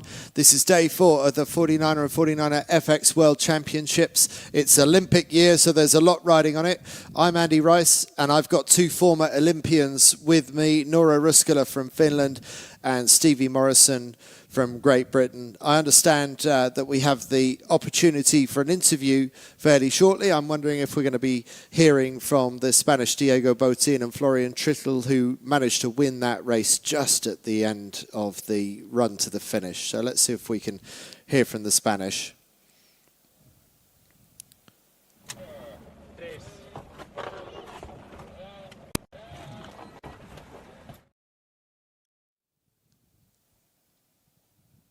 I'm not sure if we're going to be able to, get them. Noora, the strategy, is there such a thing as strategy on a fluky day like today? I'm thinking, for example, do you hit the sides like we're seeing some of the French teams do, or do you try and play it up the middle like we saw the Dutch do so well in that race just now? Yeah, tricky. I mean, there's always strategy, or at least we try to simplify things because that's easier for our heads. But yeah, I think I would stay more like play the fleet a bit more, like don't do anything crazy. I mean, it does work out sometimes, but it just, as we've seen, sometimes it works and sometimes it doesn't work. And normally we see the ones that come, have went all the way to the right, for example, and then come with a clear lane, but we don't notice the ones that when it doesn't work out. So, Stevie, what's your view? It's a percentage game, isn't it? So one strategy isn't going to work all the time. So what's the best percentage play, do you think? Yeah, I mean, it's a risk management game, isn't it, that we're playing out here? And I think it changes day to day, moment by moment. I think ultimately you're trying to keep yourself in touch with, say, the lifted tack and a bit of pressure early on that leg. But if you see something on the side of the course that is the breeze, and you've got to back yourself to make those judgment calls. You don't win gold medals by sitting around in the middle of the fleet. You've got to do that a lot of the time, but you've got to know when the opportunity's there to take it. And I think the French, they were pretty punchy on that race, but it worked out well for them. They were brave and they were accurately brave. It's when you're brave and you get it wrong, that's the trouble. So I think, yeah, it's being consistent, stay in the middle, give yourself opportunities, but you're not going to win a lot by just tickling around in the middle. At some stage, you've got to make a brave decision, and that's what it takes for any of these guys, really. I think that was well said, Stevie. And I wanted to add as well, I think the starts have played a big role now today in the afternoon racing with the 49ers. You can really see that the ones that did good starts or found the opportunity to get out of the start if they had a bad one and just get on the right beats with the shifts made a difference. Because if you had a shocker, it's tricky to climb up from there. Yeah, I would say that was very true of the first race. I wasn't so convinced about the importance of the start in the second race. It was a messy start anyway, so maybe some people didn't. Maybe it didn't matter that much because of that, because it was quite a sloppy start. Belgium had a good start, and they made the running early on in the race, and then not quite sure where it went so badly wrong for Belgium. I wasn't. I felt like some people really came back from quite deep from the start and still had a good race. And I'd say all day long for the 49erFX and the 49er, if you get a bad start today, there's enough opportunity on this race course to still come back. But of course, you always want a good start if you can get one, don't you, Stevie? I definitely think that if you're out in the lead, you're giving yourself every opportunity. That sometimes, I mean, I think what you've got to remember back to is the first race. We can kind of wax lyrical about how well Bart and co sailed back through the fleet in that second race, and they did a fantastic job. But in the first race, they stayed exactly rooted where they were, right at the back of the low teens result-wise. So I think it's hard out there on the race course, and yes, there might be opportunities to come back through, and there's certainly a lot more chance for there to be an opportunity to come back through than on a sea breeze day in Marseille where the wind's not really shifting at all and the track's going to be really closed down. But here, with some shifts, there'll be that opportunity. But 100%, if you're the first person arriving at that bottom gate, you should get the best decisions. Now, unfortunately for the Belgians, they chose the wrong one, and I'm sure it's a lot a lot harder than it looks, on a simple day. But you definitely want to get to the bottom first. And that's what I mean by Diego Bottin. He won the race, but he'll be more worried about the fact he was 15th at Mark 1. And he'll be wanting to sharpen up his game on these first 300 metres out the start. Quite crucial here in this third race of the day. We're slowly finding the guys are finding a spot on the race course. This is the third race of the day. And to be fair, I think the racing committee have been doing these races pretty quickly. Like the conditions have been perfect, they've been spot on, just like rolling in the next start right after a quick little break from the previous one, which makes the racing and everything so efficient. That's what we all like to see. Now let's have a look at the overall leaderboard. So Fischer and Piquant still holding on to the lead with 34 points ahead of Lambriax and Van der Werken, still in second in 43 points. But that race win moves Bottin and Trittel up into the podium for the first time this week. Sailing on home waters, they're now in with 54 points, same as Daniel and Storch, the Polish team, also on 54. And Grummet and Hors, well, a little bit of a drop down, but still very much in the hunt in 5th place. Cibatek and Piasecki from Poland also making good gains today. And Dortoli and Delpech climbed a little bit thanks to that race win at the start of the 49er afternoon. And then we round out the top 10 with Switzerland, USA and New Zealand. And we are just over a minute away to the start. Looks like we're pretty much in sequence, and the fleet looking very lined up, and as long as there are no last minute curveballs, no last minute shifts, this looks like it should be a much more even start from left to right across the start line. Bit of a gaggle up at the committee boat end. Noora, looks a little bit too busy for everyone to be able to get a good start out of the right hand end. It does, maybe, yeah, potentially, but also clearly there must be a benefit on that we can't see from here on the starting from the committee boat, because wow, okay, looking at this, you see how the boats are lined up pretty far away from the pin end, so they, I think, now slowly coming closer, but it probably can't notice that. Don't see, there's no like landmarks on the other side, so you can't see if you're actually in the middle on the line, like how close or how far you are from. It's hard to judge, but here's 5 seconds left. Here we go, just about to get launched off the start line, and there's big gaps, big opportunities down at this end of the line. Netherlands won a bit slow to pull the trigger off the pin end, but it looks like they'll just get away with it and just manage to squeeze around with Australia on their hip.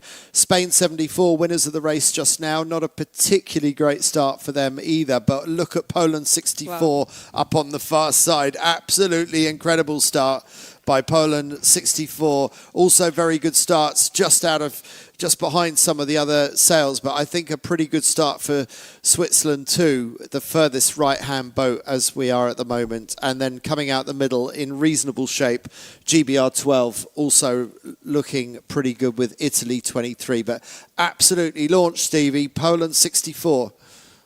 Yeah, Poland 64, yeah, they look like they have timing. So sorry, Stevie, continue. Oh, no, yeah, sorry. So just saying what timing, and they were really lined up perfectly with a little finger of breeze. They had great pressure. It's a right-hand shift, so they're rolling forward. It's going to be pretty hard for the Dutch down at this end of the line. And what's really hard in the decision-making is I don't know that they could have seen that 3 or 4 minutes out. So they wouldn't have known it was going to do that big a shift, I don't believe. And you can find yourself pretty handicapped. And that's why I think that's why we come back to the percentages. That percentage of being up the line, then you've got a little bit of a better chance.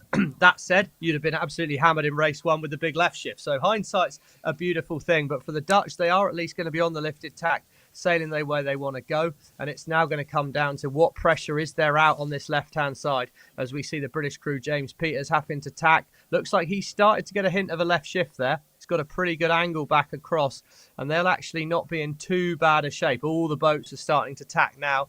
Obviously starting to feel some left shift up in the middle of the pack. But yeah, absolutely superb execution by the Polish. And there you go, middle of the pack. The French team, overall leaders, still heading out towards this left, as are the Dutch. And the Dutch now look like they're in pretty good pressure, so they will not be too worried just yet. Yeah, the Dutch are actually knocking as well, so I'm surprised to see they're still continuing, but there's a bunch of boats really committed on the left side going for it. So we'll see. I think they'll probably tack soon. But they'll probably be a bit behind the ones that already tacked it because of the left shift. Could be, but yes, it doesn't look too bad now, does it? It looks like if the Dutch have managed to be patient on the left-hand side, that patience could be starting to pay for them. I wonder if Denmark 66 wasn't there, if the Netherlands would attack by now. I should imagine the Dutch are shouting at the Danish to tack on to port. But actually, it looks all right for the Netherlands right now. But the breeze also coming back for Switzerland on the far side, up closer towards the Lanzarote shore.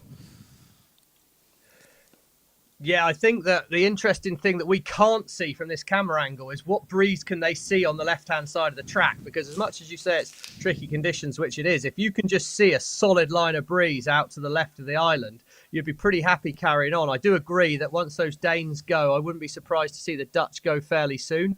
But he obviously can see the breeze out here, and this is what we talk about. This is your sort of gold medal, back yourself moment here, because the wind has headed since the start. They are in good pressure. And he must see breeze out there. If you can see wind out there and it looks solid, could be the time to be brave. Looking at the Dutchies here, actually, how the boat moves, I think it looks like there's way more chop than what it's been earlier today. It was like a big swell and pretty flat, but now the boat really rocks up and down. And maybe that's another factor. I should think it's one of the lower down the priorities, but sea state from side to side on the race course, probably not a massive issue, but it might be having an effect on boat speed from side to side. There we have a different angle on the Dutch, and now is the moment of truth as they're on a converging course with the rest of the fleet. And they are very exposed right now. I just wonder how this is going to work out for them. Now we can see the Swiss all the way in the top of the screen. They kind of have their personal gust there, like we saw earlier with the Polish. So this is going to be, I think this is going to be an interesting race now. We're getting more like personal gust and things happening. They're knocking a lot, or at least the angle looks like that. But I think, yeah, you can't just tack on every single gust and knock and header, whatever you have. You're going to stay on the lane for a bit longer just to see what's next. This is probably as much tacking as we ever see in a 49er race in this kind of wind strength. I mean, there's the gusts and the lulls, and there's so many potholes in the road, and it's worth putting in the extra tack to avoid one of those potholes or hurdles or whatever you want to call them. But look at that. That's a beautiful shot if you're a Swiss fan. It's just chalk and cheese, isn't it? Yeah, and it really looks like the boats all the way to the right, they're so far off, and it looks like they have way less wind. It's a game of two halves, Stevie. It's a game of two halves, but you wouldn't mind being a few metres up at half time, would you? And the Swiss here look like they've done a brilliant job of putting this beat together. They're certainly looking really well positioned into the top mark, but they've still got room to go here. I mean, I think that's the interesting thing. You'd be wanting now, where's the breeze? Is the breeze left of me? And I want to be sailing a slightly high mode and keeping myself up in that breeze. Here we go. Oh, the drone pilot's got his ears out for us nicely. Looks like they're sailing straight towards pretty good pressure. Be interesting whether that does head them a little bit though when it hits, but they look nicely powered up here. And they're just, look, little mode change there, anticipating that gust coming on. They've set the boat up ready for this next gust, and they're into it early on with those shifts there. Fantastic angle there behind the boat. The coaches probably won't like us seeing that, getting that close on board, having spent the whole winter protecting their sailors from any attention. But we'll put the drone right on board so everyone can see. You're welcome. There you go. Look at that. Right in there. Brilliant setup for the Swiss here. And I think this gust should be enough to get them across in front. They'll be looking to keep the boat going pretty fast. They're exposed to boats on the right, but they're not too exposed to boats on the left. So it's time to be in a relatively fast mode, close down that right-hand side, and then set yourself up for a good lay line. It looks on the tracker like they've got good speed and also good height on port tack. So everything going the Swiss way at the moment. And here's another angle in case the other coaches hadn't caught the setup of the rig from the transom. We're getting the setup from the front. And these guys are coached by Ian Barker, who, Stevie, you'll know very well, silver medalist for Great Britain at Sydney 2000. And Ian Barker knows the 49er inside out and probably is one of the best technical tuning coaches there is in this class. So he's probably cursing harder than anyone right now, Stevie. Yeah, no, Barker will have done a good job, and he really transformed the Swiss. They've had a fantastic 18 months or year since he got involved. But no, Ian's very experienced. Although I do remember the last day he coached me on a day like this, the feedback was rather you than me. So I'd be interested to know what advice Seb got before racing today with these shifty conditions. But absolutely, that Swiss boat looks superbly set up, and Ian will be enjoying watching this one. But now the Swiss are in a three-way battle to see who's going to get to the first mark in first place. Have they overstood or have they called it just right? Will the two boats just to leeward be able to steal their thunder? It looks like it could be Poland and Spain also in the mix as well. Is it a chance for Diego Botin and Florian Trittel to take a race lead after winning the previous race just now? Let's find out shortly. No, there's another tack involved for the Spanish, so looks like it's still playing the way of Switzerland too right now. That was such an incredible shot, seeing three of them just like lining up perfectly. And it looked like a very even battle, but actually not knowing where the ley line was, it wasn't quite as clear cut as that. So this is. Oh, actually, Switzerland's still got some ley line to go as well. So they've still got some fighting to do to make sure that they lead round the top mark. But I like the Swiss that they went a bit further just to tack, like pretty much on all of the boats right now. They didn't go too early, so they could still keep the French behind them. Was that the French? Yeah, France 16. Because they didn't have that much left to the ley line. Like I could believe they'll tack pretty soon. Yeah, here. They were not far off, but you could never know. Obviously, they had to. Very sensible, really, considering how much we've seen of overstanding the ley line. And Stevie has pointed out that's not always a bad call, but in these lighter breezes, I think probably overtacking the ley line is a bit more expensive. So better to put extra tacks in, provided that your tacks are good enough to justify the extra manoeuvres. Just about fully powered up. And if they've called that ley line correctly, no, they haven't. An extra double tack, that's going to be a little bit expensive. Stevie, that was a bit of a missed call from the Swiss. They didn't need to do that, being as close as they were to the mark on that previous ley line call, really, did they? No, I don't think so. I think they could have given that an extra couple of metres and got round at setting an extra couple of metres there compared to what they would have lost in the tack was a bit of an unforced error. Easy to say that sat here, but I think for guys as good as that was something they'll be a little bit disappointed with. However, what they won't be disappointed with is such a good lead there, as we see now. Interestingly, first to split away, second, third and fourth are early to jibe. We can see there is good breeze coming down on the fleet, but they will be sailing through the dirty wind of the fleet. Second place jibe, so we've got to anticipate fairly soon a jibe from the Swiss to cover that off, I'd imagine. I feel like it's definitely a right shift at the moment, so I think the jibe set's probably not a bad call. And those boats there in the middle of our screen heading off downwind look to me as though they're aiming quite well down the course and in decent pressure. So yeah, tricky call for Seb Schneider now. What does he do? Does he extend or does he try and cover them off?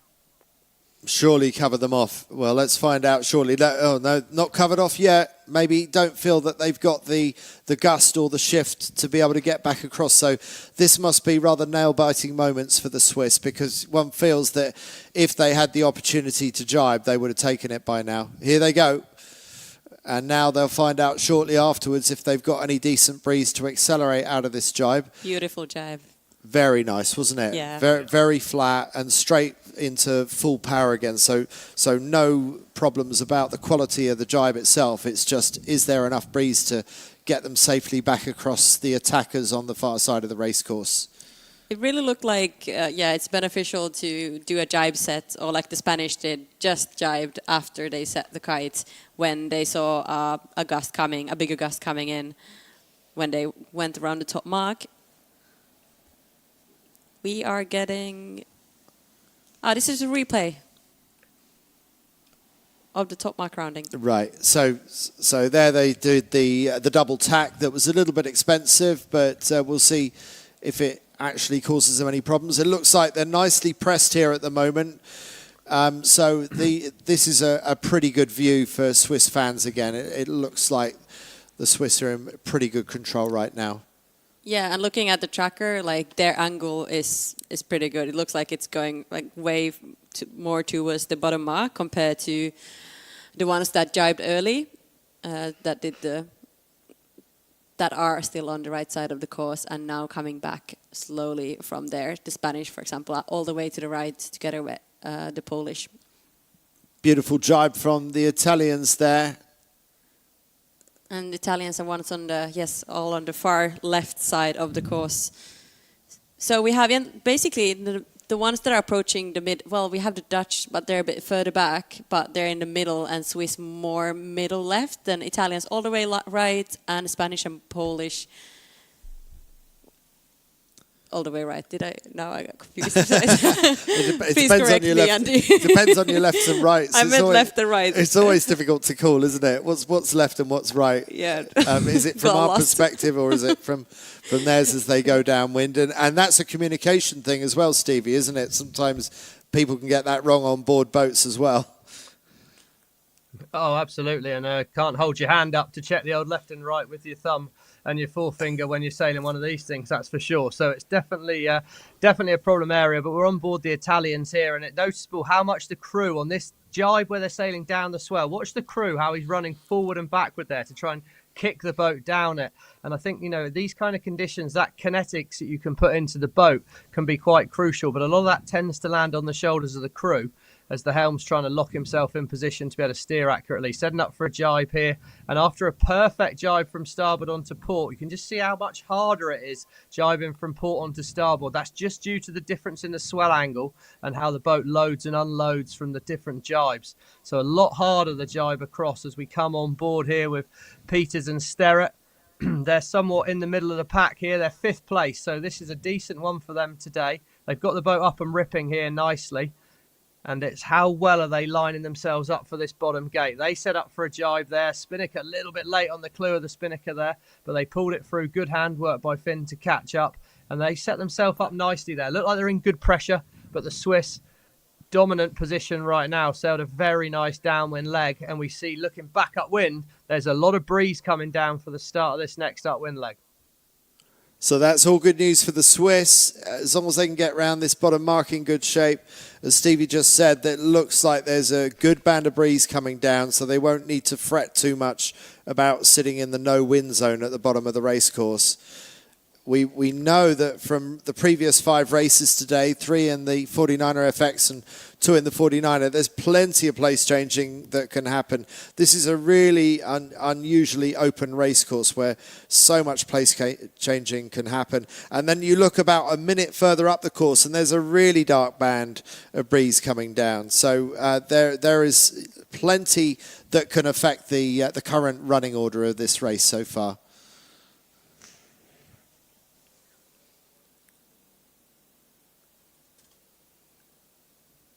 Absolute minefield for this upwind leg, really, I think, here, as you see that huge gust coming down and how much the gaps have opened up in the fleet. There's already some pretty big gaps.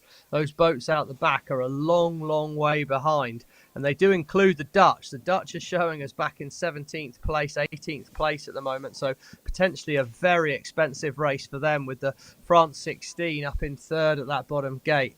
But yeah, where are you picking your money on this upwind leg? Can I get in that nice patch of breeze early on? But up the course, it's going to be harder to read. I think saying somewhere near the middle of the course early on is not a bad move to see what pans out. And the ones coming downwind, they also have to obviously avoid the ones going upwind. I think looked like the Dutch had a bit of an issue there.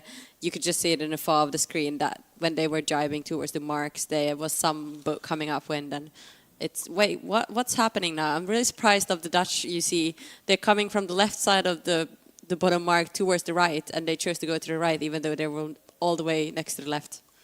Stevie, did you see this? What do you think they were thinking?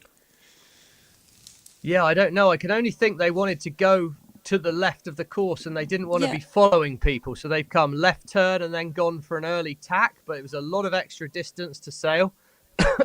Very strange decision really by them. But yeah, it just shows that even the best can get themselves in a position where it all gets quite hard quite quickly, because now we see the breeze really coming down the middle of the course. It's quite windy.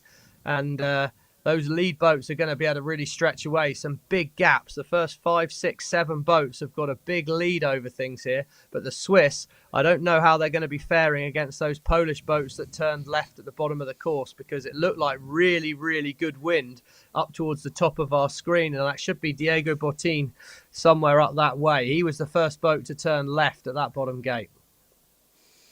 Also, we think we see everything here with all the tracks and videos and drone angles, but there clearly, I mean, there can be some things that we just totally miss on the race course, and we can't see from this angle. No, that's always the way, isn't it? If only we could look further to the left and see what Seb Schneider and Arno de Planta are looking at further upwind. But it does seem like their lead is under threat from the boats further right, from Poland 64 and Spain 74. So a very difficult race to defend for anybody. But I think the Swiss have a battle on their hands after having a fairly decent lead towards the bottom of the course around the leeward gate.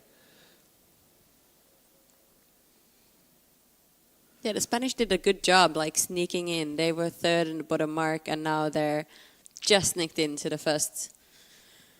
Well, wouldn't that be amazing if they can win 2 races this afternoon, and that would really put them up into contention. They already got up into a podium spot. Will it be enough to start threatening the front two, the Dutch in second overall and the French in first overall? It seems like the Spanish are making sense of these really difficult conditions. Yeah, and I don't know if this is actual their home waters, but I know they have spent a lot of time here. That it's actually the opposite end. I mean, you couldn't, where they come from in Santander, it's about as far north as you can get in Spain. They're both from there, that's true. Yeah. So they come from the rainy part of Spain, and we are in the furthest south bit of Spain. I don't know how much further south it is from mainland Spain, but it's probably 1,000 miles or so. Yeah, it's the opposite. But Santander has similar kind of swell, and I would say we had the Worlds there a bunch of years ago. That's right. But it's not so different compared, like, looking at these conditions. They're pretty similar, actually. Yeah, definitely some similarities. So there they are flying along, and you can bet, Stevie, that not everybody's got the kind of breeze that we're looking at on the Spanish boat right now, and so they will just be stretching away while they're charging as hard as this. Yeah, they've definitely got big right-hand pressure. You can see they're fairly eased on the sheet there. Plenty of twist in that mail, and they're fairly hammered down. They look like they're sailing in a pretty fast mode at the moment. They're trying to get forward across this shift. They're slightly right of the middle of the course, but relative to the fleet, they're beautifully lined up. And they're just using that gust fast mode to try and roll forward. And I suspect they can see some breeze towards the left-hand side. No one in that picture there threatening to the right. So it's all about hammer down, fast mode across that gust of wind. It looks pretty good for them right now. If it stays like this, it'll be an easy decision at the top mark as well for them to make. It's a pretty comfortable position for them to be in. Schneider and de Planta, they were leading around the bottom mark, and you can see their purple tracer on the tracker there. They're down into 4th place now, and they're being threatened by GBR 30, Peters and Sterrett in 5th place. Looks like there's a big shift right now ongoing. Oh yeah, the Spanish and the Polish, you can see their angles just going like further away from the top mark. And I was kind of waiting, like, when are they going to attack? But clearly they probably wanted to go into the gust that was approaching and then do the attack. Since, as we spoke earlier, they don't really move the gusts here. They kind of stay set, put, and you have to go in there. So we're on the final beat of the afternoon. This is race 3, Gold Fleet 49er men. We've already seen 3 49erFX races earlier in the day. We just saw Spain ESP 74 win the previous race in race 2 of the Gold Fleet men, and it's currently Spain 74 who hold the lead yet again, coming towards the top of the course in race 3. It's once more around the windward mark, and then it's the charge down to the finish, and it will be the end of a long, mentally taxing day. Stevie, it's been a bit of a mind twister today, hasn't it? Well, yeah, I mean, we've had to do 6 races. They've only had to do 3. So I guess mentally it's been a real twister for us, Ricey. But yeah, it's hard. I mean, it's been hard racing. The saving grace has been there's generally speaking been enough breeze that they can be up and planing. I think it's the moments where you see the helm and the crew crouching in and they're in a displacement mode. Then you're really in the lap of the gods. We saw the Spanish there. They sailed a dramatically different mode to get to that new wind speed, which you can do when you're planing. But as soon as it's that little bit lighter and you're in a displacement mode, it's very hard to sail the different modes aggressively, and then you are limited. So I think these last couple of races for the 49er men has been a little, it's no way has it been easier, but it's been a little bit more, we can make some actual choices and get to the wind we want to get to. As I think some of the FX races would have been pretty painful because you were so limited by your moding as to what you could actually do. And yeah, it's going to be interesting to see how the top of the beat works out. Can Diego hold on? Because that Polish crew's not going away at all quickly. No, and there's a bit of a split developing between them. The Polish sailing out towards the left-hand ley line towards the top mark. And the Spanish, I thought, were heading in the right direction for the next gust. It looked like there was a good gust from their direction. I think it is the right call for them. I think they look a little bit higher and faster. And if anything, maybe it's the Polish in second who are looking a little bit more exposed at the moment. But actually, yeah, the gaps are, yeah, it's still reasonably comfortable for the Spanish, but we know how much things can change on this final run to the finish, and Poland still has a chance of attacking Spain on the final downwind leg.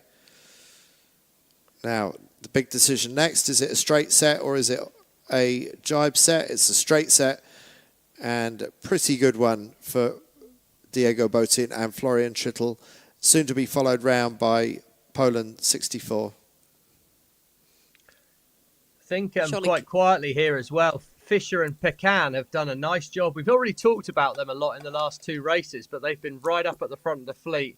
They've been chipping away quite nicely. They're sat right now. They're sat in 4th place, very tight for 3rd.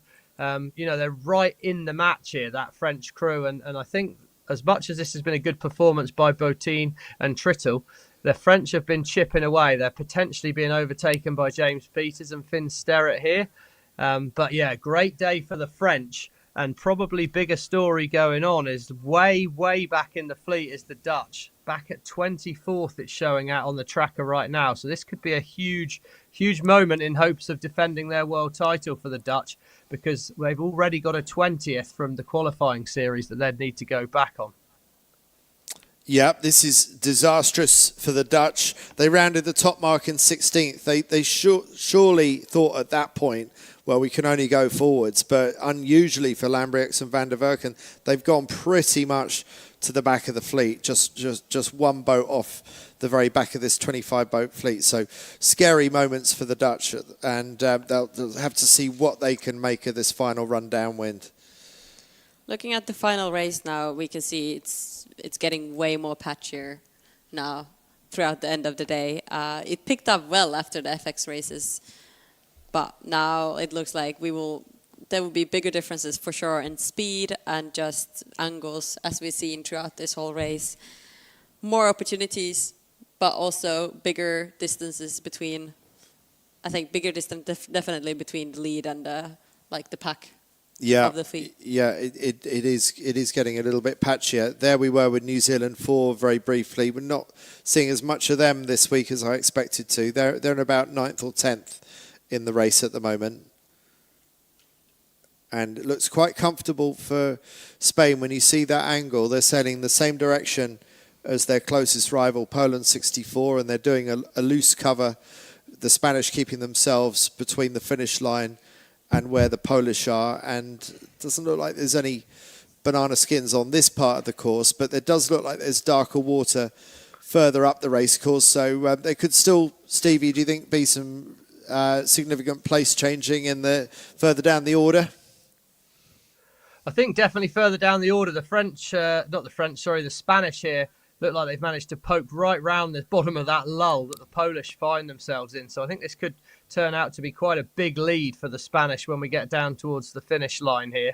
They look well set, but without doubt, if you're back in the pack, there's plenty to be played for. That's the Polish with the black spinnaker out the back there, and they were just, you know, tens of meters behind Botín at one stage. But yeah, they ran into a big hole, and they're going to have the whole pack breathing down their neck now as Diego and Florian, well, look at that. It's a bit of a show for the crowd right now for them. They've sailed fantastically in these last two races, and they are always not happy with the drone.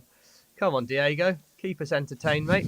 But yeah, he needs to chill out about that when he's that far ahead. I think for sure he's doing a great job. They've sailed brilliantly in the last two races, and they're going to go in absolutely full of confidence. What a time to hit this level of form on a day at the World Championship. Absolutely amazing. And if things stay the way they are, then they would move up to second overall. So really good gains by Spain 74 today, if this proves to be the second of two race wins on this three-race day, the first day of Gold Fleet. We've got more Gold Fleet racing tomorrow, 3 races on the cards each for 49erFX and 49er. And then we got more Gold Fleet racing on the last day, but the most important part of the last day is the medal race. So we've still got 2 full days of competition to look for, and well, that will be good news for Lanzarote and Van der Werken, looking to make amends for what has been a pretty horrible race for them. But are there any updates on their progress further back in the pack? Have you managed to see, Stevie? To be honest, right now, just having a few glitches with my tracker, to be perfectly honest, so relying on what's on the live screen here. I mean, what we would say is when you look back upwind and you see that breeze filling down, the Dutch will have absolutely had the opportunity to make some gains back through the fleet. So it'll be interesting what they can do with that. Their tracker currently shows that they've made a massive gain. But I think it's been jumping around a little bit, and I'll wait till I see them cross the finish line before I hold my hat on it. But yeah, definitely going to have been opportunity on this day for some big gains for those boats behind. And if there's any crew that you'd put money on making it, you'd put it on that Dutch crew. Meanwhile, up the front with just meters to go. Can you believe it on such a difficult day? But it is Diego Botín and Florian Trittel who win their second race of the afternoon. And what an amazing performance by the Spanish sailing on home waters, with the overall series leaders about to come across the line. It's France 16 who have also had a fantastic day today. Actually, sorry, that's Poland. That's Poland that came across in second there. Poland 64. And then Staniel France and 16 Storch just behind them. Yeah, thank you for that. And so, yeah, still a really good day for Fisher and Pecan.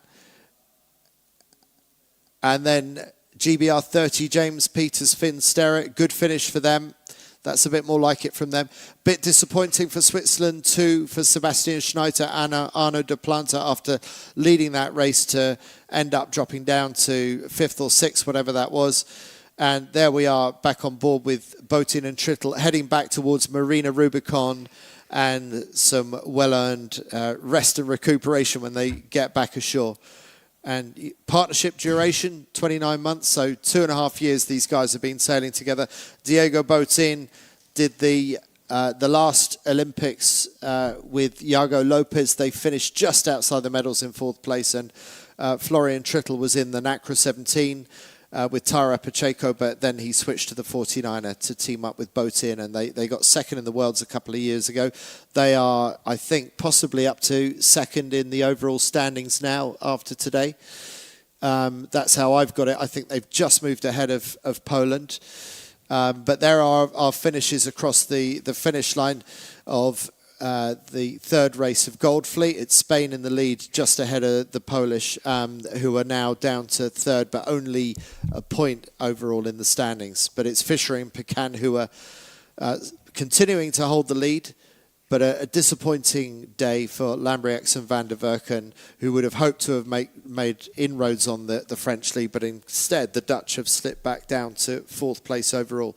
Here's the start of the race. So it's the Dutch who managed to get away with a pin-end start, but maybe that wasn't where they wanted to end up. And Sebastian Schneider, Arno de Planta lead in the early stages of the race and hold on to that. And then vital intel from the drone telling us how they set up their rig, something that Stevie enjoyed an awful lot. And just coming up to the mark, they had to do a double tack, a little bit expensive for them, misjudging the ley line so close to the windward mark, but still in a very nice position at the front of the fleet.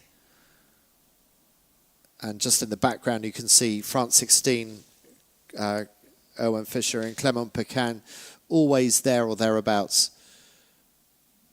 Swiss still leading round the bottom mark, but then things were going to change significantly on the leg up, and they didn't manage to maintain their lead all the way towards the top mark final time, because it was Spain 74 who managed to seize the advantage round the top mark for the final time of the afternoon and managed to maintain that lead all the way to the finish and take the second of 2 race wins this afternoon.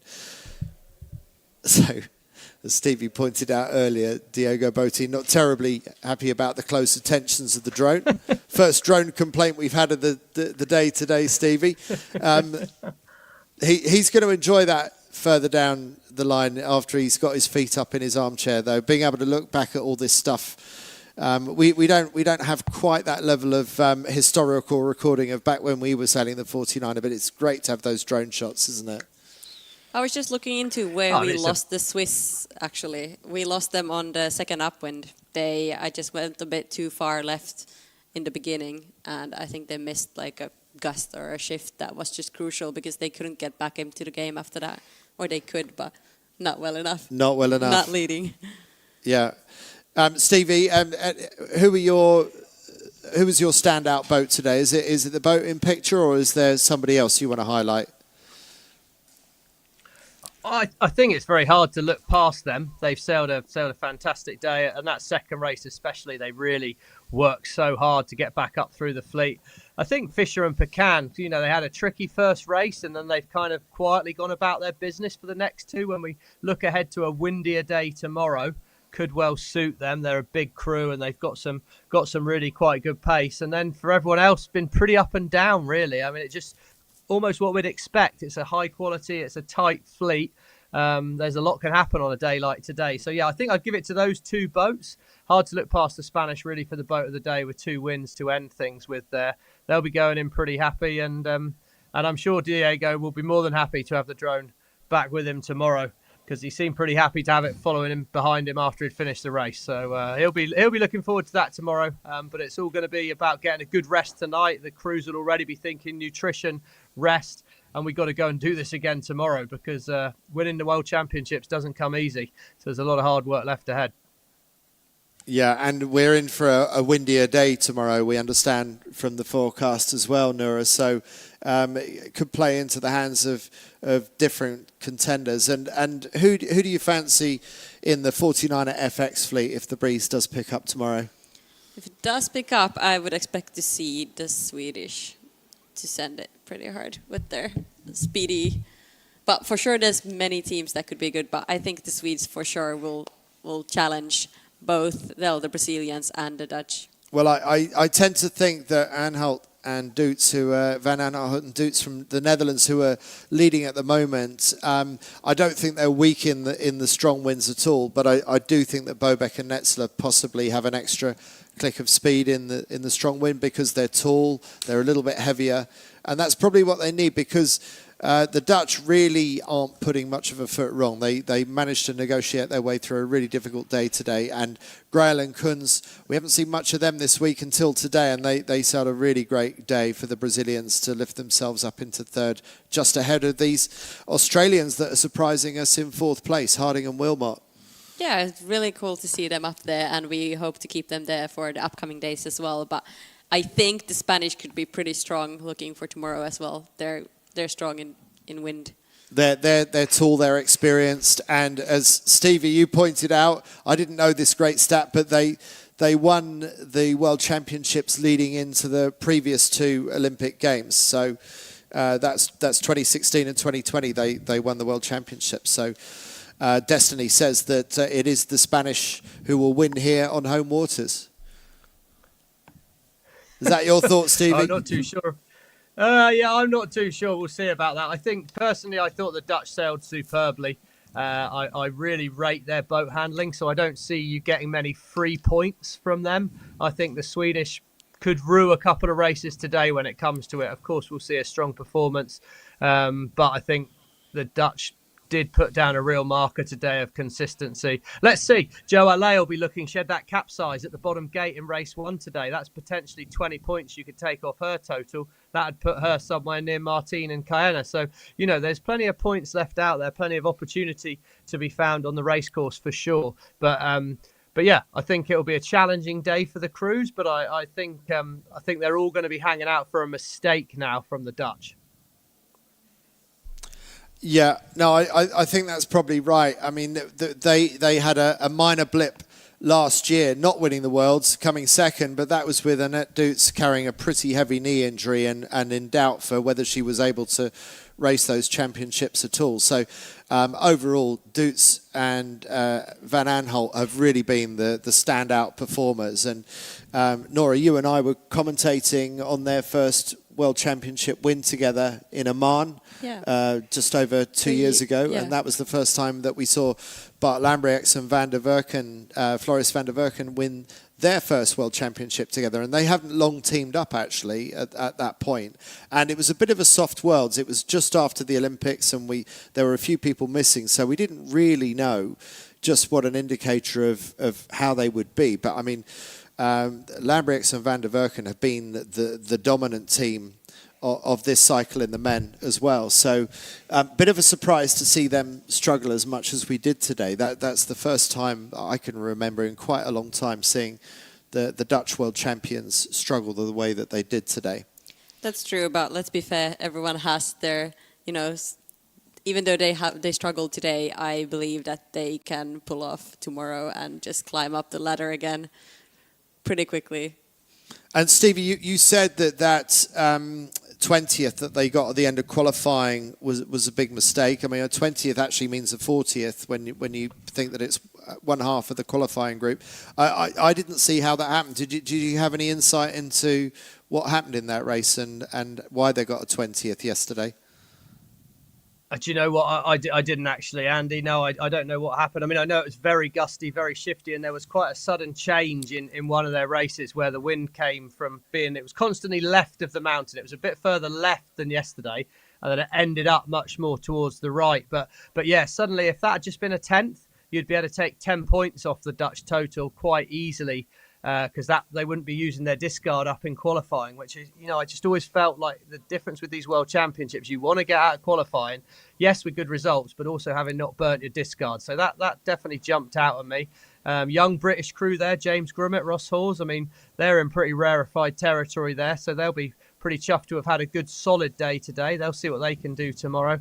And then what can these boats further back down the top 10? There are already starting to be some big gaps, and in fact, there's already starting to be a big gap between second and first. So for Fisher and Pecan, you know, a solid day tomorrow where they can actually use that big lever of a crew, get that boat speed happening, and they could be pretty hard to catch already. Which is going to make them, put them in the box seat for selection for France. And this is really impressive, and I shouldn't be so surprised because we saw another French team win the Europeans at the end of last year. But the French really seem to be coming on strong just when they need to. And also today, the Spanish, Diego Botín and Florian Trittel, now up to second. And we didn't have much to say about Staniel and Storch, but Poland 64, they've been chipping away all day, and that's going to do them no trouble at all in terms of whether they get selection to represent Poland at the Olympic Games. So there's a lot else in play other than who's going to win this world title. It's about who grabs what they need to be selected to go to Paris 2024 later on this year. So make sure that you tune in with us tomorrow, 49er.org/subscribe, and then you'll make sure that you get all the notifications to make sure that you're with us and you don't miss the action tomorrow. From me, Andy Rice, from my fellow co-commentators, Noora Ruskola and Stevie Morrison, thanks very much for watching today. We're going to finish with some highlights and we look forward to seeing you tomorrow for day 5 of the World Championships.